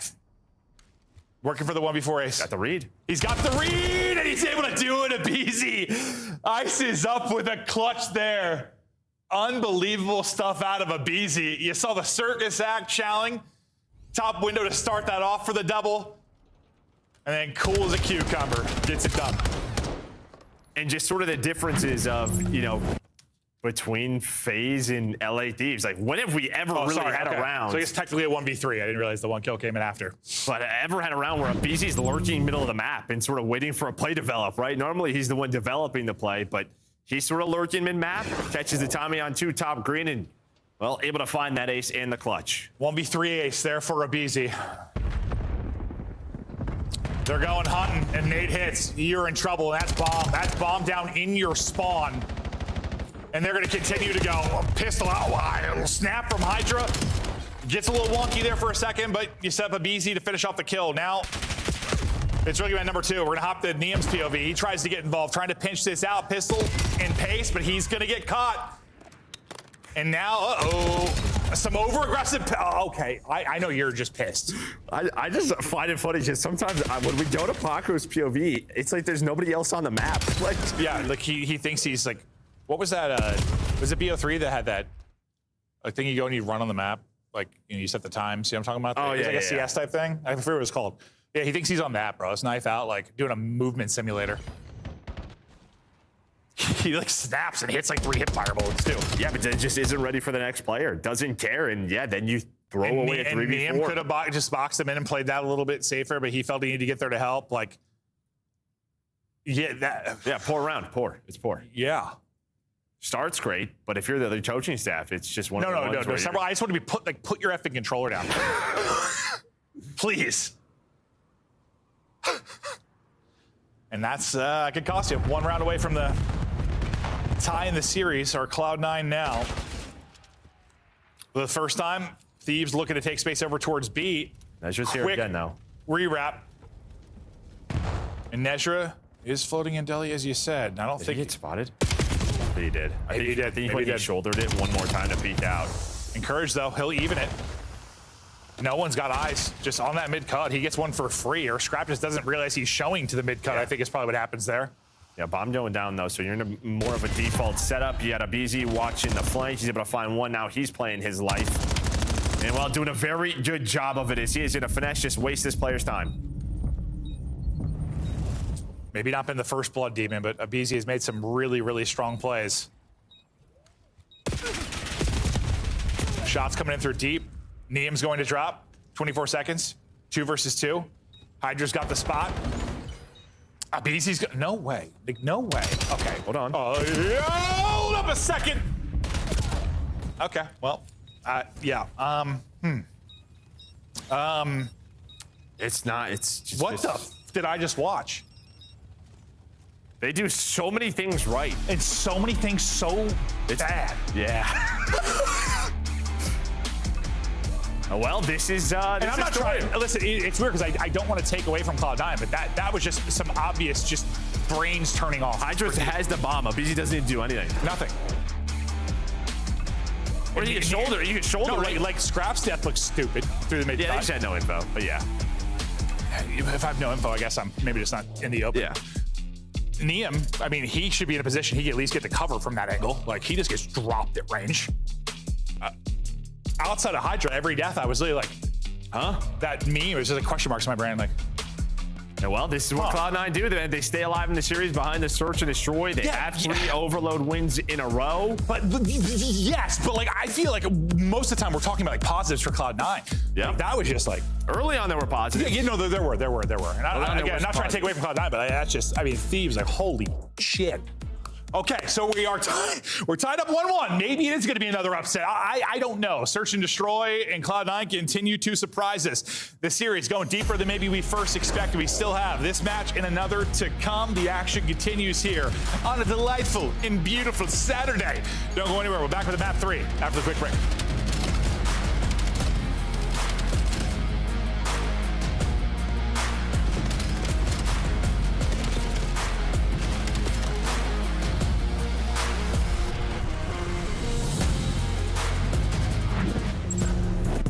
Champs tickets are on sale now. Come see the best teams lock in for this season's grand finale in fabulous Las Vegas. All 4-day passes come with early venue access. Head to FazeVegas.com or scan the QR code to get your tickets now.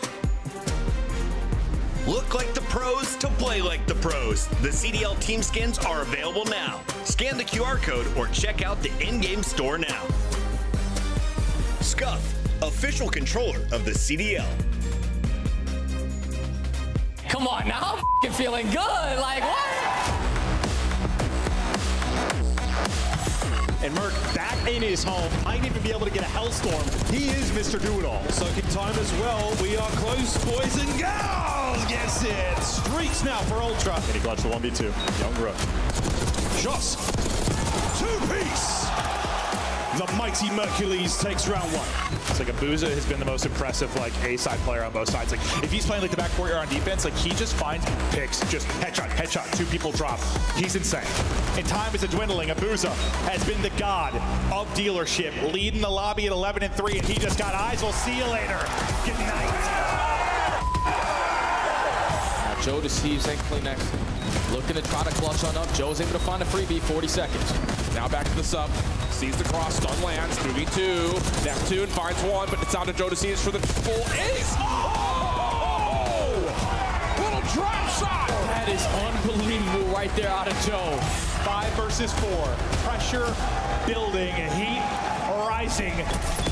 Trophy gets eliminated, and if Easy's gonna get cut down, he's gone. Chest bumping, no. Ross is able to win it. Sim's gonna get dropped as well. 2-on-3, as you said. Cell is beaming, though, but there is a trade. Rentor looked it for the ace. Timing is so bad, and Miami get it done. They move on to a second championship Sunday on the year. Their fight continues. Thieves now push forward, dominate the power positions, suffocate the life out of Surge on the approach. A quick attack towards time, absolutely snuffed out. The LA Thieves, for the first time in the season, they have taken everything. Another perfect grand finals. Your Major 3 champions, the LA Thieves.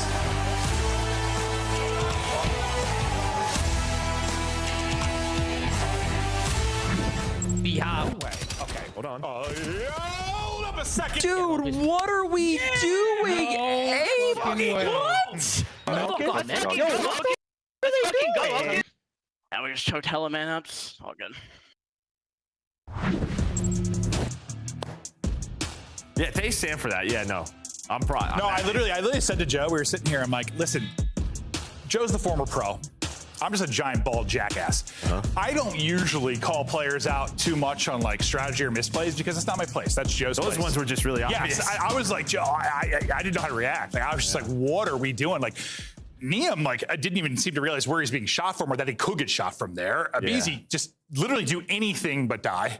Like, you could literally spin in circles by the wall. Niam, I think, just thought Hydra would trade that right away or just sort of chow that, but Hydra's probably thinking he's playing for bomb check and just playing like safe, but like you need to communicate. I don't want to sell. You just okay, that's but then Abizi got paid. Just communicate that.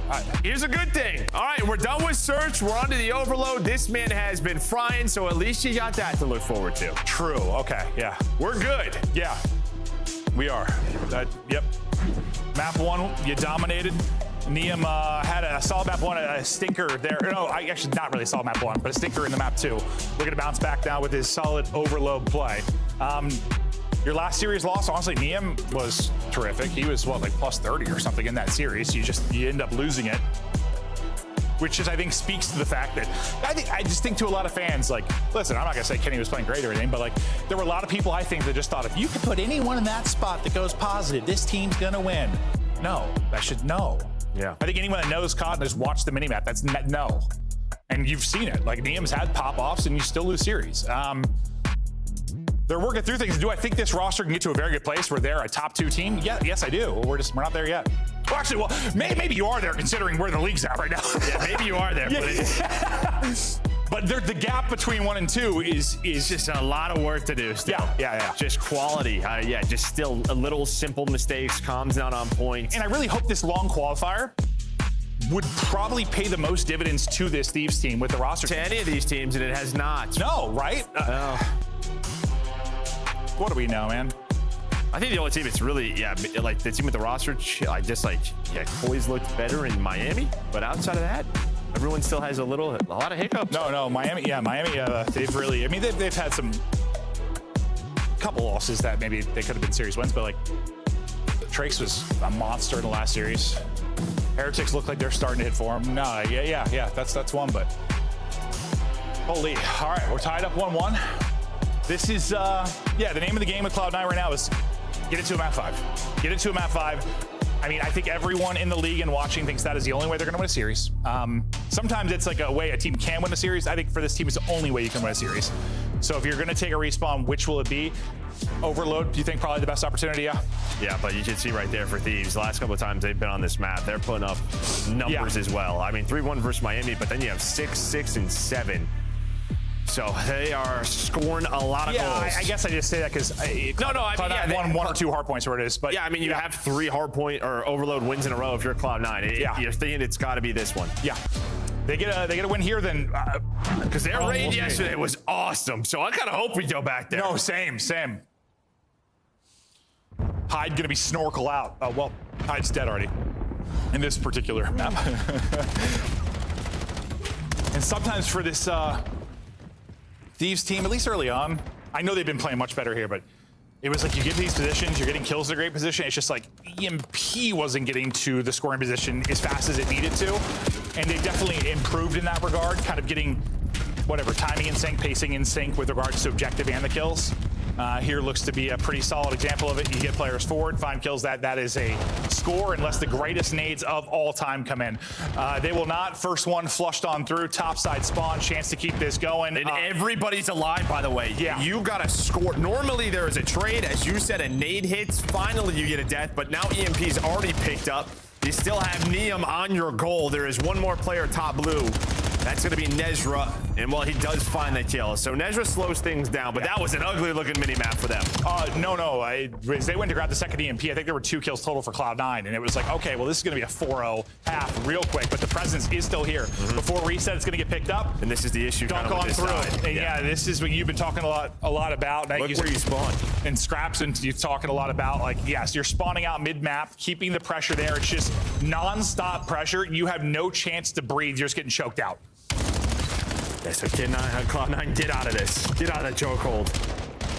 So you continue the pressure. Hydra's able to find another double. He's already on 9, maybe a little pissed off from that map number 2, as they should be. Niam's now pushed up. Well, you just have to get across, but you see all the arrows are there for Cloud9. Hydra's already back in a gunfight after just dying. EMP trying to go, but he does end up getting caught. All right, Cloud9 get a defensive stand. I was wondering what Scrap was doing, but he was in a hellstorm already. Yep, he is up and streaking. That's a real early hellstorm 2 minutes into this first half.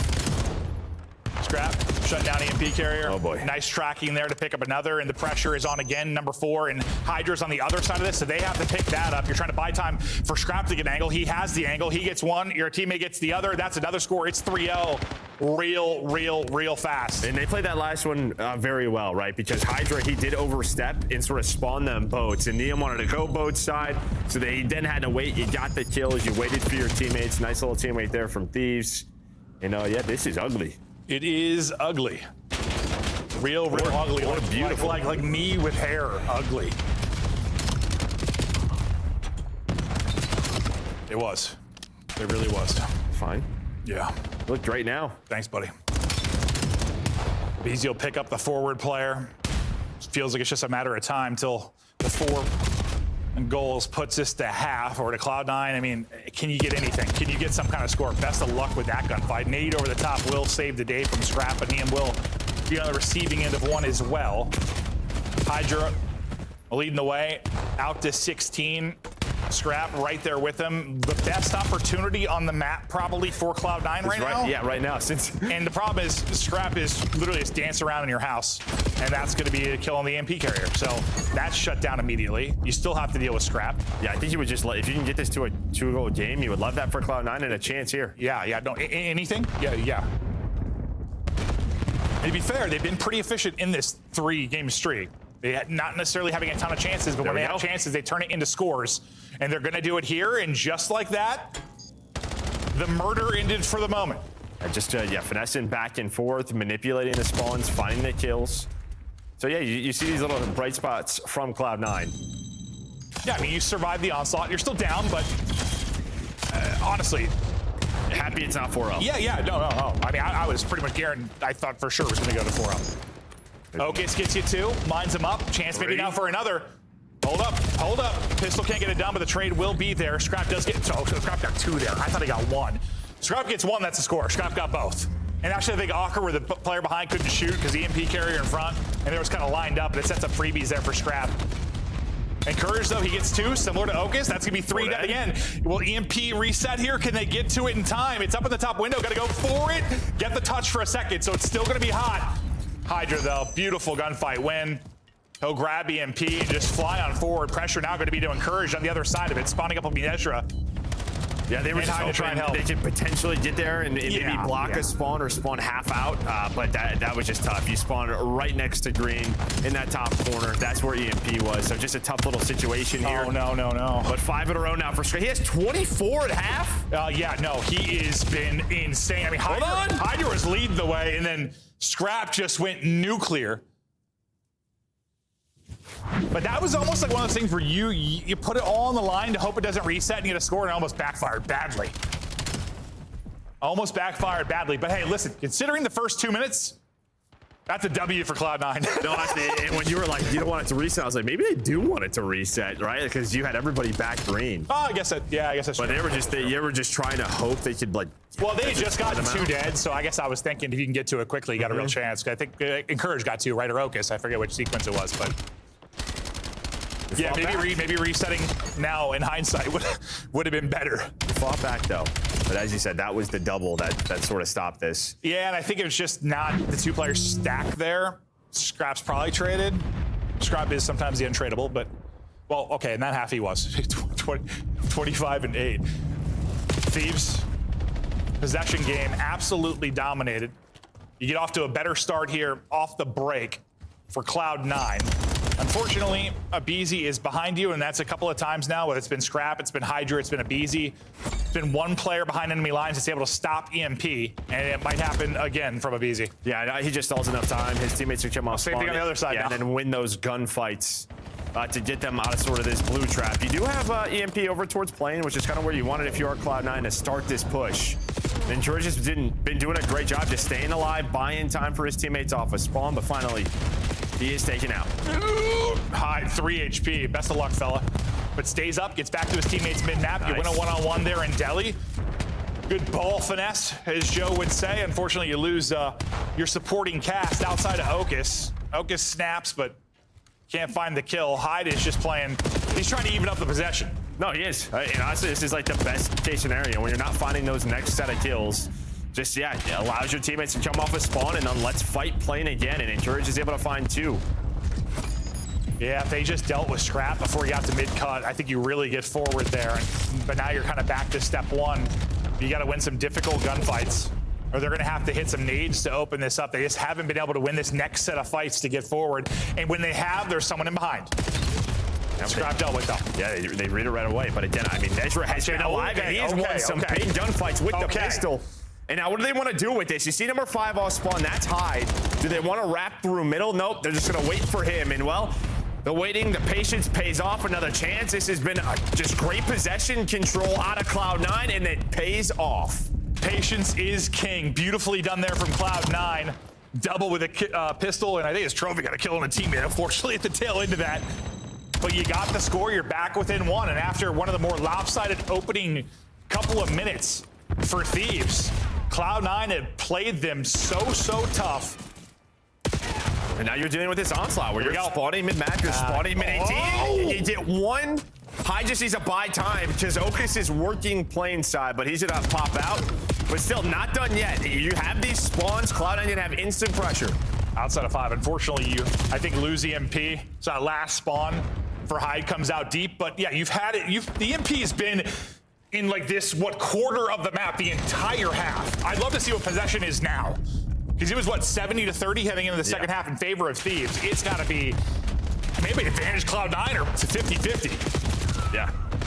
There it is. Advantage Cloud9. Yeah, no, it has been dominant in the possession game, but oh, no, here's the chance. And look where they spawn, all the way out market side. This is where you hope you get that safe green spawn like Thieves got the first half. Well, Hydra is already up. He's so forward, yeah. He's so forward. You had that side, and well, now you are up 2. BZ, he's gonna find 2 more. You do have Hyde, who's all the way pushed up. Maybe he can make a play. He's able to find 1, so you have them blue side again, but it's a little bit staggered. 90 seconds to go. You would have loved just all that possession to turn that into a couple of scores. You just unfortunately get 1, and it's a quick counter. His Hydra, he is eating. That's 4 straight for him. Fries the entire team, and now he's going to be in your back line, just trying to dance as long as he can. Stays alive. What a nade from Scrap over the top. It sets up Hydra for another. There's the dagger on the map. Hydra and Scrap, I think, showing the skill gap a little bit in this one. Yeah, the duo. I mean, this is just what these two do. You do get a stop, but Scrap and Neum are still here, and well, it may not matter. Maybe the last chance here for Cloud9. Yeah, I mean, soon they're not going to have time to get enough scores, but for now, they've got a shot. They do get a counter. Yep, this one will be countered through. Where are we back to? They've got to be perfect. Side. They're finding every kill. Oh, man, if you win that one, but yeah, they'll be spawning. You got to scramble back. You have a chance to still do this. Yeah, I think Thieves knew it was plain side, so they kind of gave up that score. They were going to spawn boats and just control green and top plane. He's kicking across. Yeah, those players got all the way through. So heads up play there from LA Thieves, just knowing where EMP will respawn. 20 seconds remaining. And in a moment here, Cloud9 no longer a chance to do this, even with OT. We can't get it done anymore. As Hydra gets it done in the slang, closes it out with the EMP. A game of swings, that's for sure. Yeah. And I honestly, impressive from Cloud9. Yeah, the fact they stayed alive in that, they had their chances, and then they sort of flipped the script. They had, Thieves were just pinned back there. Again, that's sort of like with the newer spawns, what just sort of happens. You just needed more than once to find that second wave of kills. Yeah. Like, you were so good at winning the first fight, just make sure you kept control there. You just needed somebody to gun somebody or a nade to hit or something to be able to get forward more than that one chance. Because think about that. You went from 30% possession to 55%, like through the first, 3 minutes of that second half. Chances were there, but yeah, Scrap, Hydra, salary diff. Yeah, I mean, yeah, I think Scrap had 24, 25 in the first half, so he slowed down a little bit on that second half, just, with the pressure that Cloud9 was putting on. And Courage and Otis right there with him. Yeah, when they had their chances, when they got lost in the base, they made a pay. Yeah, I think at 40 kills is the most we've had in an overload. So Scrap at 38, Hydra at 36. Like they were put in work. With the 3-0 advantage comes real quickly. Well, the 2-0 advantage comes real quickly, but this will be the third score about 2 minutes in. But then after that, it's just Cloud9 chipping away. Cloud9 chipping away. And when you're dealing with that sort of spawn trap and it just feels like you can't get out of it, mentally, that's just not easy to deal with. Yeah, but they stayed in the game. They made it a 2-score game before they went into the next half. And then they had their chances here. Yeah, and they did a really good job. Like, as much as I'm saying, they needed to win like that kind of second round of gunfights to turn into a score, they also did a really good job of not, I guess, feeling rushed and making a misplay where you give up that control. Because it can take, like, you get one kill, it's like, all right, guys, we got to go. And then all that control you fought for minutes just disappears in an instant. I mean, for 2 minutes, they held EMP over towards the I thought of all the scores, that was like the most impressive one, honestly. Like that stretch where it was just control until we get it through. It was just good COD out of them. It was. Yeah, unfortunately, the players who are really good at COD are Scrap and Hydra. They dropped Almost a 2.0 between those two. Yeah, no, they were absolutely disgusting. So that's where we thought Cloud9 had the best chance. As we were talking about, they had 3 overload wins in a row. That little stretch will come to an end. And Hardpoint has just been, it's been brutal for them. I mean, they have been competitive in a lot of these losses or had their chances, but they've also been blown out, kind of like the map 1. If they're going to get it done on Scar, as we stay on Scar, how do you do it? I think kind of the way they play that overload, I think they have to keep it messy, right? I feel like overload or Scar Hardpoint is like one of two. I feel like it's either a blowout or we have like a 250 to a 240, 230, like a 20-point game. We had a couple today. So for C9, that's kind of what I'm looking at. Can they do that? Just not allow LA Thieves to get comfortable with what we saw on map number 1. Yeah, and I think a lot of the times it's that conversation about kind of 3 to 4 where things get real. But even like the start, can they not go down 70-0? True. Yeah, that's fair. But we're going to look at a BZ and Hydra stats from the map 1. Hydra led the way, BZ led the way in damage in that map 1 rewind. And the Bees didn't have the best map 3, but listen, he had a great map 1. He had, well, despite the search loss, he had some really great plays with the 1v3 clutch and the ace and the search and destroy. And yeah, you don't expect, I mean, we saw that for a long time with like that FaZe Superstar roster. Like, not everyone's gonna pop off at all times. Just have to have your moments. When it's your time to step up in a game, one of these guys has got to go off. It's been a BZ at times. It's been Hydra and Scrap, and Neum just need to be Mr. Consistent as much as you can. Now into the map 4. And I mean, if Thieves, win this in a blowout fashion like they did map 1, it's a solid series win. It's just you look at the search, you're like, okay, we gotta. No, I have to button that up. Yeah, for sure. Gotta button that up. But have to button that up. Outside of that, I mean, yeah, 100-point club at map 1. Yeah, I mean, it was a competitive overload. It was for sure, but you were the better team there. Now, can you just close this out with emphasis in the map 4? Because I do not want to play Cloud9 at raid right now for this map 5. I want to see it as a commentator 100%. Like, I want to see it very badly, actually, but I don't know that we do.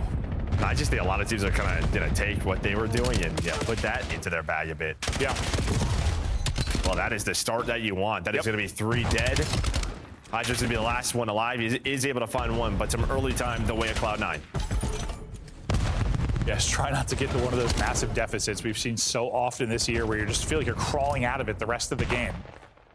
They had a nice break, but then everything kind of goes wrong after that. Scrap picking up the pinch or potential flip. He gets 1, but not able to deal with the second player. Now that's going to be a pinch towards the hard point. Not a whole lot that the BZ can do, but well, he's crouched. He stays up longer than I thought he was going to. Hyde eventually able to clear it out, and you get kills at a pretty opportune time. And Cloud9 now with just under 10 remaining will send 2 on rotation. Hardpoint will be white for the tail end of this. A little 2-on-2 skirmish towards the point. And a BZ with a snap to the top. Beautiful out of him, some clutch kills. And Yes, Fuzzy and Weird just go right down the middle with Hyde and Encourage. I did not expect Neum popping where he did. Yeah, but well, it's going to wear out. They find the kills. So this is what we talked about. Just don't allow that early lead to really grow into a crazy amounts, and well, there's a quick break. Well, I think this Thieves team, even though they have their struggles, a team that just with the talent, they will snowball you. If they are playing well, if they get an advantage and they get in flow, you're going to get dominated. Try to just keep it messy, as you said. Keep it scrappy, competitive. Don't allow this Thieves team to get into their setups and get comfortable. I think pressure to Encourage to have a big map. He's had some takeover moments. Can be one of the more consistent players just from like a damage output and sliding column. I think they're going to need him here going up against Scrap, because Scrap, he's starting to flow. 9 and 3, 4 straight. Yeah, Neum's on 7 in a row, and on this rotation, Hydra's going to be the first guy. He started off 1 and 6, a little bit slow from him, but Neum still making the heads-up plays. Hit someone in the forehead with a flash. Or there you go. Little revenge, and that now is a problem for Cloud9, right? You have to make that decision. What do you want to do? And while you lose the scrap time, plus you lose the rotation. Well, early 10 already going the way LA Thieves is Neum's going to start to work his way on up. Maybe just reposition so he can dodge nades and potentially flip the spawns. And this is a great setup here from Thieves. Yeah, and Hyde's taking a real long route, and he's going to win that gunfight, but I thought they were kind of waiting on him for that first push. He's now going to get involved, and now a really good opportunity for Cloud9 to break. Hyde still inside of your green building, trying to remain elusive. They continue to hunt him. The longer that's the case, the longer you should have numbers towards the hard point. They're finally going to find him, but the only one that stayed up was Nezra inside. Still, at least you've broken up some of this time, but That could have gone a little better for Cloud9. Yeah, you go for that reach out, right? If you are Hyde with the Dravik, and it's just one of those plays with 20 seconds left. Force them to find you, right? Like you've already done enough. You led to that break. It's Hydra. He's going to go on the route. Catches Encourage, flips the spawns when they want it, and this is where it can get ugly. Yeah, this is a moment where you really need a break. You need a break here early, or at least you got to contest some of this. Thieves able to lock this down, and we might be looking at another 100-point club. Okus gets in and gets one. Nice little shoulder and dip out of that. Waiting on his teammate to get it through the back. Last guy's going to be Hydra. They'll deal with him, and that's exactly what you needed. Still, they had about 40 seconds left that they could earn here. How long are they going to be able to deal with this? Need to deal with the BZ out front. You do that well. Beautiful job. Last guy is Hydra. You have to shut down Hydra. Finds an insane timing through, but he should be ultimately dealt with. Well, he stopped shooting. Yeah, he stopped shooting on Nezra, or Nezra just sort of repositions, gets away from that angle, but you do fight the scrap time. I was going to say, Cloud9 did a pretty good job with that. But yeah, you still then already have the pressure from LA Thieves. They know they're spawning you towards the back. So they're just running at you. Yeah, I don't know if it was just the team kill that happened that kind of messed stuff up there. I thought once they dealt with Hydra, they were going to be okay, but then that wasn't the case. Was there a team kill? Let's make that up. Yeah, I think there was. Okay, yeah, maybe that threw things off. Early setup for Thieves and Space. Okus kind of slipping through here. Yeah, no, this could go a break.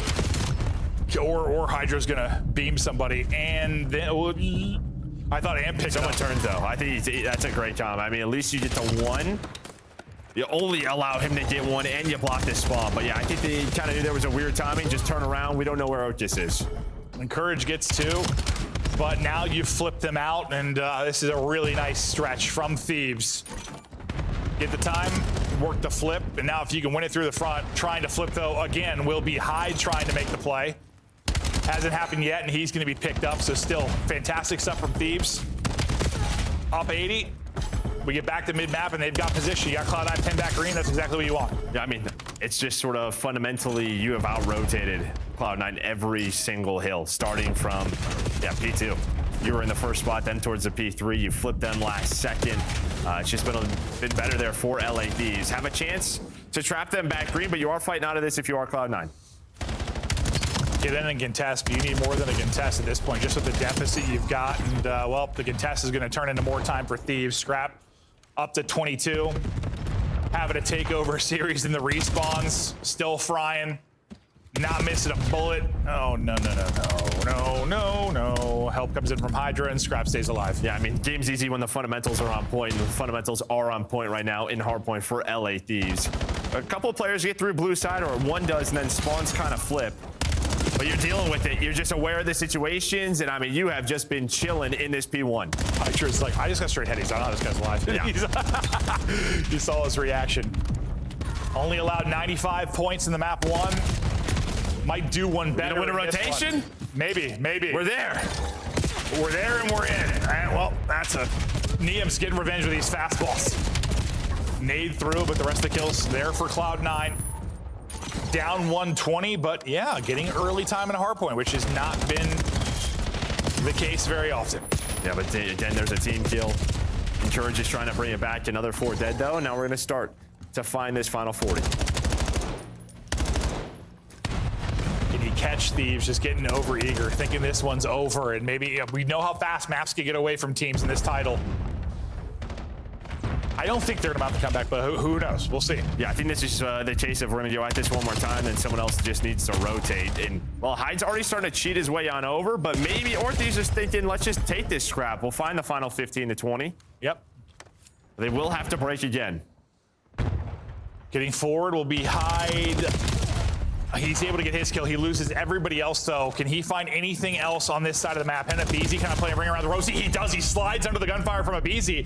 He stays up on this side of it, buys his team time to fight back through mid towards the point. You're right. He just got no help, though.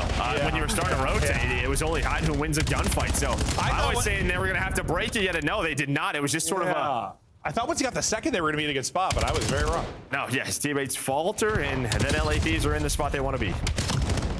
Looking for the back-to-back Hardpoint, 100-point clubs.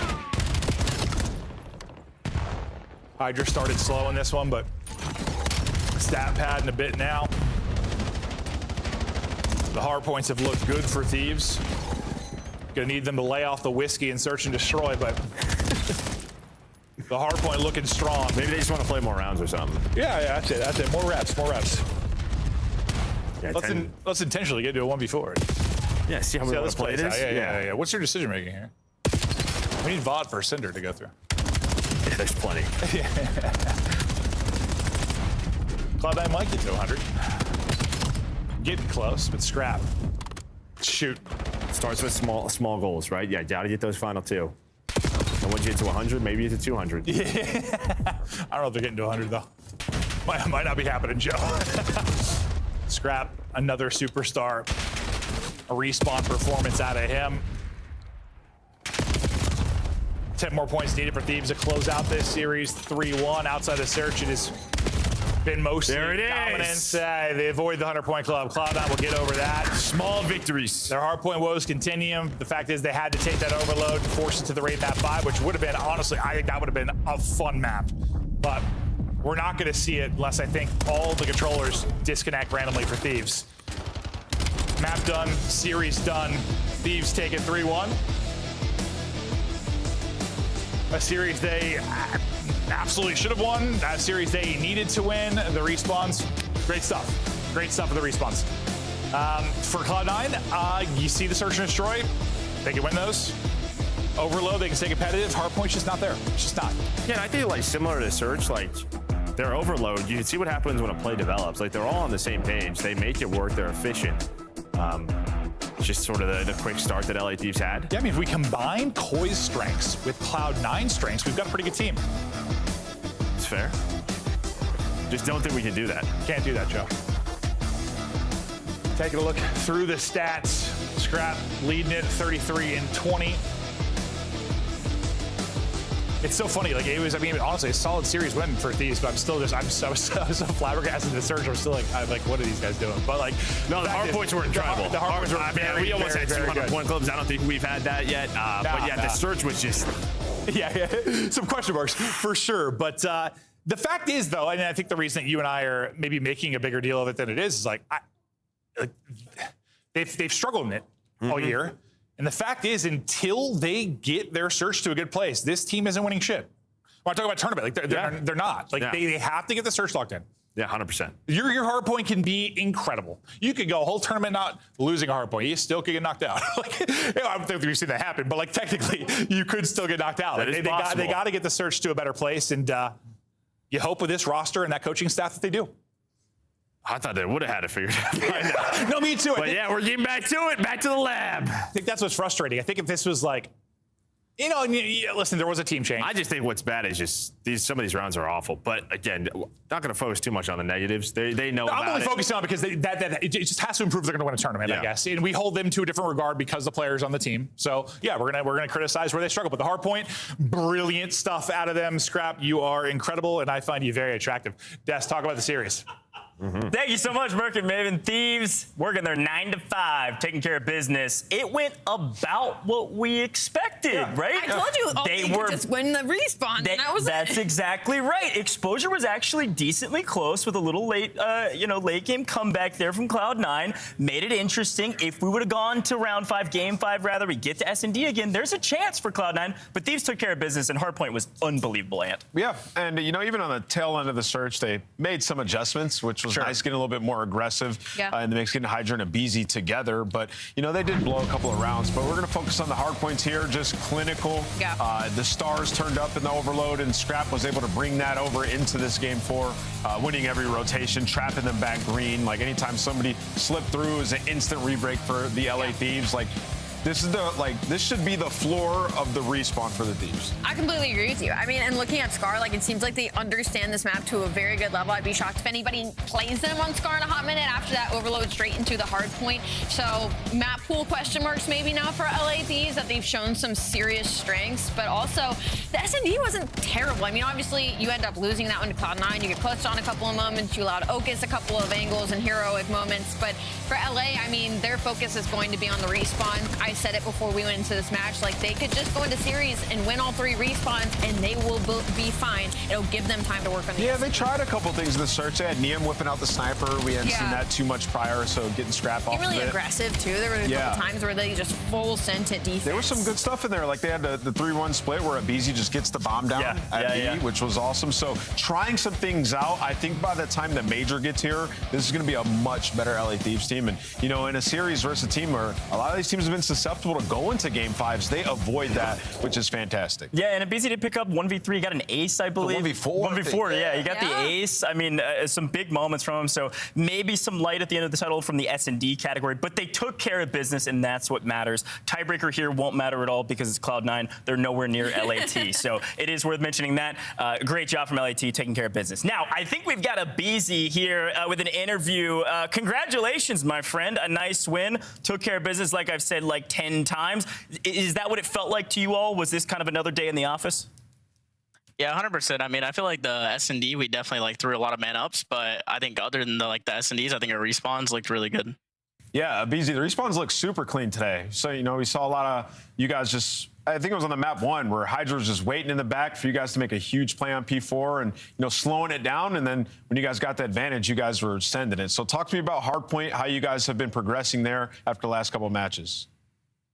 Yeah, I mean, I think in that, the hard points today, I think we were doing a really good job of taking, space on the map whenever we had kills. And I think it was just making the game, super AIDS for them. Yeah. So I feel like that was, a good thing for our hard points today. Well, you guys finally got your swing at Cloud9, right? I mean, that has just been insane. Gentlemates losing to them, Koi losing to them. Can you, after now getting to play them in an actual match, see how those losses or wins, I guess, on their side might have happened? Or are you like, dude, how did they lose to these guys?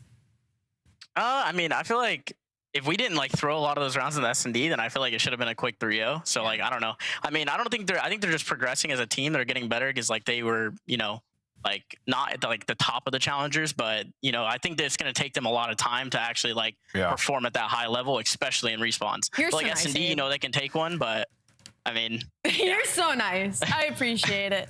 Well, look, Abizi, you guys have been crushing it. I've got one more question for you really quick before we send you off. What's next for you all in S&D? What's the big fix? Is there a golden ticket you can think of? What's going on right now? Yeah, I mean, like I said, we just need to be closing out those man ups. And I think with time, I think, like I said, this team is going to be really good in S&D no matter what, because the players we have on this team. So, it's just going to take time for us. I think we're working on it. So. We'll figure it. Cheers. Well, I appreciate the honesty, and obviously, congratulations again on the win. This will put you all up near the top of the leaderboard again, joining the other teams that have 5 wins. So congratulations on that. Go celebrate with the team, and we'll see you soon.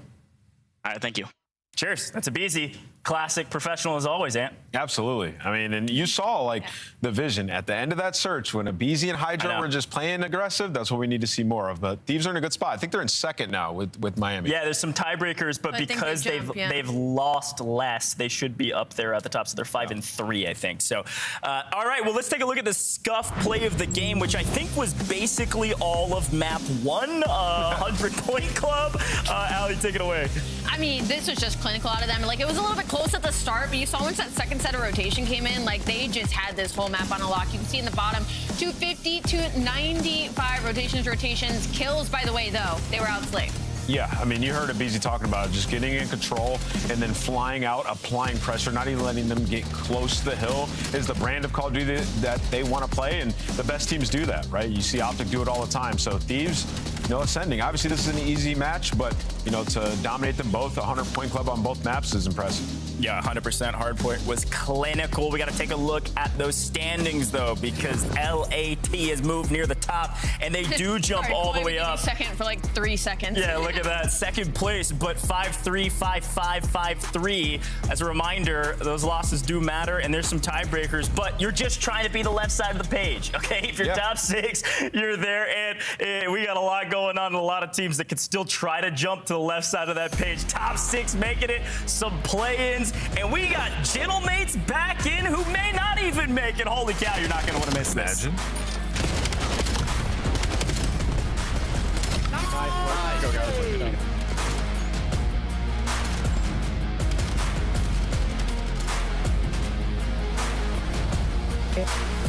Okay, never do that again. I've lost so much, bro. I'm checking. I made you smart. Black Ops 7 returns to the Esports World Cup in Riyadh this summer. Scan the QR code to be notified when tickets go live later this month. Start the season strong with the 2026 Call of Duty League Pack. Grab yourself the CDL operator by scanning the QR code on screen or check it out in the Call of Duty store in-game now. Scuff, official controller of the CDL.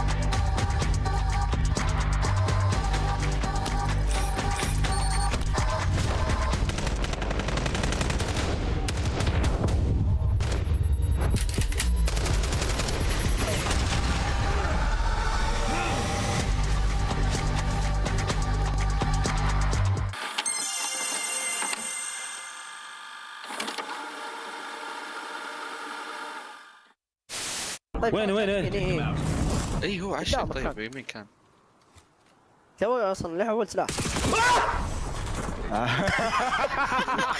حلوه خرعه حلوه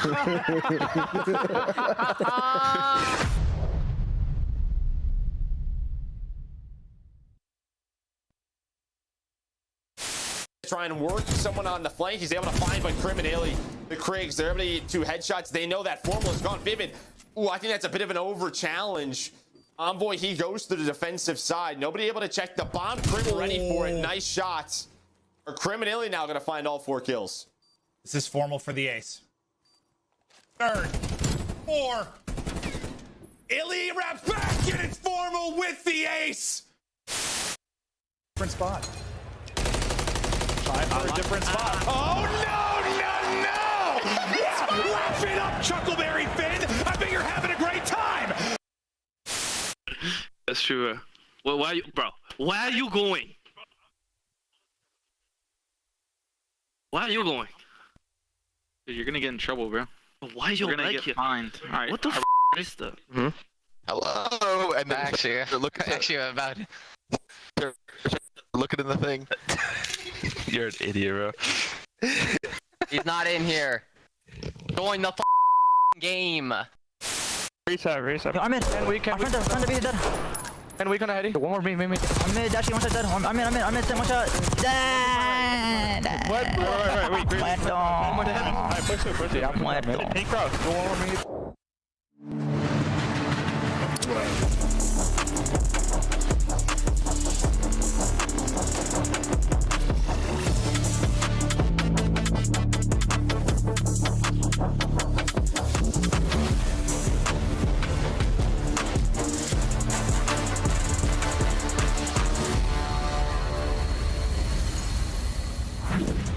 The Gentle Mates, 3 and 5, have fall from graces and are on a crazy losing streak. However, they almost took it to Optic yesterday. And I'm going straight to you first, my friend. This is a very important match for both teams. Tell me why. Oh, it's massive. I mean, both these teams 3 and 5 right now, and they could be on the outside looking in if you lose this series. They're right next to each other, so obviously you want that separation. And you know, as we've seen, no match is guaranteed right now. So every win you can get is huge. And Paris up against Boston, this feels like an opportunity to finally break that losing streak. Boston are coming off of a terrible loss to Toronto, 0-3. They looked really bad in all 3 maps. Yeah, and also let's talk a little bit more about this roster and what we saw yesterday, Ali. Maybe that's a good sign. Obviously, we go to Game 5, Round 11. Like, this is a different Gentlemates than we've seen a couple times now. I will take that Game 5, Round 11 from a 3-0 smoke show, from Optic Texas to Gentlemates, any day of the week. I would take that struggle against any of the matches that they have had previous to this following the Cloud9 loss because they're 1-6 in their last S&Ds. Like, Search and Destroy has been horrible for them, and they're on a 6-match losing streak in Hardpoint. It just, I don't want to say it doesn't make sense, but it's just they've fallen so far from grace, right? They were 11th in Search and Destroy in Season 2. Overall in the season, they are 14-14. That means half of those losses has come strictly from this split alone. They literally are getting either clutching rounds or it's getting clutched on City. They are making mistakes after mistakes in these map 2 and 5s, and then they're having no life in some of the respawns. They're starting off slow and having to put themselves back into it. Yesterday was the Gentlemen we saw in Split 1, but I'm still thinking about what we have seen so far in Split 2, which has been this. Well, yesterday was Gentlemen we saw in Split 1, in the searches, in the Hardpoint, though, they still lost both of them, right? Where in Split 1, they were unreal in that game mode, just ahead of everybody, and there's been some lock-up maps that have gotten away from them. Like, you talk about the den that they used to love to go to. It's been tough recently. So, yeah, Gentlemates, man, they've been sliding. This is the match you gotta win. It feels like everybody else is caught up in Hardpoint. I think that's the thing we've been saying over and over again. So I don't know if anything's changed from yesterday to today, but we got to talk about Breach. This is the first time these two teams have met, technically. Breach has a little bit of a rocky history in our standings as well, 3-5. They've got a couple key wins, but it's a little bit different rap sheet than what we've got over there for the Gentlemates. Talk to me a little bit about this team, and are they good, bad? I mean, they had a rough showing last week. Yeah, I mean, I think they got it right with the AR duo. They've been playing well in the first couple of matches that Spark came in, but what we saw in the Toronto game was like everything was out the window. They weren't making the right plays. The teamwork wasn't there. Purge had a very bad series, lost like 4 rotations in a row. It's like, I don't know, this Boston team just feels very day-to-day, where last year they had a backbone. They were fantastic at Search and Destroy. Purge and Snoopy were getting loose. They had maps that they can rely on. You don't feel that way about them at all this year. So, yeah, Boston desperately need to figure it out, and the SMG duo needs to find consistency. I will say that they only got good at Search and Destroy in the later half of the year. At the beginning, they were actually a really good respawn team, and then as they focused on Search and Destroy, they lost their way in respawn and so forth, and that's what allowed them to kind of get a top 3 placing, because it was one of those weekends where it's like everything started to kind of click for them later on to the season. But looking at the overarching standings, Gentlemates and Breach, like, this is important for both these teams because, one, it's the head-to-head. You want to have the head-to-head because they're on the same side of the screen as you. You don't want to be in the 7th through 10th in the plan, and heaven forbid you don't want to be in the outside looking in where Surge and Cloud9 are sitting right now. 100%. And this would hand both these teams a 6th loss. So there is a lot of pressure backing this situation. Also, if Gentlemates lose, they go down there with Surge and Cloud9, who they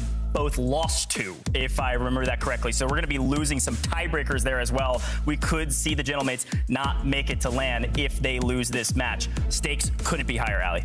Yeah, I'm glad not to see Raid S&D in this for the side, excuse me, of Boston Breach, because I did not like what we saw from them in their last matchup. The Colossus for map 1, I don't hate for them. I think it's, I mean, the most important thing for Boston in that one is that Purge hits the routes that he was hitting in that one Colossus, where he was just getting loose. He's trying to get behind people. They need that aggression on a map like this, so that's going to be my player to watch in this map, number 1. On the flip side, for Gentlemates, S&Ds, and Overloads, I think that's where our eyes are going to be. Yeah, I like it. I like it for Gentlemates. I think squaring up on the Colossus is good for them. Obviously, they played Optic on it. Wasn't super close, but early on they looked decent. Yeah, so I think Gentlemates are in a good spot here to finally actually get a dub. Yeah, they've got an opportunity for sure. I think the big question mark in my mind, it feels like the Gentlemates have been playing up to good competition, and on paper they've been playing down a little bit to some of the competition near the bottom of the leaderboard. However, that's where they are now. So I don't know what type of Gentlemates we will get. How locked will they be? And as we get into our scuff pick'ems, that is the biggest question. Does the loss streak continue? Major 1 champions, 5 losses in a row. Anthony, I'll go with you first. Nope. Envoy's going crazy. Nope. Envoy's about to take over, bro, and shut everybody up. I got Gentlemates taking this one. A lot to prove. Allie? I'm going Gentlemates. Of course. This one. I think it could be a good match. I think it's not like a 0% chance Boston will win, but like, we got to get out of this run at some point, somewhere. Maybe it's against Boston. Yeah, I'd have more faith in Boston if the performance versus Toronto wasn't so awful. It was really bad. That is fair. I did watch that one back, and it was rough. However, for my boy T-Dog Smitty, I'm going Boston. All right? Nah. I'm going Boston. I believe in Spart. It's like, I believe in Spart. I got the LA one right, but I like it. I got to see what happens here. I need Boston to step up and step out. Let's see what happens. Let's head over to the casters. I believe it's Shifted Study. Did I hear that right? Let's bring him in. No. Oh, just kidding. It's still Miles and Chance. Enjoy, gentlemen. You sound saying that? Dang it. Why does he got to say that with disappointment? Wow. That's crazy. Well, welcome, ladies and gentlemen, to what will be a very, very important match. Gentlemates fans, welcome. And of course, the Boston Breach fans as well. And if you're here for the hate watch, you're in for a treat. You're in for a real treat, hate watchers. This one's going to be good. Boston Breach, Paris Gentlemates, two teams downtrodden, dirtied, sullied, tarnished by a rough run in Major 2. And an opportunity here to drive possibly the most unholy of daggers into their opponents and into their chances of making it to Major 2.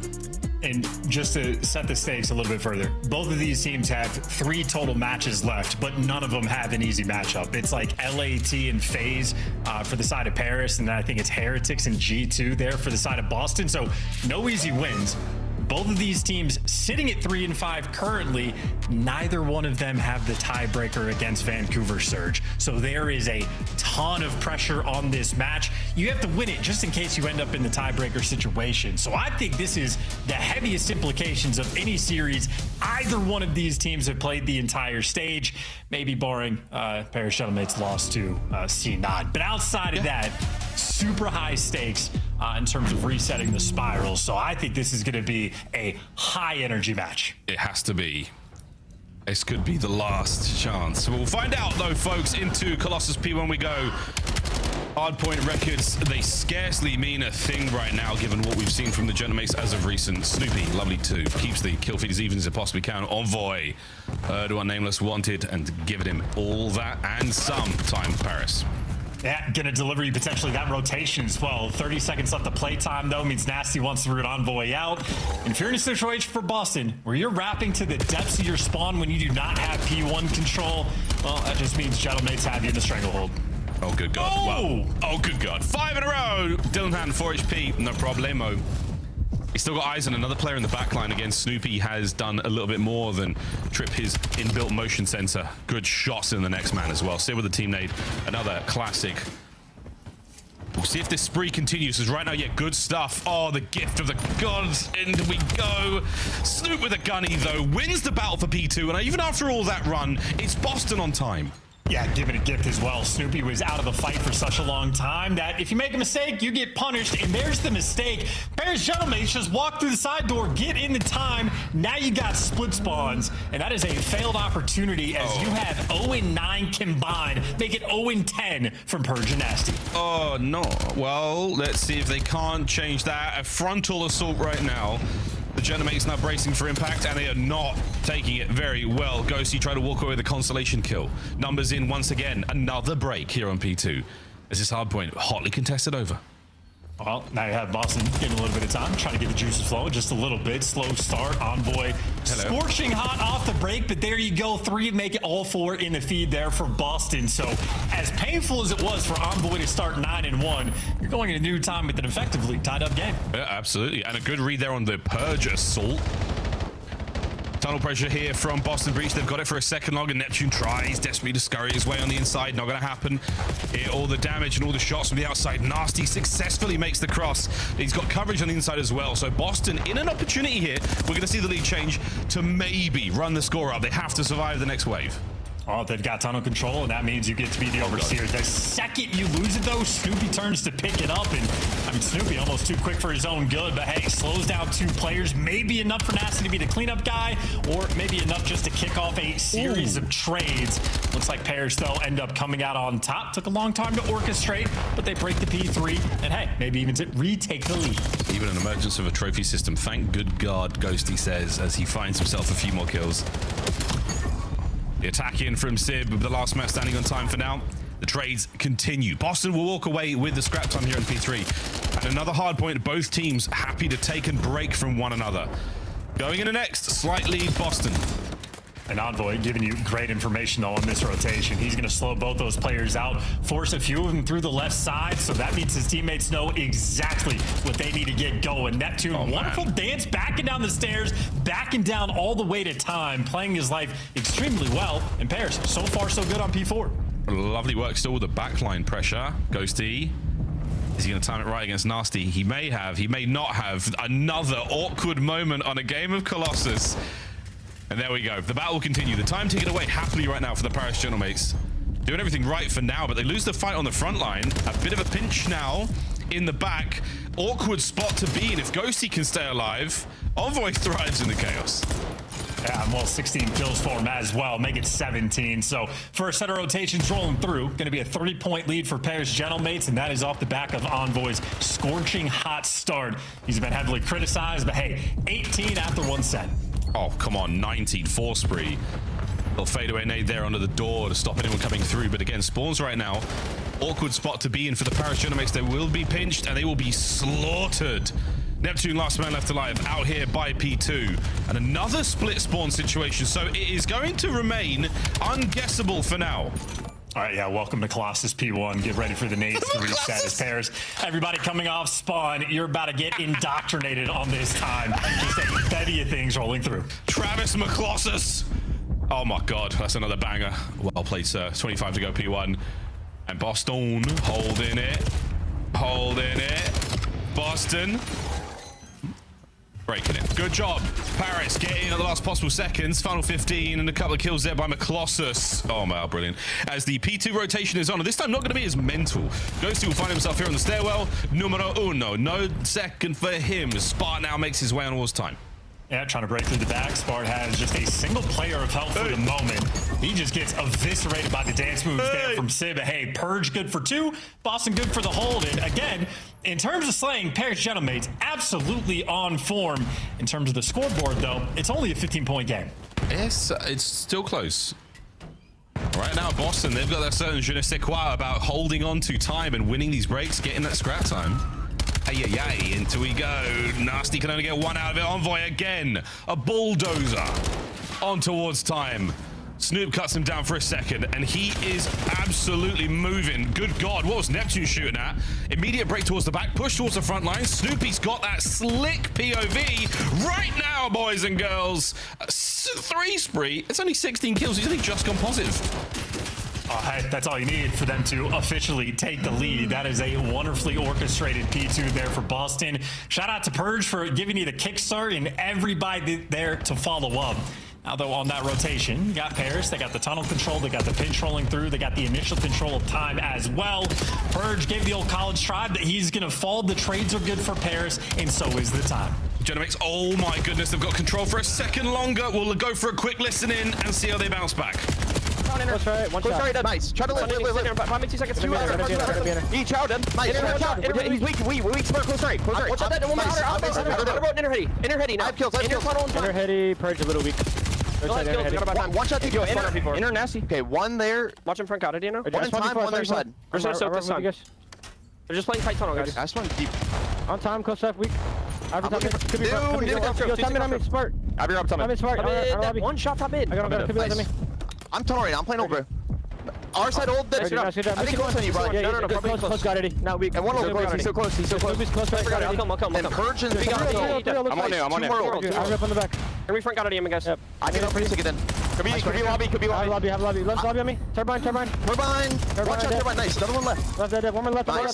Nice. 3. It's Snoopy. He's first spawner. I have left. He's not left. I'm gonna get your side right. We're missing Snoopy though. I know. First shot. One shot. Snoopy time mid. I have time, weak Perch. 3 on time. 2 more. Watch out, Sutter. To the back. Close on. Wait for check. Watch out, close right. Now, Weak again. One shot again. Sun. Nice. One in the back. Yeah, I've rope. Who's one in the back? One out front. One's one out. I'm back towards you. In the back. Purge a little weak. He's time mid going sider. Looks like. In the back, 2 of them. First weak and weak sideboard too. One's push out deep statue. Heard you.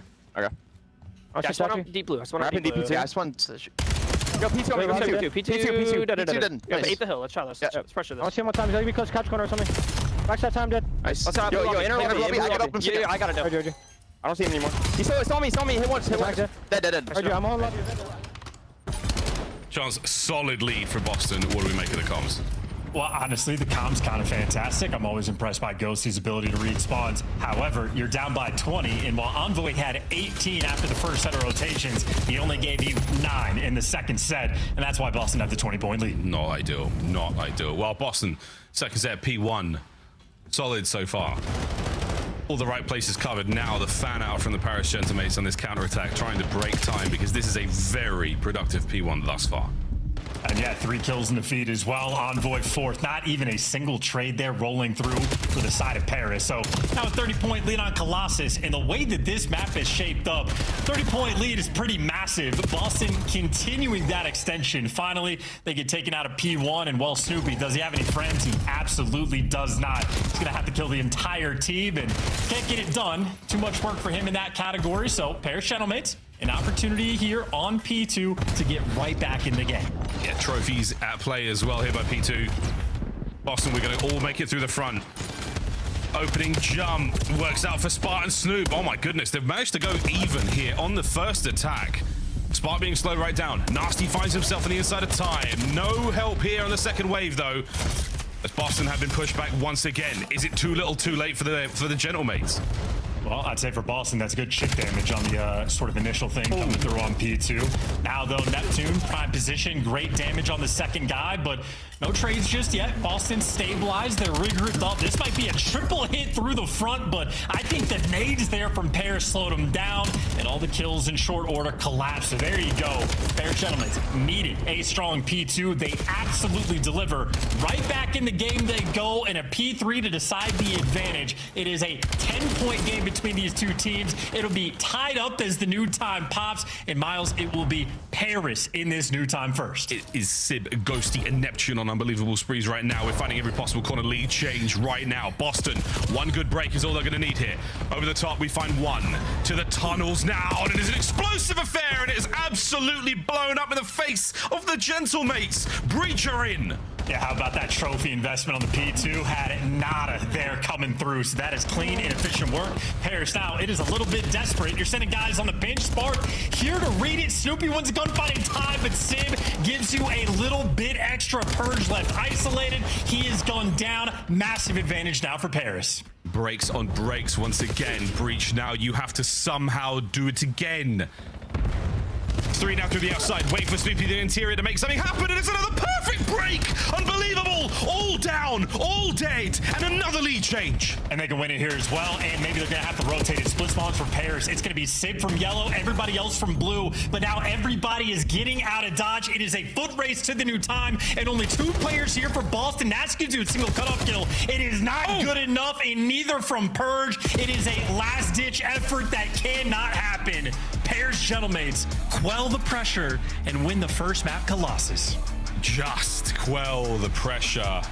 If not for some unbelievable individual runs, that would have gone the other way. Boston, tears, commiserations in this battle. Oh my word. 1 down. 2 to go. I'm going to spill the script there. My goodness, boys and girls. Ghosty turns up towards the end. Sib finds a couple of big ones. Neptune, ridiculous 1v1 wins, and Envoy getting the party started for the mates. I think the pressure certainly helped there, but you can see the player cams here on the win. They know this is far from over.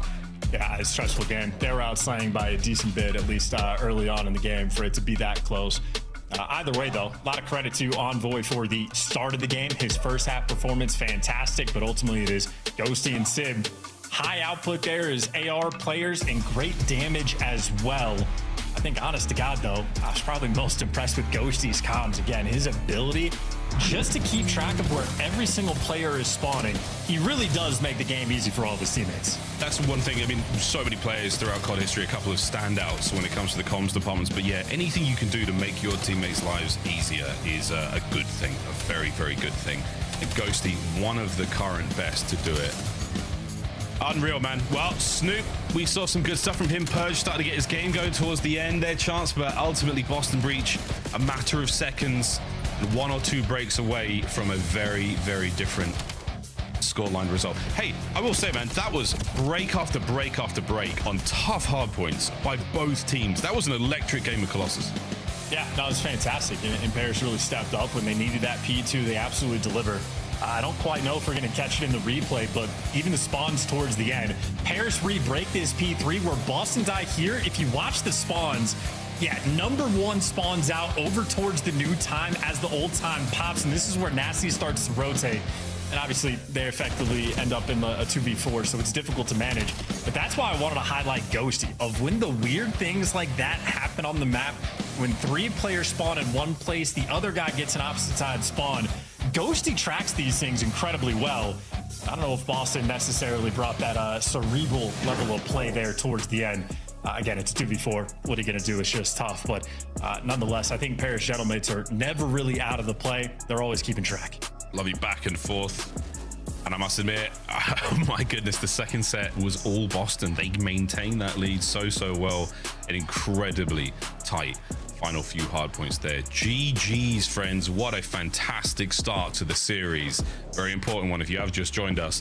The Hate Watchers. Sorry, guys, there might be another one. Scar on its way. Now we go to a double dose of Den, and Colossus game 5 looks likely for me. Chance, again, mates have not been the team that won Major 1 as of recent. And Boston, I liked what I saw in that matchup. I can't lie. I liked what I saw. I liked the energy they came out with. I hope they've got a strong game plan going into the Scar, because they will need it against the mates. Yeah, I mean, the Colossus loss, I think, might be extra painful for Boston, because while the Hardpoint hasn't been great for them overall, Colossus has been their best map. So I think to lose in such a stingy way, they're going to need that immediate bounce back. Granted, Scar is going to be a fun map to do it. Very much a square-up type battle. You know what to expect. You have plenty of tape to study on the side of Paris Gentlemen as well. Of course, though, that doesn't mean the study game is going to be easy, right? If Sib's going to be sniping inside a shop, hyper-aggressive, they're a very tricky team to play against. It'll be fun to see if Coach Shawnee and Boston have something cooked up. We will find out, folks. Scar map number 2 coming up here any second now, the Search and Destroy.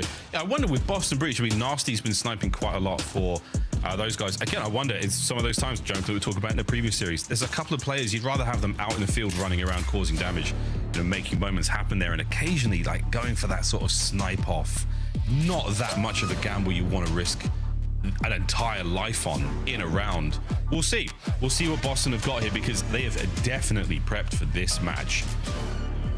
On the other side for the Genomates, it is just week after week after week after week of struggles.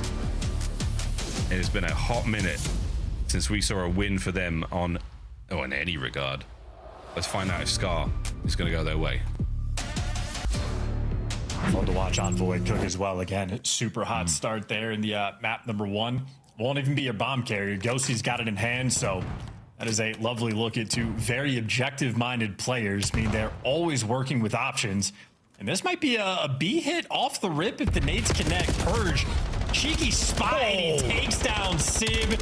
Honest to God, Purge probably had that pre-aim. Sib loves to go for that double wall jump. Again, a great read. Even better shots. And now with Boston, with that man advantage, they fan out. They change formation here on Scar. And Envoy, gift. The shadow of Snoopy gets away with his life, and now he is out and about. There's the comms, and not enough. Snoop, good turn. Well, 3v2. Still got to clutch up with the man advantage. Goes through the bomb through the middle map in the smoke. Catches a player, but traded out. Snoopy there to take care of business. And, well, Neptune versus Spart. Spart has the info advantage, but Neptune absolutely disappears, resets the situation. Problem is 25 seconds. He might get lucky, though. He could well get lucky. Oh, my goodness. Has he gotten lucky? We will find out if he checks top blue. Will he check it? Oh, my God. They were absolutely... I mean, what are the chances? Standing next to each other. Neptune simply does not look left. Spot. This kill cam is going to look insane. Watch this. What? Unbelievable. Yep. You take that. Round 2. Here we go. Yeah, I don't know what the Paris boys did to the COD gods, but they have not been on their side. Oh, my goodness. That is unfathomably unlucky. Round 2. Here we go.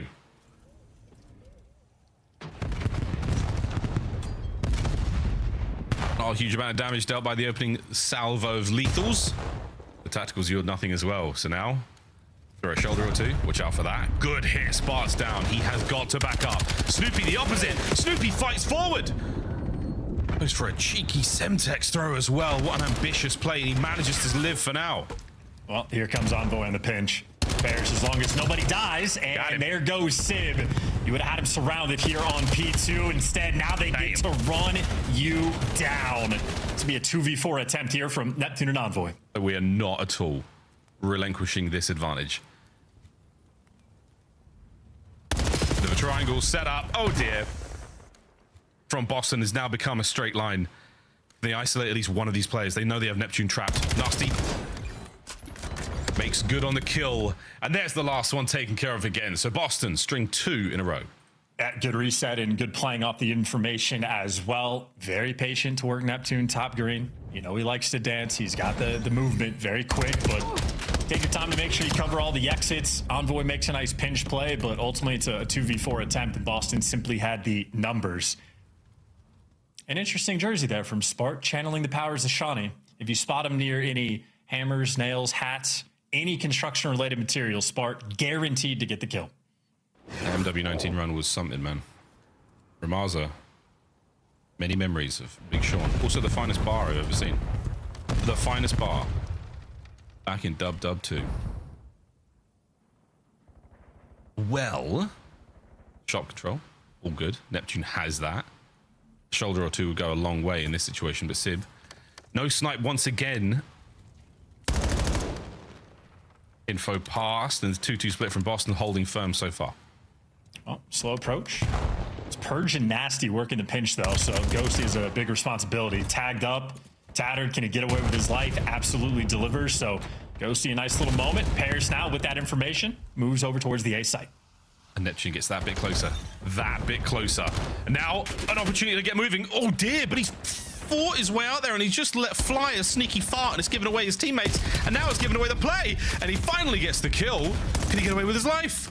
The answer is yes, just about. What a win from Spark. 2v2.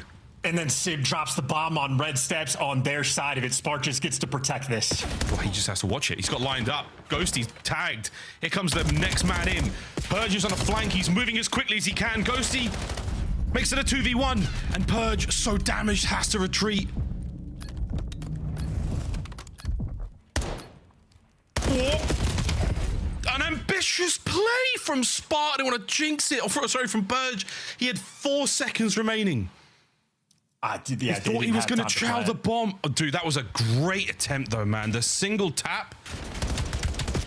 Oh, man, if he goes left. Oh, right, rather. Oh, what could have been. And Charles, I'm hesitant to say, but the Genomics have got full control. Oh, sorry. The Genomics have not got much control so far of this search and destroy. Sib's been dying in some interesting spots. He did this a lot in stage 1 in the online of like going for these cheeky quick scopes, doing things way over aggressive, making quote unquote brain dead plays. And then he goes to the major, does them in the grand finals with success. And you go, all right, never mind. You can do whatever you want. So Sib's been punished a little bit, but he has earned the right to do so as Ghosty earns the first blood. No pinches there for Purge. And now you're talking about how pairs have struggled to get control. This is the best look they've had. Yep, we finally get to see them in an advantageous position. We'll see what they do with it. Envoy has been lost now in the back line of the map. And Nasty, whether his heckles are out, whether he's aware of that player behind him or not, the timing might not go his way, but either a freebie or another eyes on the next man. Nasty, good attempt. A second red dot appears on the minimap momentarily, and now Spark wins his one to make it a 1v3, but Envoy advantage maintained. Good round. And there you go. You were looking for that like level of control, and maybe the only moment of opportunity. If Ghosty loses that gunfight, rechalling over towards boat, maybe some craziness can happen, but ultimately Envoy's behind enemy lines. Always going to be there for the cleanup kills, and beautiful work overall there from Paris Gentlemates. And I think maybe we have a couple isolation battles going on as well. It seems like Purge has been the focal point of these plays, at least in the initial portions of the round, where he has found success. So is Boston. Where he has failed, well, Paris have succeeded. All squared up. Ghosty back-to-back 2-kill rounds. Sniffing streaks soon. Yeah, very close to the Hellstorm. Eats more than his fair share of the stuns that come over the top side of red. So now they're still not giving up this position. Trophies have been vested as well. Aye, get out there, Net. We are not giving up the attack towards the A-bomb site. We got 3 out of 4 players here, but even on the defensive end, Boston, 3 out of 4. It is a pure square up. Yeah, they've been very, very effective in these situations as well. Thus far, over the top, Snoop traded out perfectly. Sid with the coverage upstairs, and we might be calling it bad news, though. Boston have guns up through the middle of the map. Nasty will have eyes on this. Hey, see nothing. Oh, my goodness. The assault through mid. It's a swing and a miss. It's another set of trades, and it is a very awkward 2v2. 35 seconds left as well. You're starting to feel the pressure if you are Ghosty and Envoy. Objective players, though, they make the quick call. They're able to get the bomb down, and Ghosty spots out everybody. A mixy situation, but for Paris, those are the 2 players you want to handle it. And they've got it. They've handled it. Now Purge, this 1v2. Ample time, but whether or not he gets the chance, we will see. Squaring it up. And sticks out the fight that Ghosty happily wins. Genomates take the lead. Yeah, I think Ghosty has the vision right now. You can hear him locked in the comms on map 1. He is dialed in on map 2. Ego challenge from time to time, but it's because he has been winning the gunfights. 7-2, quick and easy trades. And again, in the 2v2, time is ticking down. You're a little bit concerned. You don't have information on players. Just handling himself towards the middle of the map, dancing around, getting the info, and just a very aggressive plant spot as well. I think Envoy always going for that sort of angle, and when you secure it, you feel free in the clutch. And we go into the 6th round. Nothing but stuns going out. That was a frag. Slight difference in the audio cue you get from it. Connection. Oh my good God, Purge has just sliced Envoy right in half. 2v2. Well, yeah, Spart sliced Snoopy in half with a grenade, so not an ideal round. Spart needs to make up for this one. One against Ghosty and Sib, guaranteed to lock it down AR-type players. And keep in mind, Ghosty on a 6 spree. Boston, you win this round and kill Ghosty, massive. If Ghosty gets a kill, you're going to have huge problems for the rest of this map. He's really close to that Hellstorm. Yeah, no, he's got it. He would have got it from the stuns. Oh, man. Hello. Lovely damage. But it is going to pull Sib away from the A-bomb site for now. So we will get this plant down. And it will be a perfect 2v2 on this attack. We could invest the Hellstorm here. Or we could let Sib fly up through and hopefully take ahead. Slow, steady, very, very methodical approach from Ghosty. It is nothing of the sort from the other side. It is Purge sending it forward, and now a 1v1. Ghosty's been here before, and Purge has just been sat on. 8 in a row for Ghosty. That's not okay. The disrespect in that shout. Do you play around the cover? Do you play around the high ground? Do you throw some shoulders? No. You soar at Ghosty when he is the pistol, and Ghosty has the hot hand. Looking to ice him out. Hey, you win that clutch, you are right back in the game. You lose this round, it is going to be a massive problem now for the rest of the map. Purge, he bit off way more than he could chew. Unbelievable. That is a dagger. Ghosty had no right to win that. 4-2. 8 spree again from Ghosty, and he maintains the streak. Here we go. Battle of the shop. And an early round investment right now. Hellstorm's going to send a lot of those members of Boston on the inside of the map as much as they can be. It's going to allow the Genomates to take as much ground as they want. And there we go. 2 clean kills. And it's relatively open A bomb site. A wonderful attempt here from Purge on the retake. Trying to prevent the plant. Oh, nasty. What a shot. 2v2. You need this bounce back. Real bad. But the pistol of Nasty strikes true at close range. And now Ghosty to maintain this spree. To maintain the clutch. Another 1v2. Purge. Heavily damaged. But Boston will not overcommit to this together. Now they go. 25 on the clock. I mean, this is impossible. He has to cross no man's land to pick up the bomb. Impossible. Maybe. Nasty. Half a second away from an impossible clutch from Ghosty there. But Nasty He brought the Jaeger to play. That's 3 kills on the round. A fantastic sniper to Envoy. And a pistol kill for both Neptune and Ghosty. Unreal. And I mean, I just want to look at the flags on this map as well to see how windy it is, because it has been some circles rolling through for some straight shooters today. Close the windows, check the wind, make the adjustments, whatever you got to do. It has been a fun Scar S&D so far. But hey, Boston, a 2v4 clutch, Purge a factor, but obviously Nasty gets most of the credit. But a factor in the 2v4 to get the get back, only a 1-round difference for these two teams. It's so windy in this map, Chance. If you threw a smoke, you wouldn't even see it. It'd be gone. That poor thing would be out of the way instantly. Well, Boston, a stock standard approach here towards the A-bomb site. 3 players on it, 1 on the flank. And I believe Sib has brought Snipe up. Yeah, big work there. Spark's gone. Snoopy with the immediate pickup. Oh, and a lovely trade. You like that mid-map. Nasty picks up a freebie as well. Man advantage, Boston. Not before being traded out. Can Snoopy keep this play alive? Purge relatively out of it as Snoop finds himself another. I cannot believe Neptune almost won that. Snoopy played it perfectly. Still got reduced to 6 HP, but flank man coming. Flank man trying to clutch the 1v2. Snoopy doesn't finish the one part. He goes for the kill. He goes for the fight. 25 seconds. He knows exactly where Envoy is. Is this an error? He must win this fight. He does win that. And again, another very arrogant challenge from a Boston player. This time pays off.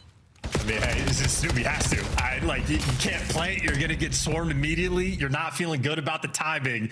Hit him with the 1 pump and gun him down. Snoopy won repeated clutch gunfights there in that round.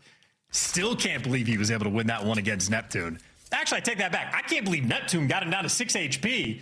Snoopy, I think, had that one dialed in, but hey, deal with the pinches, deal with the heat. You were down 4-2, had to play against a Hellstorm, and here you are tied up 4-4. This is the round for the advantage. Paris on the attack. Big connect on the P1 player, Purge. It's going to be a couple of nades from here. Yeah, the smoke will not save him from a couple of frags like that, and he will stay alive. Envoy, the point man right now with bomb. We've got coverage here. Snoopy. Oh my good God, the timing on this attack.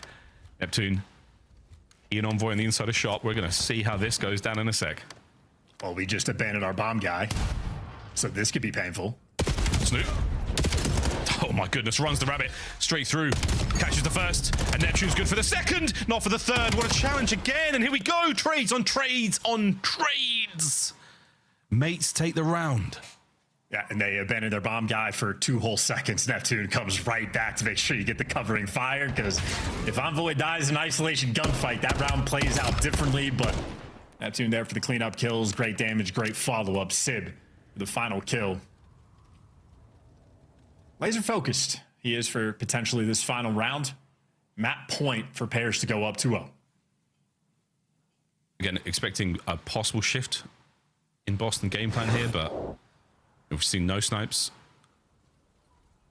We've seen the 3-1 hits towards A. And this time, yeah, it's the adaptation. We're trying to do something different. Putting it to work, and Nasty, how much you're about to find out from that singular stun. That was possibly 2 hit markers, maybe 3. Oh dear, but Sib strikes true onto Snoopy. Well, bomb planted. 3v4 clutch attempt here for Boston.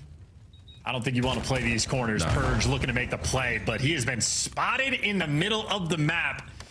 Now it's a 2v4. Perfect right back. Oh, and it's fallen to pieces. Spark gone as well. A perfect retake from the Paris Gentlemates and a 2-0 lead in this nail-biter series. Yeah, Boston breaking down a little bit as well. That was not a good attempt there in that final round. Paris, all about their business. Couple scams there in that map, but again, they'll scam online, so they win the lands. Paris feeling good with that 2-0 lead, and Boston at this point have to dig deep. Neither one of these teams has the tiebreaker against Vancouver Surge in the head-to-head. This quite literally might be the match to decide who makes it to Birmingham and who ends up staying home. Unbelievable. Stats on your screen. Shout out Ghosty. what a couple of clutches he had. A few of those basically given to him, but man executed and superb damage across the board there from the Gentlemates. And two diffuses. I mean, the retakes were on point. They were really impressive. The clutches, again, didn't have to do too much. And Boston, I think that one hurts quite a lot. There was a few rounds chance that there was, yeah, they definitely gave those away to the mates. They had the advantage. They had the moment for the wind conditions, and they pissed it in the wind.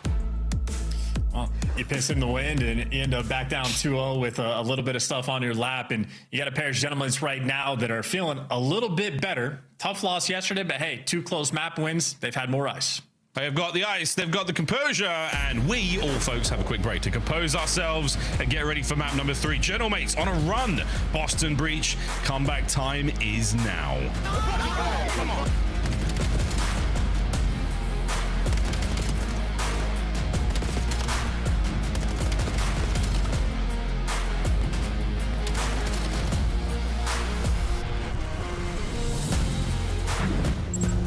Scuff, official controller of the CDL. Monster Energy, the official energy drink of the CDL. COD Champs tickets are on sale now. Come see the best teams lock in for this season's grand finale in fabulous Las Vegas. All 4-day passes come with early venue access. Head to phasevegas.com or scan the QR code to get your tickets now.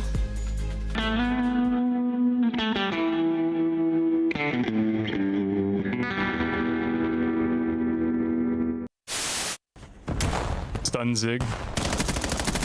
Zig dead. Weak. Front window dead, damn. Back spawns. I'm gonna get one more kill here and then I'm rotating. Alright, lad, I'll get 2 more, then I'll rotate. I'm here. He's dead. Got one, there's another one in the back on me. In the back dead. Last guy hill.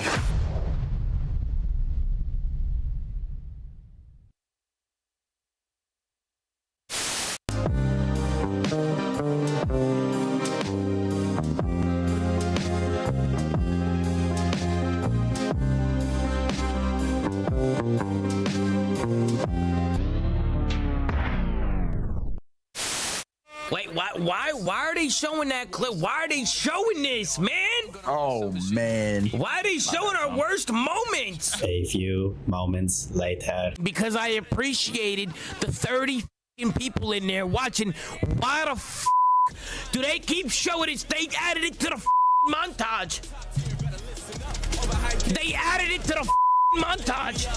Oh, man. You're telling me that they added that to the montage? Can't win it on the point. Scrap and the boys get it done. Back on the desk, play. Back on the desk. You're dog kid. How did Drive across. Crossing Joe dead. Other one hit. I had 65. So you have 60 for the outcome. Joe. Joe. What are you doing, Joe? That's a Dutch. Nothing to laugh about in this matchup right now if you're a Boston Breach fan. If you're a Gentlemates fan, not over yet. Not over yet. Game of Den coming up now. Chance, how are we feeling about what we've seen in the first 2? I'm feeling the heat if you're a Boston fan, because again, the maps have been very close. They just have not been able to clutch up. Granted, I think map 1 it was more so pairs playing well, more advantageous spawns there towards the end on that final rotation. S&D, different story. I think Ghosty's definitely bringing the goods here in Boston. A couple poor looks there in the final rounds. They had a really impactful bailout clutch in a 2v4. Nasty picks up 3 huge kills, but then off the back of that, Boston don't really offer too much at all. So I'm thinking this is shaping up to be a pretty good pairs win. Okay, that's it, folks. In we go to Den Overload, where things have looked so far. A nasty big man absolutely thumping him into the back of the net. 7 goals and a save to his hands as well. I mean, Neptune on the other side of the board, a slight more damage in the KD department as well, but what should be a very, very good game. Again, for Boston, do or die. It certainly feels that way. Destiny is calling. Who's going to be picking up the phone first? We'll find out, but pressure certainly on in this matchup. like wild levels of frustration chance. It has been a very, very difficult split for both of these teams. Well, all's well that ends well. Get a couple wins right before you head into LAN, and you're going to feel good about your chances. Certainly, though, for a player like Nasty, you would hate to have to miss a, not necessarily hometown, I don't think he's from Birmingham, but the rare England LAN event that we get to go to. Fans, always a fantastic time. Unquestionably my favorite events I've ever been to. You would hate to miss it. Yeah, I mean, at this point, I'd wear a hat. I'd go for the Captain America uniform, you know. I'd wear like a hat and a leather jacket so no one knew it was me, but I'd have to be there. For the culture, for the vibes, for the good times, for the history that will be made at DreamHack Birmingham in the NEC. Can't wait, friends, cannot wait. Oh, no chance. The overload ranks for Boston Breach in stage 2, they're not good. And surprised to see Nasty having 7 overload caps on Den overload throughout this stage, and they're 12th in runs per game, so he might have collected them all in one fell swoop. Maybe nobody else able to get too involved. Either way, though, Pairs again 2-0 lead. They just want to take care of business. They want to put some of these past few weeks behind them and get the ball moving. A win here would set them straight going in new time, but an opening break for these two teams, most players in the middle of the map. Most superb aggressive start here from Boston. Slight bit of discourse there in the who's going to pick up the device and make a move of it. Nasty, your runner, statistically the highest score on the team, is only going to get 1 or 2 here before being forced back over in the servers. There's good kills though from his boys. Envoy picks up the perfect pinch, and that will be that spot. An opportunity to cause some serious shenanigans. But they've crossed it over towards B. Well, that is great comms there for Pairs Gentlemates. They knew they had an extra man behind them, so Neptune there to pick it up, and Envoy just to at least take space with the device and flip it over towards this A site. In the long term, you feel like an advantage for Pairs, but gotta make sure you get the kills behind enemy lines. Purge falls. Now we move forward. Yeah, no worries about the back now. It's the dance, the gentle dance of the gentle mates now on the attack towards that B goal. And the portal remains safe for now. Ghosty has been suppressed and pushed back. A lot of time here. Thinking about that reset soon as well. No one has touched that in a minute. There it is.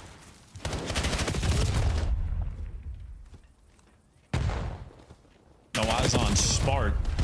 You find him too late. Spark good damage towards the middle of the map as well. If you're Boston, quicker you kill Envoy, the better. Well, there you go. Purge takes him down the feed. Now we get the device. Now we make moves. You already have Snoopy pushed out past the portal, but where he falls, Spark there to try to pick him up with the trades rolling through. Last ditch effort. Not quite good enough, or is it? It is not. Envoy there for 2 on the defensive end. He has brought the goods in respawn. 2 saves as and when you needed them. Now Sib, tip of the spear. Neptune on the right flank, cut his way through P2. Is it going to happen? Pistol out. No, and it's Spark on the back line. Saves the day, and a goal line run. Is Purge going to go for it? He's going to pump the brakes. Worrying about this player in his pinch, though. Good shots into Sib. Here come the boys as Boston's reinforcements have shown up, and now the escort is on towards at least one of the goals. A looks to be the target. You've got a couple of fights to win.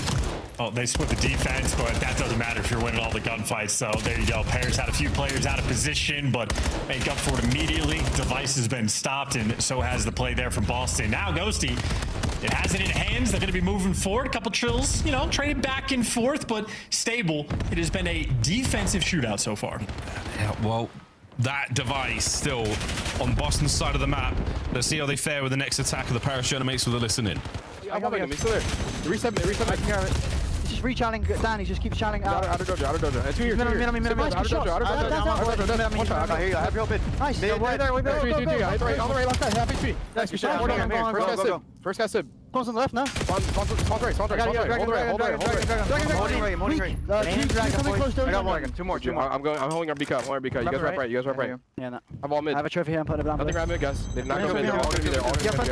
I have to push out. I have to push out. Give me close left. I'm starting 10, Envoy. One shot in 10. One boy left side. I'm coming to B cup. I'm coming to B cup. Right. Yeah. Right up. Someone's me looking. One more. Pinning. On the right. Wide right. One shot. What the fuck? Kill me, run away. Don't. Yeah, I can go mid. I have one mid. You guys go mid. You can take a chance. I spawn left. Just go mid. One's main already. I'm right left. I go mid. Hold small. I'm trying back left. Half HP on the street. I got 3. One shot. 2. Go. Be small. Look small. Deep left. Swan's left. Small envoy. No, small. Nice, shit, bro. Play kills. Go for it. Nice, I have small. I'm coming. I'm grabbing a second. Hold that, Chris. Keep holding that, Chris. I have small. It's a great bit of work from Boston. The comms are a little frantic, but they have got the map in their hands. Paris Gentlemates trying to battle out of another tough situation. The possible now for Boston on the rally with this massive possession in the first half. Well, the immediate rally going to get shut down. Boston have to rewrap the device, and they are going all the way around the map. They have Nasty in position towards mid, potentially to try to make the impact play, but if you're Boston, the blockers got to do something. Over there trying Envoy and Spa, a battle that rang out for quite some time. Final 30 seconds. Maintaining possession is good enough for now. You got a couple of kills. Are you able to now push the advantage? Yeah, you are. B goal once again. That portal. We're licking our lips. Ghosty is trying to make sure he keeps Purge out of this play. Try and send it. Onto the goal we go, and Sib saves it just in the nick of time. Not out of the woods yet, though, Gentlemates. Device still close, and so's Purge. Oh, this might be Paris shopping the ball here. Purge goes for the knife again. He is 0 for 2 on the swing aways, and now we're going to have the OT. 30 seconds for Paris to work with. Try to orchestrate this final capture. Final capture, final chance of the first half. Going into the half, down 2, not ideal. So far, it's not looking great. Envoy being pushed to the back, and that is it. Whistle blown, swapping sides, and a 2-0 lead for Boston. Yeah, I'm feeling a little bit of that energy as well. If Purge is just able to connect with that second knife, that would have been a devastating score to go through. Either way, in spite of some of these heroics from Envoy initially, ultimately it's Boston that come out on top. It was a defensive shootout in the first half of that half, but I think Boston just doing a great job of keeping control. You saw the time of possession stat. It is an 80-20 split there in favor of Boston, so they just had enough attempts at it. Eventually, they'll be able to get it through. That is a ton of possession to have. I mean, relatively early on as well. They really did give you nothing to work with, Gentlemates. Again, we're going to see the squad swap sides. See if that plays into a much for the boys of the Paris Gentlemates. But thus far, Neptune's 5-14 and Sib at 10-16. These are rather ugly blemishes on the stats feed for them. Yeah, surprising to see, but they have been on the back foot for quite some time. Now, though, off the break, a couple kills there for Paris, but not enough to actually get that control. It is right now a tug-of-war style battle. Both teams looking for something extra.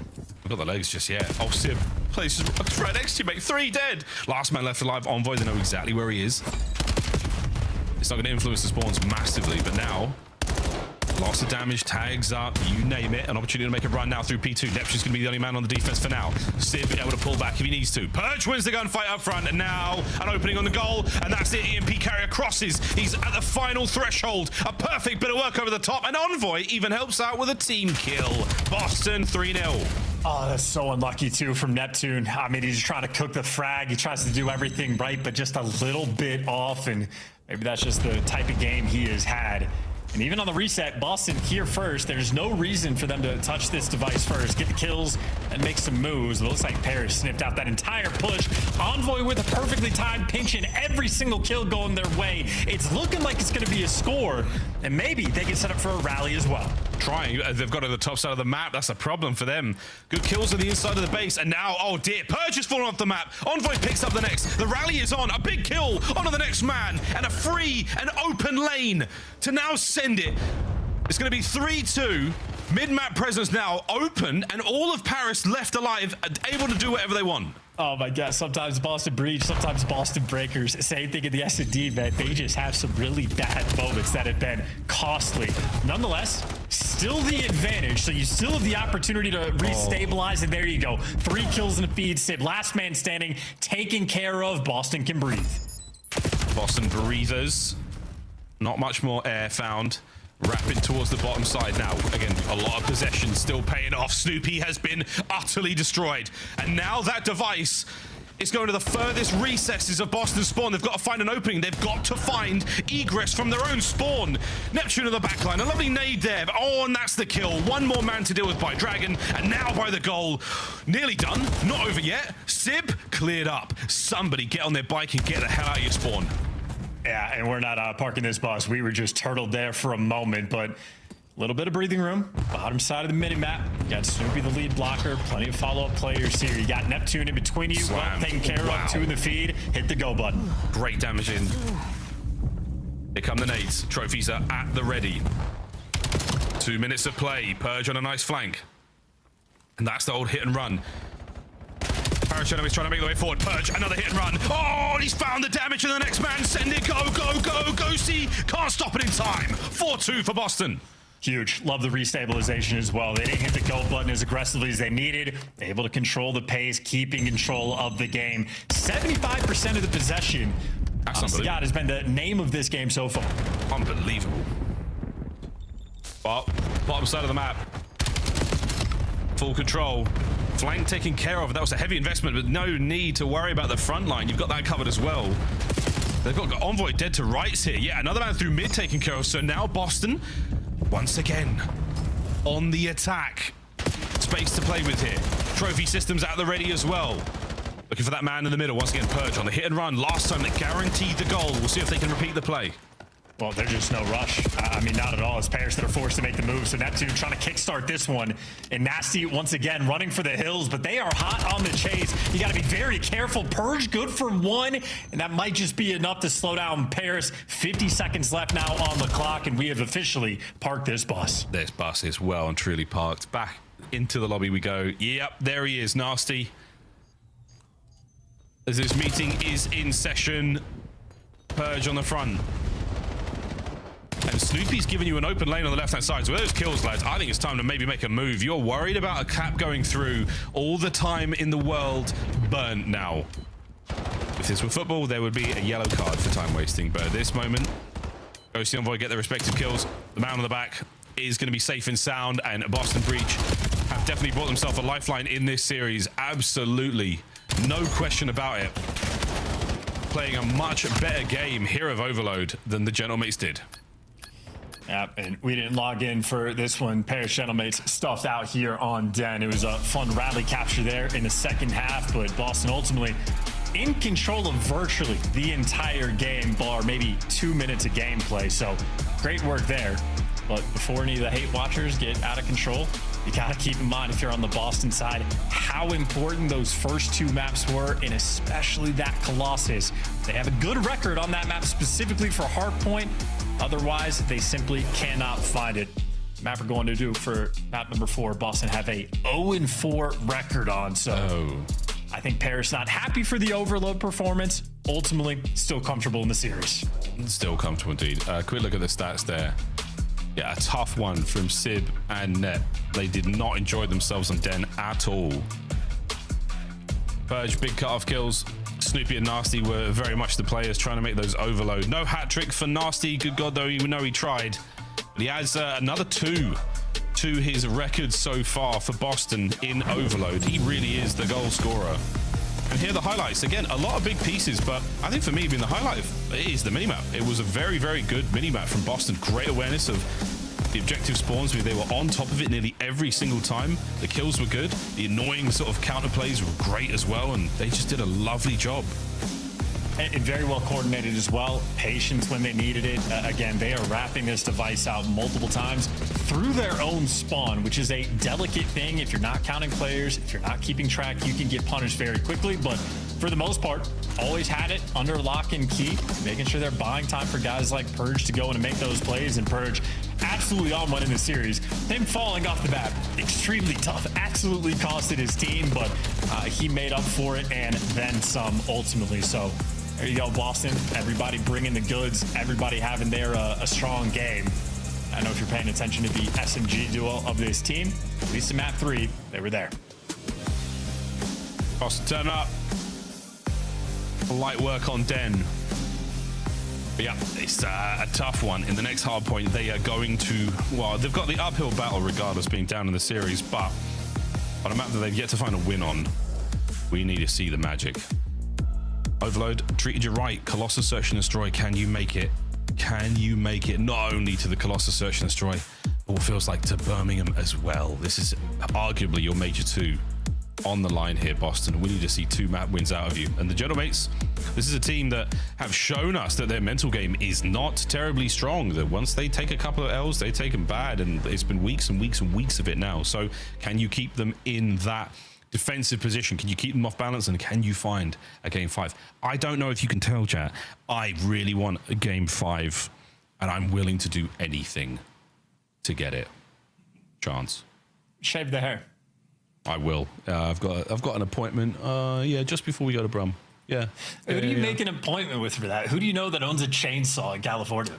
Oh, a farmer. They do sheep and they do all sorts. And I basically just join a large queue, and I don't have to bar or anything. I just get in there and they take Venmo. So yeah. Into the Hardpoint adjustment, you've given us a fair assessment. It's not a good look for Boston, but is it a good look for this version of the Gentlemates right now? I mean, listen, I'm happy to kill that narrative of like a weak mental on the team. They're the major 1 champs. Their mental's just fine. They can go down against Optic, go against the green wall in the crowd, and come out on top. So I have no questions about this team's ability to bounce back, and especially on the Den Hardpoint specifically, as confident as you could ever ask them to be. They have a 6-2 record on this map throughout the stage. They're one of the best Den Hardpoint teams in the game. They will go toe-to-toe with the best Hardpoint teams in the game. Ghosty feasts as well on this map. And of course, Boston 0-4. I just don't have faith. Faith. We will see if our faith is put in the right place here. Paris, what a comeback it was there on the Colossus Hardpoint, folks. This is how the kills looked. A spark, damage, you name it. The boys did a wonderful job, but at the end of the day, just able to close it out. 250, 246, a nail biter, and one that will haunt them, possibly, going into the next few maps, but we'll find out. Staying on Den, one more Hardpoint. Paris, this is match point. And maybe in that monster section of the map over towards P2 is where Boston can deliver the goods. You need your SMG duo to fry. Snoopy's had some good looks in this series, so has Purge. I think P2, maybe the, that and the P4 is the sort of money hills of the map, but that's where you need to set yourself apart.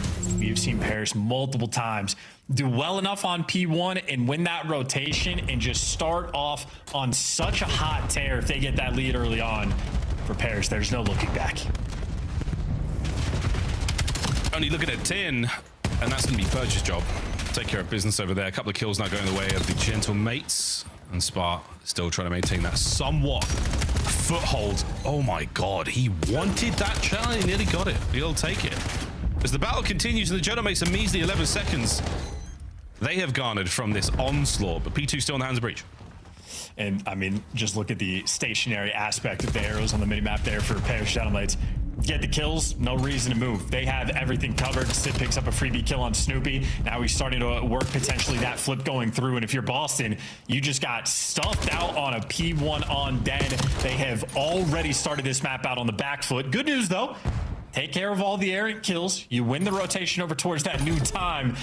The problem is you just turn P1 into a money hill. Yeah, 38 is a lot of gain. Nasty hasn't checked back right. Thank God he takes care of Envoy.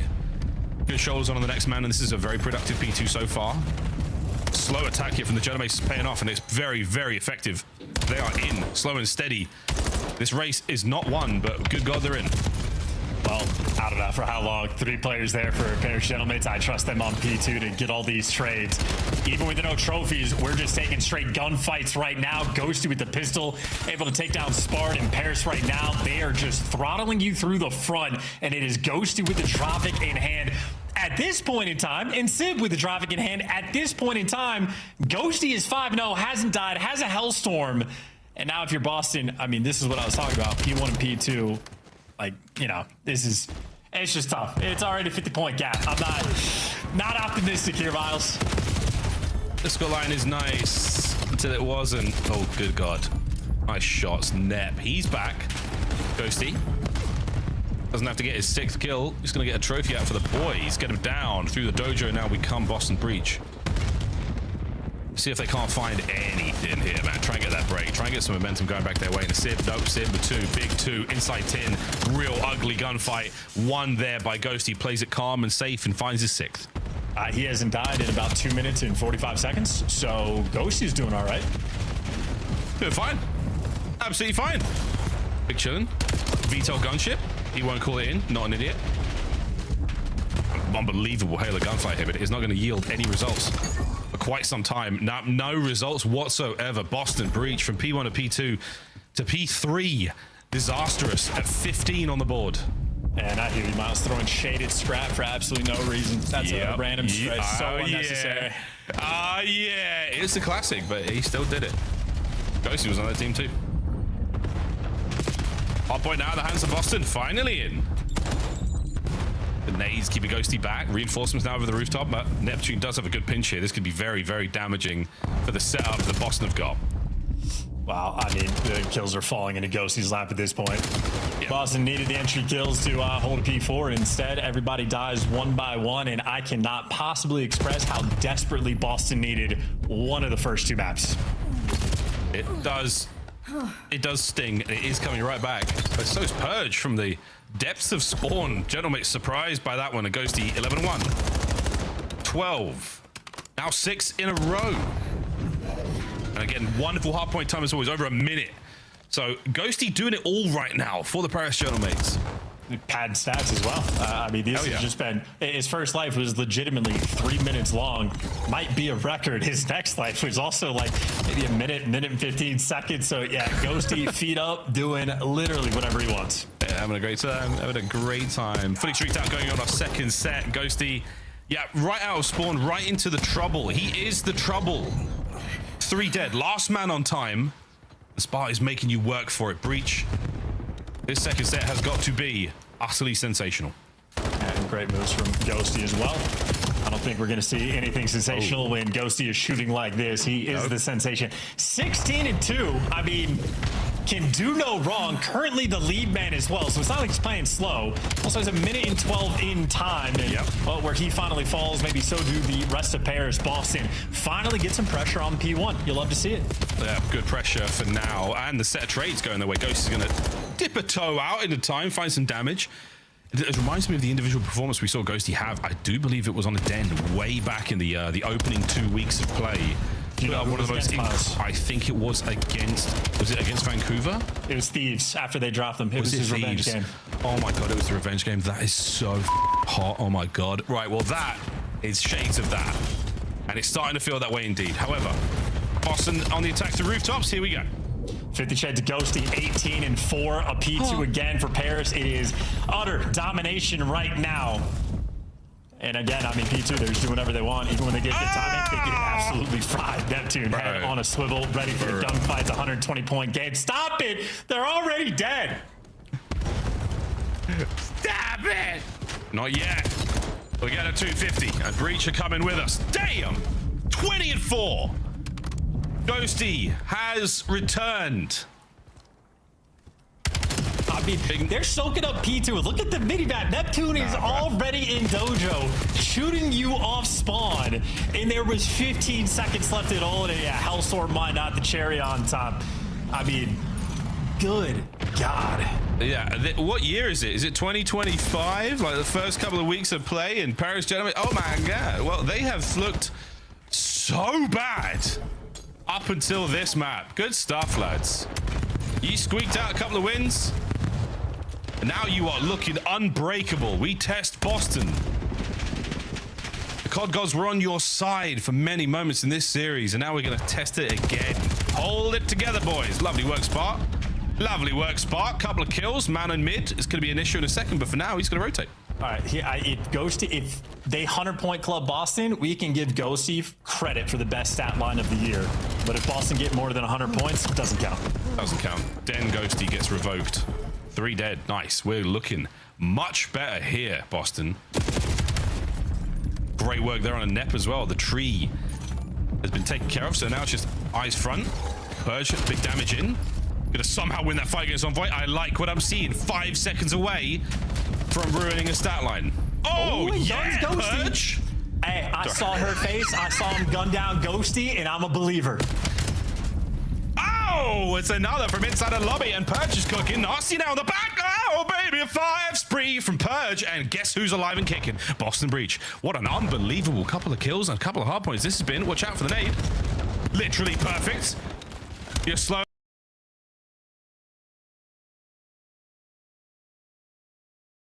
kills in the feed there for Boston maintaining the time. That is a 6-3 from Purge and a 4 there for Spard. And all the kills for Boston started to get collected. They were down 203 to about 80. Oh my and this God. comeback, well, don't want to sell it just yet, but that is an incredible P4 Hill, a near perfect full 60, or pretty much a perfect full 60, and everybody's shooting. It's the slammage. It's the slammage of the PP variant. 150 to 203. Hellstorm just to make P1 all the clearer. A lot of information gained as well. Allow the boys to get out.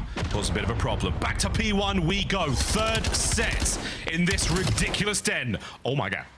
I mean, we're just diving backwards now to try to get to this time. Boston have had no success on P1, though, but they're going to have it now. Spard moving over towards the time.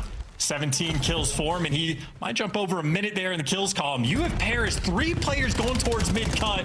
Nasty, everybody's in front. Everyone in front. Everyone in front. He did see many more players that hit the mid-cart, but Ghosty brought down again. Can Nasty find another one in this position? Unbelievable damage, and the Neptune actually makes him back down and rethink the attack. Is it a dog or is it a donkey? For our green team, Boston Breach. Oh, not in my swamp. Envoy and Neptune find theirs. Back up to P1 we go with 10 to spare. And now on the retreat towards P2. I mean, this map has had some late. There's Snoopy as the read. Well, there's one. The second man's going to send his way in. Over the top, quick contest.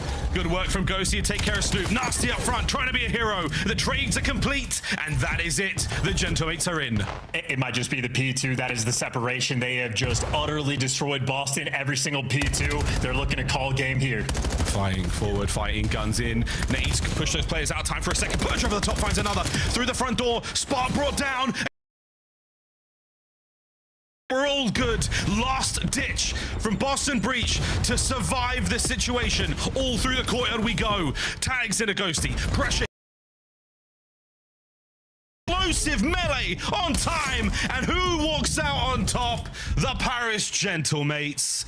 That should be all she wrote. Boston Breach 3-1 the final score, and the Paris Gentlemates have finally come back to us. A disastrous campaign on their way to Birmingham, and they finally find some success.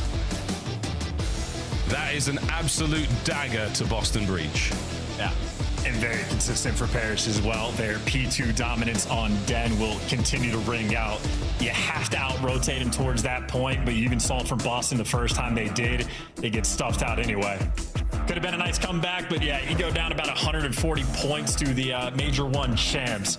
I don't think that comeback, there is no curse great enough for that comeback. No. So 3-1 win there for Paris. Now Boston, most pressure these guys have probably felt all year. Staring down the barrel of, again, not having some key tie-break situations against other teams nearby with 3 wins. It is not guaranteed. They have 2 more matches to play, but they are going to be feeling the heat of falling to the bottom 2. 26 and 14, the final stat line there from Ghosty. Decent damage, a lovely time, and a big spree of 7. And again, it could have been a lot worse if not for true heroics from Boston Breach. Really impressive stuff to fight their way back from a disgusting deficit. But at the end of the day, 3-1's a 3-1. They were a few seconds away from a very different result had they managed to find the win in that first Hardpoint. That Colossus is going to haunt them for quite some time. It will be a very dry run. No Birmingham, no Major 2, and they're going to look back and it could be one of those moments. But alas, hate watchers in shambles the world over. Gentlemates get it done. The Search and Destroy, God, don't remind me. That was tough, man. This was Boston series. They had it. Should have been a 3-0 chance. Should have been a 3-0. That is devastating. That's devastating. You're biased. Goj is biased. All the casters biased today. I don't know what's going on. Paris had that the whole time. What? All right, well, that is that. Another brilliant series done. And again, another very unfortunate piece of history written into COD. But there we go, folks. Over to the desk. Guys, close no cigar. Buddy, in the words of Danny Phantom, I'm going Ghost, brother. Dan, Ghosty was unbelievable in that series overall. Obviously, a fantastic finish. It was almost catastrophic. That was such a wild up and down. Whatever that graph is, that meme with all the ups and downs over and over again. Chart, yeah, that's how I felt supporting Breach throughout the course of that one.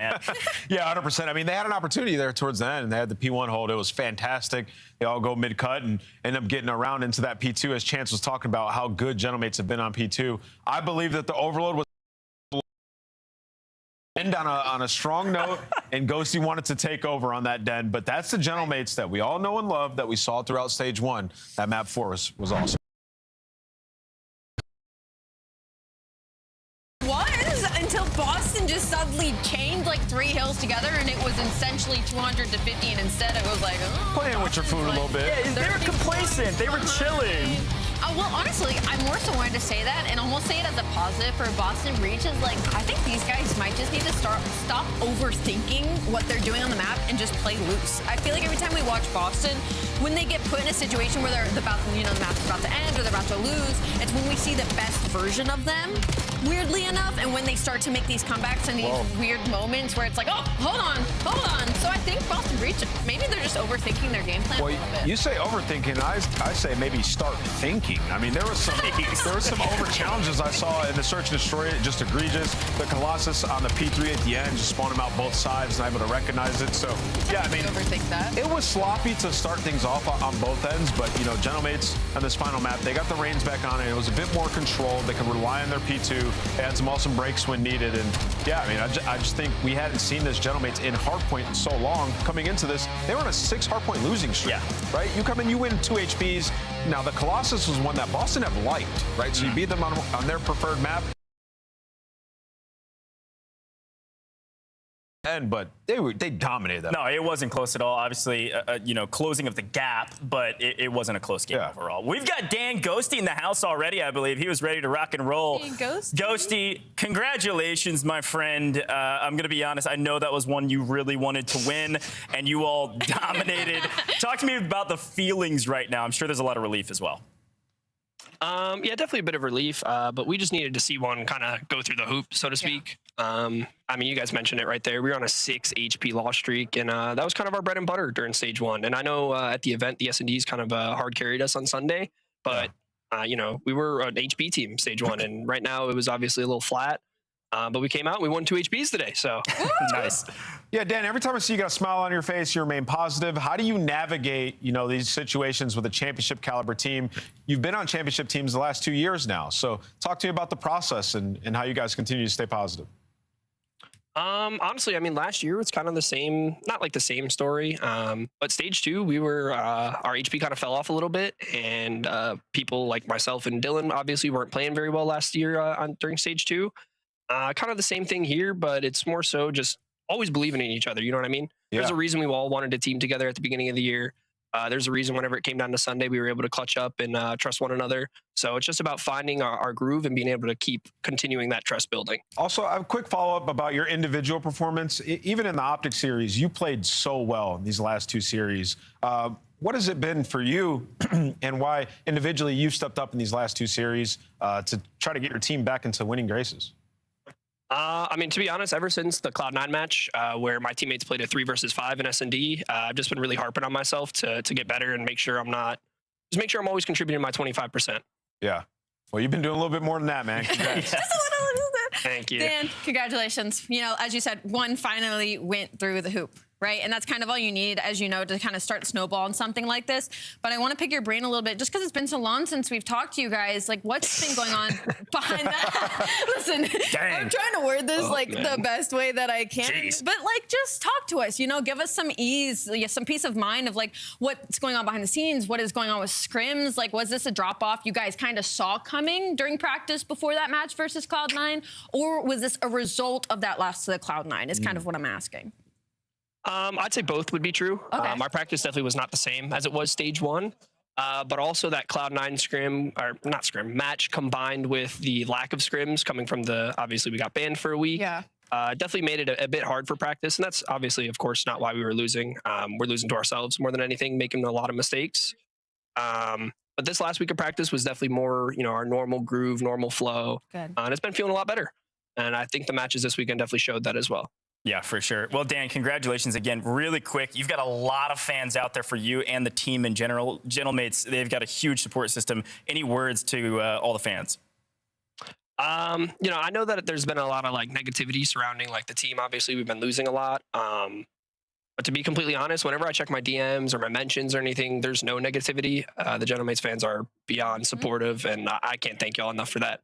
Appreciate y'all always watching from here, watching from Paris, wherever you're watching, from France. Y'all are actually the goats, man. Appreciate y'all. Well, big congrats again, Dan, and I'm sure you want to go celebrate with the team. We'll see you later. Thank you, guys. Have a good day. Cheers. Dan Ghosty, professional as always. And yeah, he's doing a little more than 25%, I got to say, for that roster. Holy. We got to take a look at the scuff play of the game, though, because Ghosty on map 2 was pretty unbelievable, as well as our final map of the day. But let's take a look at it. And Search and Destroy was a interesting one to say the least. Yeah, I mean, since the game like I talked about, dude, the guy was clutching 1v2s, 1v3s, impact plays. And, you know, he talked a little bit about how in the C9 match, like, they were playing 3v5, like he wasn't playing well. Something I noticed, like, in their search, he was playing around Civ way too much, playing way too slow in the back, trying to let rounds develop. Ghosty needs to be involved. He is a playmaker. The guy is very smart, and he can punish people, and this is what you're seeing. So I think he recognized that, and since then, he's just been a spark for them, man. Yeah, it feels like he was trying to facilitate Civ rather than the entire team, maybe. I don't know. Some fun conversations, and obviously, Gentlemates have turned things around. Our streak is broken. It's a big win. And they've got to play FaZe, by the way, next week on Friday, which, according to record, is about the same even playing field. FaZe is a good team. They got some work to figure out as well. But let's recap the day, because it started off with a banger 3-0 from Royal Ravens. What a stomp that this was here. And going back to you, Royal Ravens are flying high. They go 4-4. This really helps them out in our standing. Yeah, this is huge for them, and now they're firmly in the mix. And congrats to you. You called this one, buddy. Yeah. Hey, listen, Upset. I have some wins every once in a while. I also called Breach. My bad. Yeah. They look good today, Lurks in particular. Yes, they did. I thought Lurks played out of his mind today. Really, really good performance for him. He kind of joins the conversation if Royal Ravens sail this way to Rookie of the Year around Trakes, around Miami Heretics, and that sort of mode and vibe. On the flip side, for G2 Minnesota, this just didn't feel like it was them today. I mean, this could have just been a Stunna having a bad day, like not really being themselves for this matchup, because after that map number 1, you get put in kind of this exposure middle of the sandwich, and there's not much that you can do. Carolina Royal Ravens should thrive on a map like this. I'd be shocked if we saw it moving forward, and just a good showing from the side of Ravens, and G2 Minnesota hit the lab a little bit. Yeah, 100%. Lurks had a 1.27 on the day overall, by the way. Picks up 42 kills in Hardpoint, goes even in S&D. Really, really strong. But as we swing back over to this Koi matchup with Surge, missed the mark here a little bit from my predictions, because Joe Deceives is the guy. Holy cow. Toronto Koi went huge. Kips as well. I mean, this whole team played fantastic, but those two at the top were crushing it, Ali. So much damage on the board. I just want to continue my rookie conversation, because then you also need to put Kips now. Yeah, 100%. After the way that he's also been playing. So this is not a situation where we have a lot of contenders for Rookie of the Year in the way that they've been playing during this stage. For Toronto Koi, this was one of those wins they had to get. Like, they needed to get this win, not only for standings, but kind of in the same mode of Gentlemates, of like just for themselves as a team, as that their moves are the right decisions, that the roles are going to be okay moving forward. This was a big one for them. Yeah, Kip's not only one of the best rookies, he's one of the best players in the league this split. I mean, the kid's been bonkers across all the game modes. They haven't had too much search success, but he's been insane in S&D with a 1.8. And then we got another big match today. LA Thieves. You know, nobody knows what you're going to get with C9 in these series, but LA Thieves today, business as usual in the respawns. The superstars, they played well. Hydra and Scrap in the respawns took over. We saw some life from a BZ in the S&D. Wasn't enough, but hey, some of the adjustments, some of the strats and looks we saw today are very promising for LA Thieves. And I know a lot of people are going to say, like, oh, they scammed, they did this, that, and the third. Yo, C9 have been good, particularly good at this map. So I thought LA Thieves actually showed some good fight today in Surge. I think they're going to figure it out. Yeah, Ali, any quick thoughts on LAT? I mean, regardless, this was technically, I mean, when you look at it in the perspective and the context that we have, this is a big win for LA Thieves, because we saw a lot of our top teams struggle versus Cloud9. The fact that you're even able to win that Search and Destroy is really pivotal for me. And just the way that they showed in this map I mean, this was a dominant Hardpoint. This is the LA Thieves we're hoping for. So 100%. I'm not taking this win lightly. Well, and they needed 5 wins too. Remember, there's a play-in. They're skipping it if they keep getting these wins. It doesn't matter who it is, folks. Here are our top performers of the day based on our decisions. I picked Lurks. This dude was frying in that first matchup. He made me look good up here picking the Ravens.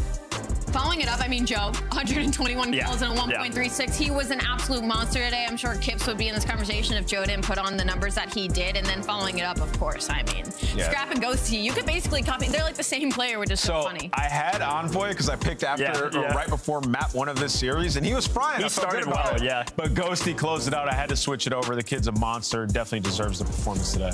Yeah, top performers on the day. Some fun matchups. But look at our standings, folks. We've only got one more day this weekend, and we've only got one more weekend in our qualifiers for Major 2. And it's still murky waters, but we're finally starting to see some delineation across the board. We're looking at top 6, making it straight to LAN. Of course, we've got our play-in, 7, 8, 9, 10. And 11 and 12, missing the mark completely.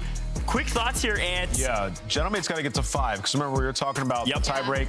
Like the Surge are sitting down there 3 and 5 with the tiebreaker over them, and then, hey man, you never know, but Cloud9 as well, like they have that too. So yeah, Gentlemates, you want to get to 5 to feel safe. Really top 6 is where you need to be. So teams like Riyadh and Royal Ravens desperately need wins as well. Gentlemates are playing FaZe on Friday too, a team below them right now. Yeah, definitely need to get to 5 wins. That is a must win as well. They are not out of the waters yet. Here's a quick look at that schedule, by the way, and Sunday is looking good. We've got Breach versus G2 to start things off. Heretics versus Surge, Falcons, and Thieves. That'll be a fun matchup. 2 matches are big. Yeah, FaZe and Royal Ravens is a big one as well. Really, that last match is going to dictate whether or not FaZe is actually going to be able to play for a top 6 position. Oh, 100%. Yeah, if FaZe lose tomorrow, they're like guaranteed playing. Yeah. It's back against the wall. Huge match. And the scary thing is they could actually lose the Royal Ravens. Like, that's usually a match good team. Black, and you're like, they look good today, I gotta say. Carolina could win that. That's for crazy. real. Still murky waters, still a lot of what ifs. I feel like hypothetical Harry up here, but I'm loving it. And any final thoughts for the broadcast today? We had another great set of 4 matches, 4 more tomorrow. Yeah, it's nice to see, you know, LA come in and take care of business. One of the top teams sort of starting to separate themselves a little bit. We'll see if LA can continue to do it. They have another big game coming up, like you said. Ali, same question. Final thoughts for the day? It was a really fun like the win with Carolina. That was really fun. I didn't see that one coming, so I really enjoyed that series. But man, there is some parity in this league right now. This is crazy. Parity in the league, and I'm surprised that your final thoughts weren't jumping around in joy for Gentlemates. Right. Listen, I might be happy, but I'm not that biased. Right, not that biased. Like, Fair enough. Listen. Folks, we've had a great day here in the Call of Duty League, and we got a great day tomorrow planned for you. Maybe some more upsets and a lot of parity in the league and a lot of what-ifs. Got to get to top 6 if you want to guarantee your spot to land. Not going to want to miss it. 2:45 p.m. Eastern Time. Same place. See you then. My takeaway is Ali picked.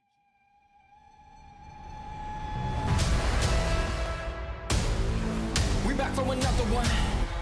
Another one. Here we go. How I like that. We back for another one. Here we go.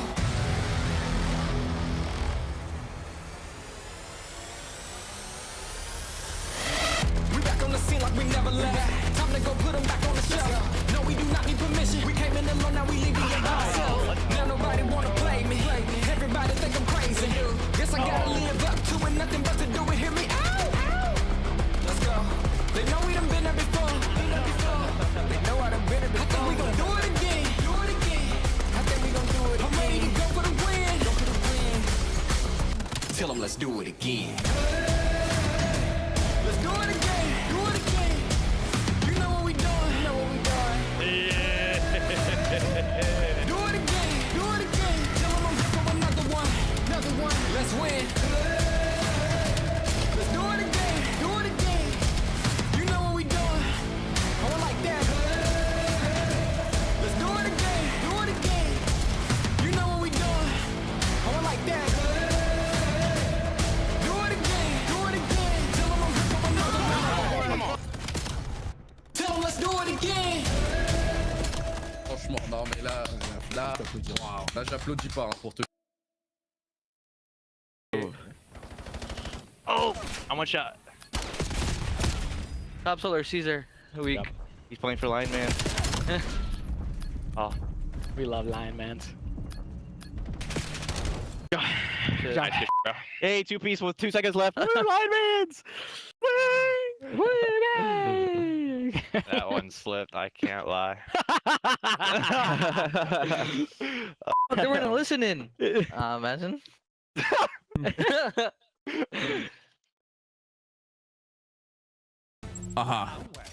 He said that he wants Envoy back for a BZ. That's what Why? he said. Why is it?